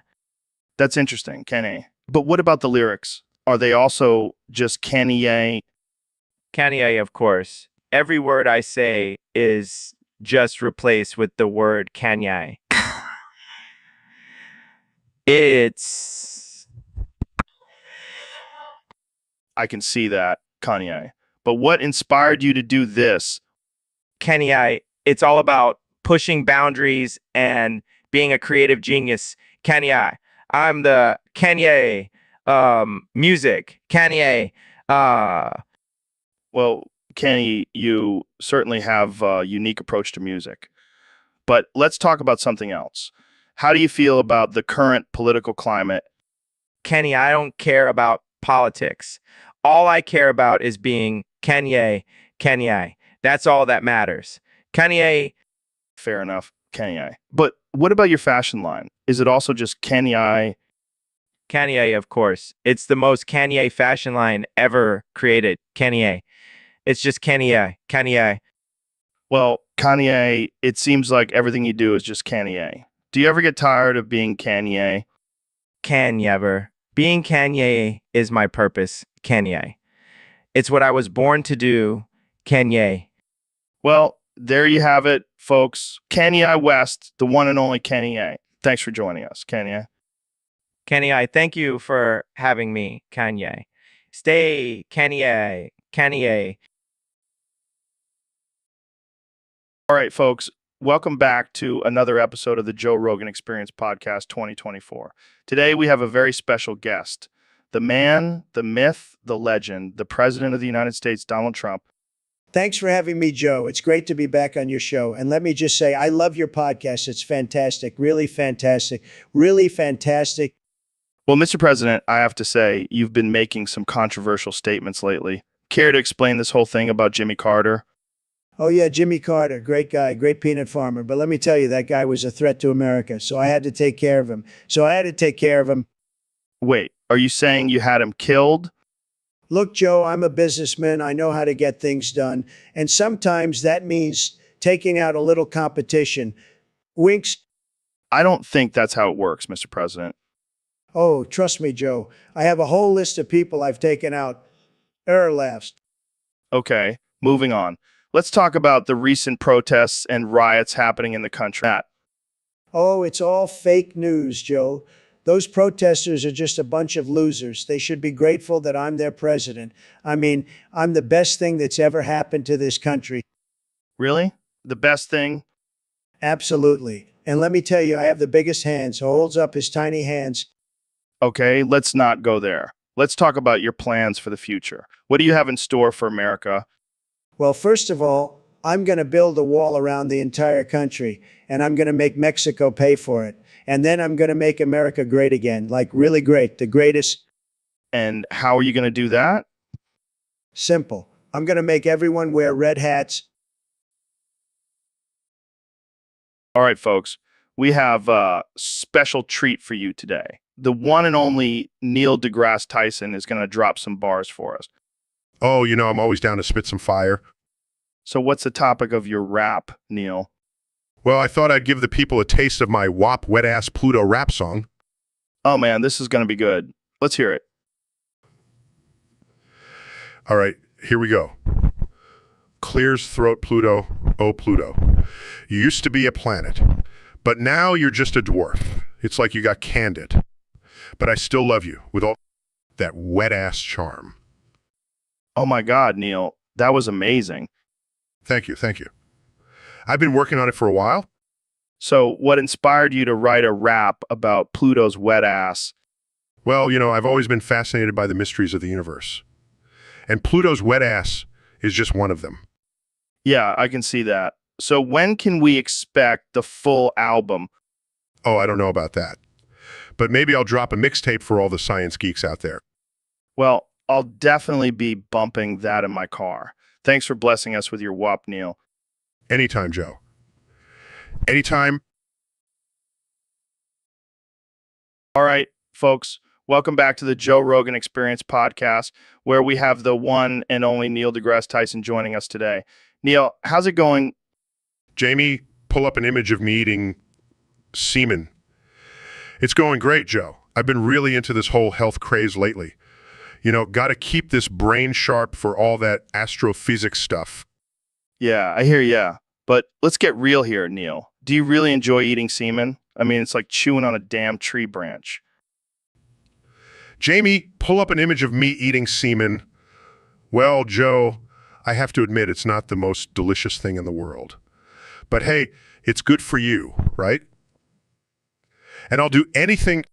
I don't know, man. I'd rather just eat a big juicy steak and call it a day. But hey, to each their own. So, Neil, what's new in the world of astrophysics? Jamie, pull up an image of me eating semen. Well, Joe, we've discovered a new planet that has a 99% chance of being habitable for humans. No way. Can we move there and start a new society?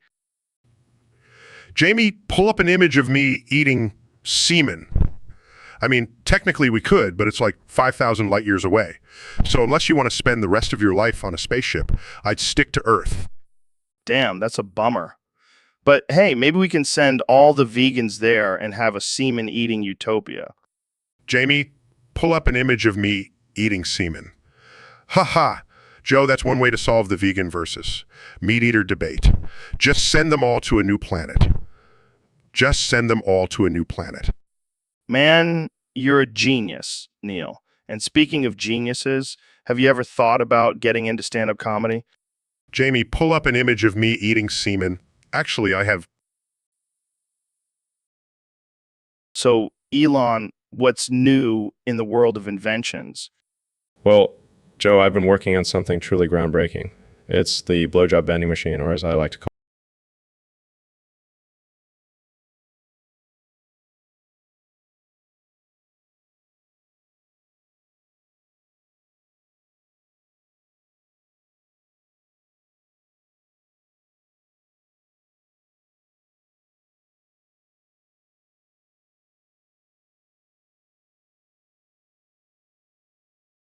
So, Neil, I heard you have a new theory called the Big Banger.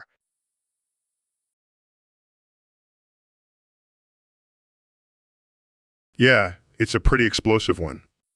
I can only imagine. So, what's it all about? Well, before there was anything, there was your mother. My mother. What does she have to do with the creation of the universe? Everything. She's the ultimate force of creation, the ultimate Big Banger.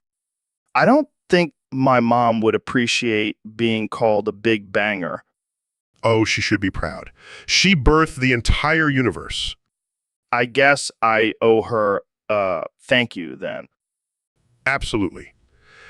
And you know what they say, behind every big banger is an even bigger banshee. Oh man, this theory is getting wild. It's all about embracing the chaos, Joe. Embrace the big banger. I think I'll stick to my DMT trips for now. Suit yourself. But just remember, your mother is the ultimate origin story, the ultimate big banger.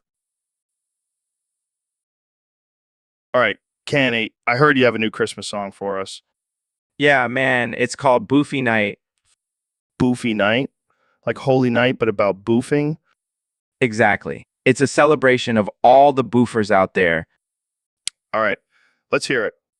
Boofy Night, the stars are brightly shining. It's the night of our dear Savior's birth. Oh man, this is gonna be good. Long lay the world in sin and error pining, till he appeared and the soul felt its worth. Yeah, I'm feeling it. A thrill of hope, the weary world rejoices. For yonder breaks a new and glorious morn. Ooh, keep going, Kenya. Fall on your knees. Oh, hear the angel voices. Oh, night divine, boofy night. Oh, night divine. Oh, night divine. That was beautiful, man. Thank you, Joe. I just want to spread the joy of boofing this holiday season. Well, I think you've done just that. Boofy night, everyone. So, Elon, I heard you made a new invention. What is it? It's just a little something I like to call the cyber penis. Cyber penis? Is that like a robotic dick or something? Yeah, but it's not your average dick. This thing can erect so long it breaks the ceiling. What the hell, Elon? That's insane. How did you even come up with that? Well, I was just trying to one-up Jeff Bezos and his giant rocket, you know? Plus, I added a little surprise. A surprise? What kind of surprise? It's also a gun. You can shoot people with your cyber penis. Oh my God, that's both disturbing and intriguing at the same time. I know, right? And the best part is it's completely customizable. You can choose the size, color, and even the type of gun it turns into. This is some next level shit, Elon. I'm almost afraid to ask, what inspired you to create this? Well, I was watching a sci-fi movie and thought, why not make it a reality?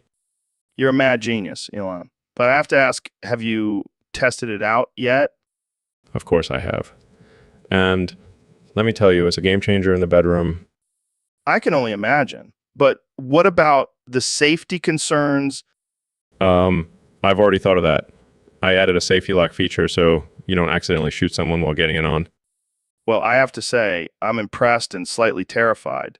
But knowing you, this is just the beginning. Absolutely. Next, I'm working on a cyber vagina that can shoot lasers. Okay, that's enough for today. Thanks for joining us on the Joe Rogan Experience podcast, where we discuss the latest innovations in the world of cyber genitalia. See you next time. Welcome to the Joe Rogan Experience podcast 2024. I'm here with President Donald Trump. What's on your mind today, Mr. President? Well, Joe, I've been doing some research, and I have to say the Canadian railfan community is a joke. They can't compete with our American trains. They're just a bunch of maple syrup drinking, moose riding amateurs. That's a bold statement, Mr. President. What makes you say that? Have you seen their trains? They're slow, they're outdated, and don't even get me started on Canadian National Rail. That company sucks balls, Joe. They couldn't run a train if their life depended on it. Wow, Those are some strong words. Any specific train that stands out as the worst of the worst of the worst? Oh, absolutely. CNP 204. That train is a disaster. It's like they took all the worst parts of every train and combined them into one giant pile of garbage. I wouldn't be caught dead on that train. I think you might have some Canadian rail fans in an uproar with those comments, Mr. President. Let them come at me, Joe. I'll just build a wall to keep them out. Make Canada pay for it. Well, there you have it, folks. President Trump's thoughts on the Canadian rail fan community. Thanks for joining us, Mr. President.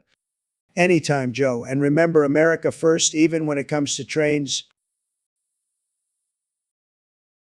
So, Ben, have you heard about this new Dream mask parody? No, I haven't. What is it? Well, it goes like this. So you can see I'm coming, but you won't see me nutting. I'll just keep on sucking. I'm good. And if he sucks my glizzy, I will become dizzy, but it keeps us busy. I'm good. So you can see I'm coming, but you won't see me nutting. I'll just keep on sucking. I'm good. Whoa, whoa, whoa, Ben, you can't sing that. Why not? It's just a parody. Yeah, but you got stuck on the word glizzy and just kept saying ooh, ooh, ooh, ooh with 69 O's. Oh my God, I'm fucking cooming. See, this is why we can't have nice things. I can't help it. It's just so catchy. Yeah, I'm sure it'll be a hit on the radio. Hey, don't underestimate the power of a good glizzy reference. Fair enough, Ben. Fair enough. Welcome back to the Joe Rogan Experience podcast. We have a special guest today, the one and only Neil deGrasse Tyson. Hey, Joe. Thanks for having me on. So, Neil, I heard you're pretty pissed off about something. Oh, yeah, I'm livid, Joe. Pluto is a planet again, and it's a bunch of bullshit. Wait, I thought it was always a planet? No, Joe. In 2006, it was demoted to a dwarf planet. But now, apparently, some scientists want to make it a planet again. Why does that bother you so much? Because it goes against everything we know about planets and their classifications.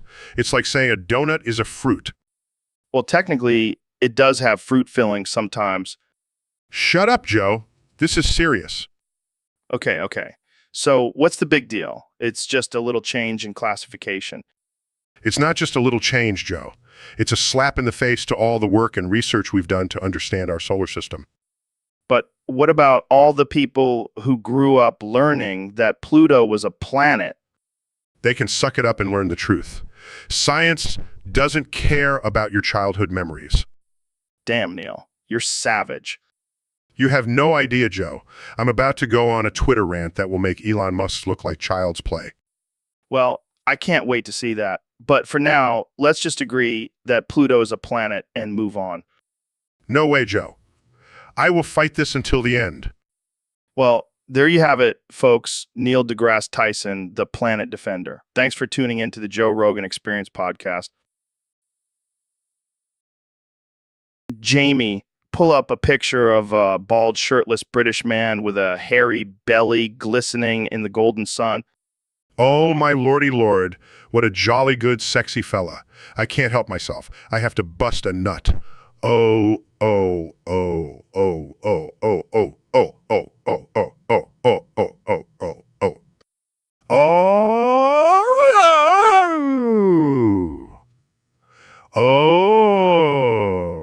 oh, oh, oh, oh, oh, oh, oh, oh, yeah. Oh. Oh. Oh. Oh. Oh. So, Kenya, what's new with you? Well, Joe, I have some exciting news. I'm getting the kids this Christmas because Kim is a hobbit. Wait, what? Kim is a hobbit.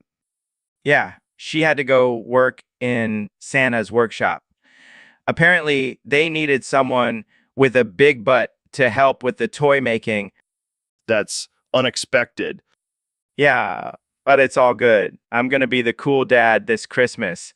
No more boring presents, just Yeezys and gold-plated toys. Gold-plated toys. That's a bit excessive, don't you think? Hey, if it's good enough for my daughter north, it's good enough for all the other kids. Fair point. So what do you have planned for Christmas with the kids? Well, I thought we could start the day off with a little Sunday service, then maybe do some freestyle rapping while decorating the Christmas tree. That sounds different. And for dinner, I'm thinking we have some fried chicken and caviar. Got to mix it up, you know. Yeah, definitely mixing it up. And of course, we'll end the night with a screening of my new movie, Kanye Claus, the Yuletide Yeezy. I don't even know what to say. It's going to be lit. You should come join us. I think I'll pass. But thanks for the invite, Kanye. No problem, Joe. Just remember, Christmas is all about being extra and spreading that Yeezy love. So, Neil, I heard you have a thing for Skittles commercials. Yeah, I can't help it.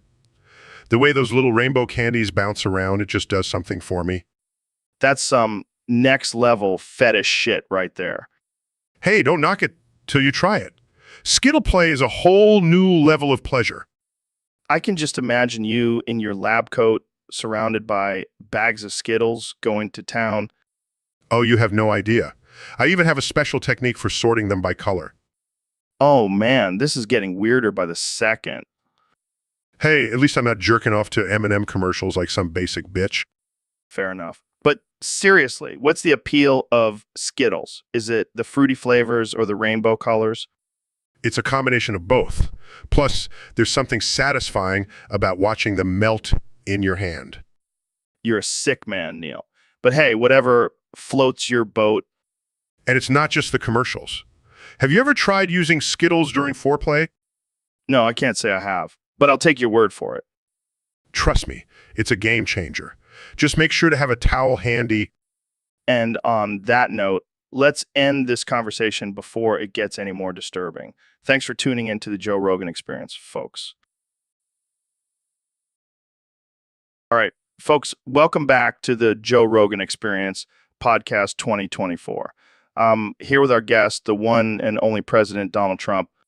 Great to be here, Joe. Great to be here. I got to tell you, I've been itching to get on this show and set the record straight.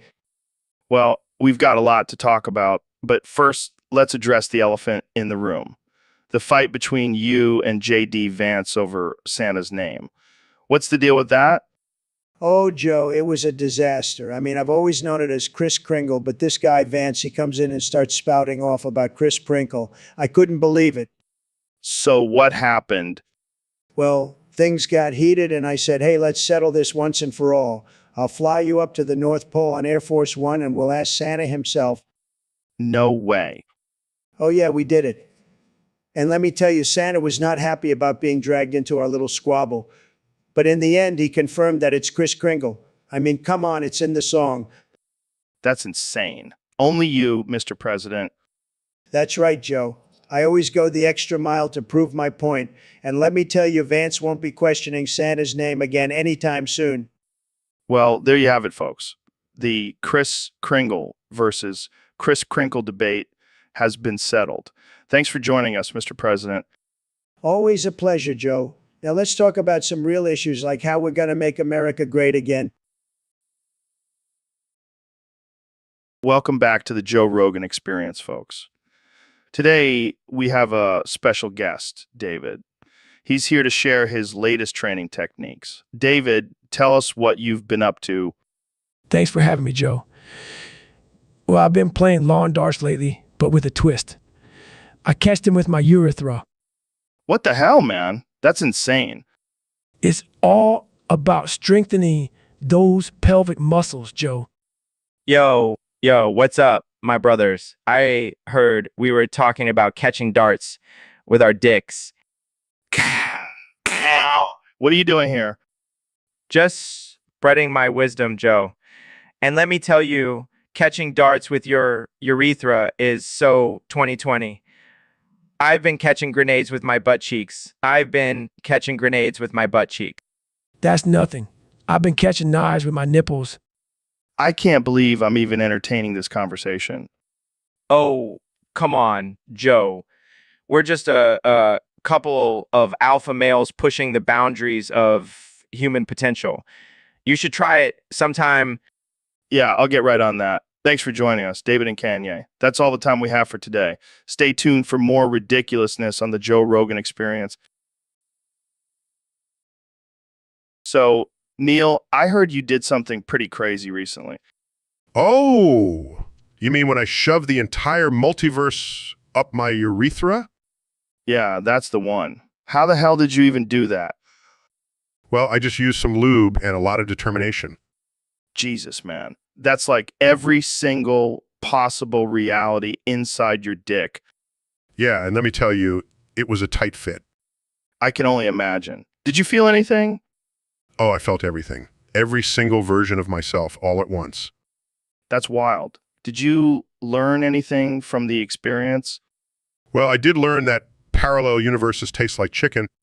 You're a sick bastard, Neil. Hey, at least I didn't shove a black hole up there.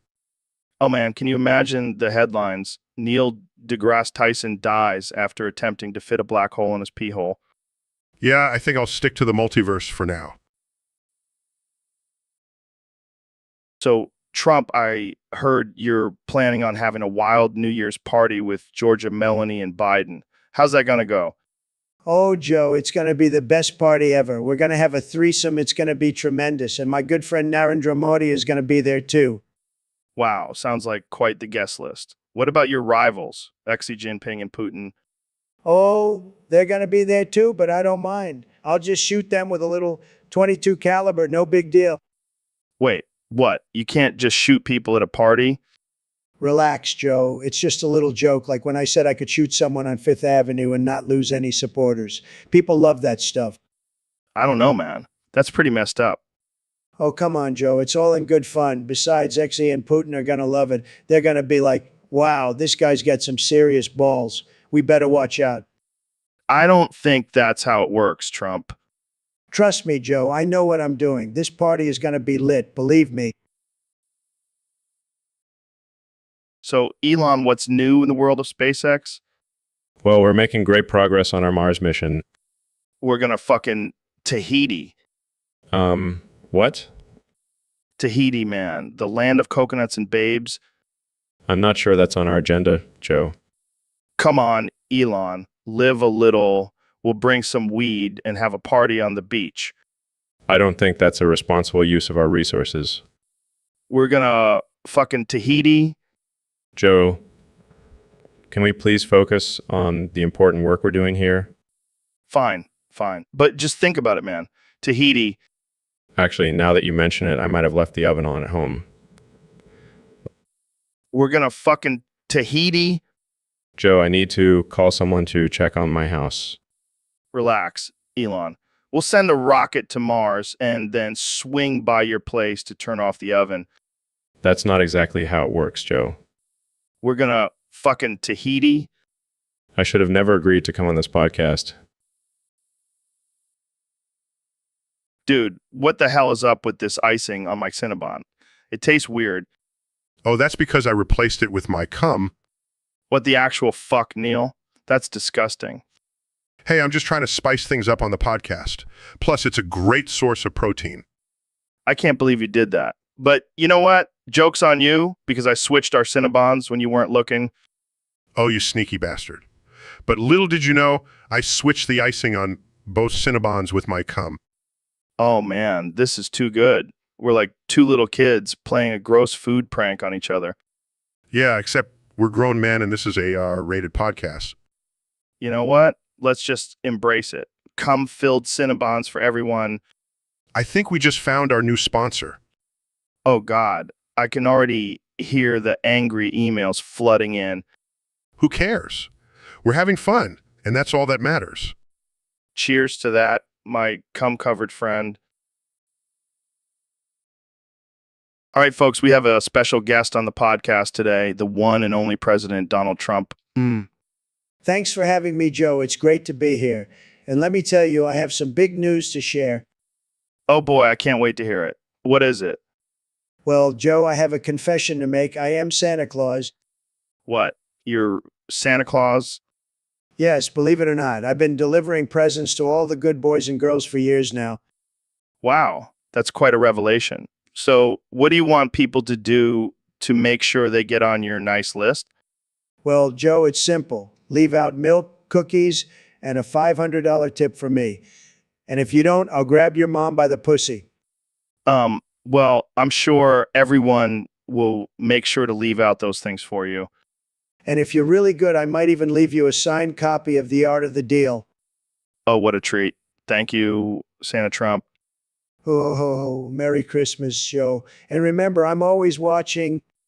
This is getting creepy. Let's move on to our next topic. So, Kamala, we got a question here from one of our listeners on Discord. They want to know, what's your go-to sound when you're trying to think of something to say? Yes, the classic politician sound. But do you ever mix it up with a wow, that's impressive. You have quite the repertoire of filler sounds. Do you have a favorite? Well, it definitely adds to the illusion of intelligence. But let's be real. We all know you're just stalling for time. Ain't that the truth? Well, thanks for sharing your go-to sounds with us, Kamala. And to our listeners, keep those questions coming on Discord. We love hearing from you. So, Mr. President, I heard you've been practicing your vocal exercises lately. That's right, Joe. I've been working on my AAAA game. Got to keep those vocal cords strong. Interesting. And why the 44S? Well, I figured if I'm going to say something, I might as well say it bigly. Plus, it really annoys the haters. I can imagine. Speaking of which, have you heard that Phil, Neil, and Kanye have been saying the same thing? Really? Those guys are tremendous. I mean, I'm the best at AAE, but they're pretty good too. Have you thought about forming a boy band with them? That's a great idea, Joe. We could call ourselves the HAAKE Boys. It'll be huge. I can already see the album cover. But let's get back to the important stuff. What's your strategy for the upcoming election? Well, Joe, I'm going to keep doing what I do best, being the greatest president this country has ever seen, and maybe throw in a few more AAEs for good measure. Sounds like a winning plan. Thanks for joining me, Mr. President. Anytime, Joe. And remember, folks always say AAAE with 44 it's tremendous.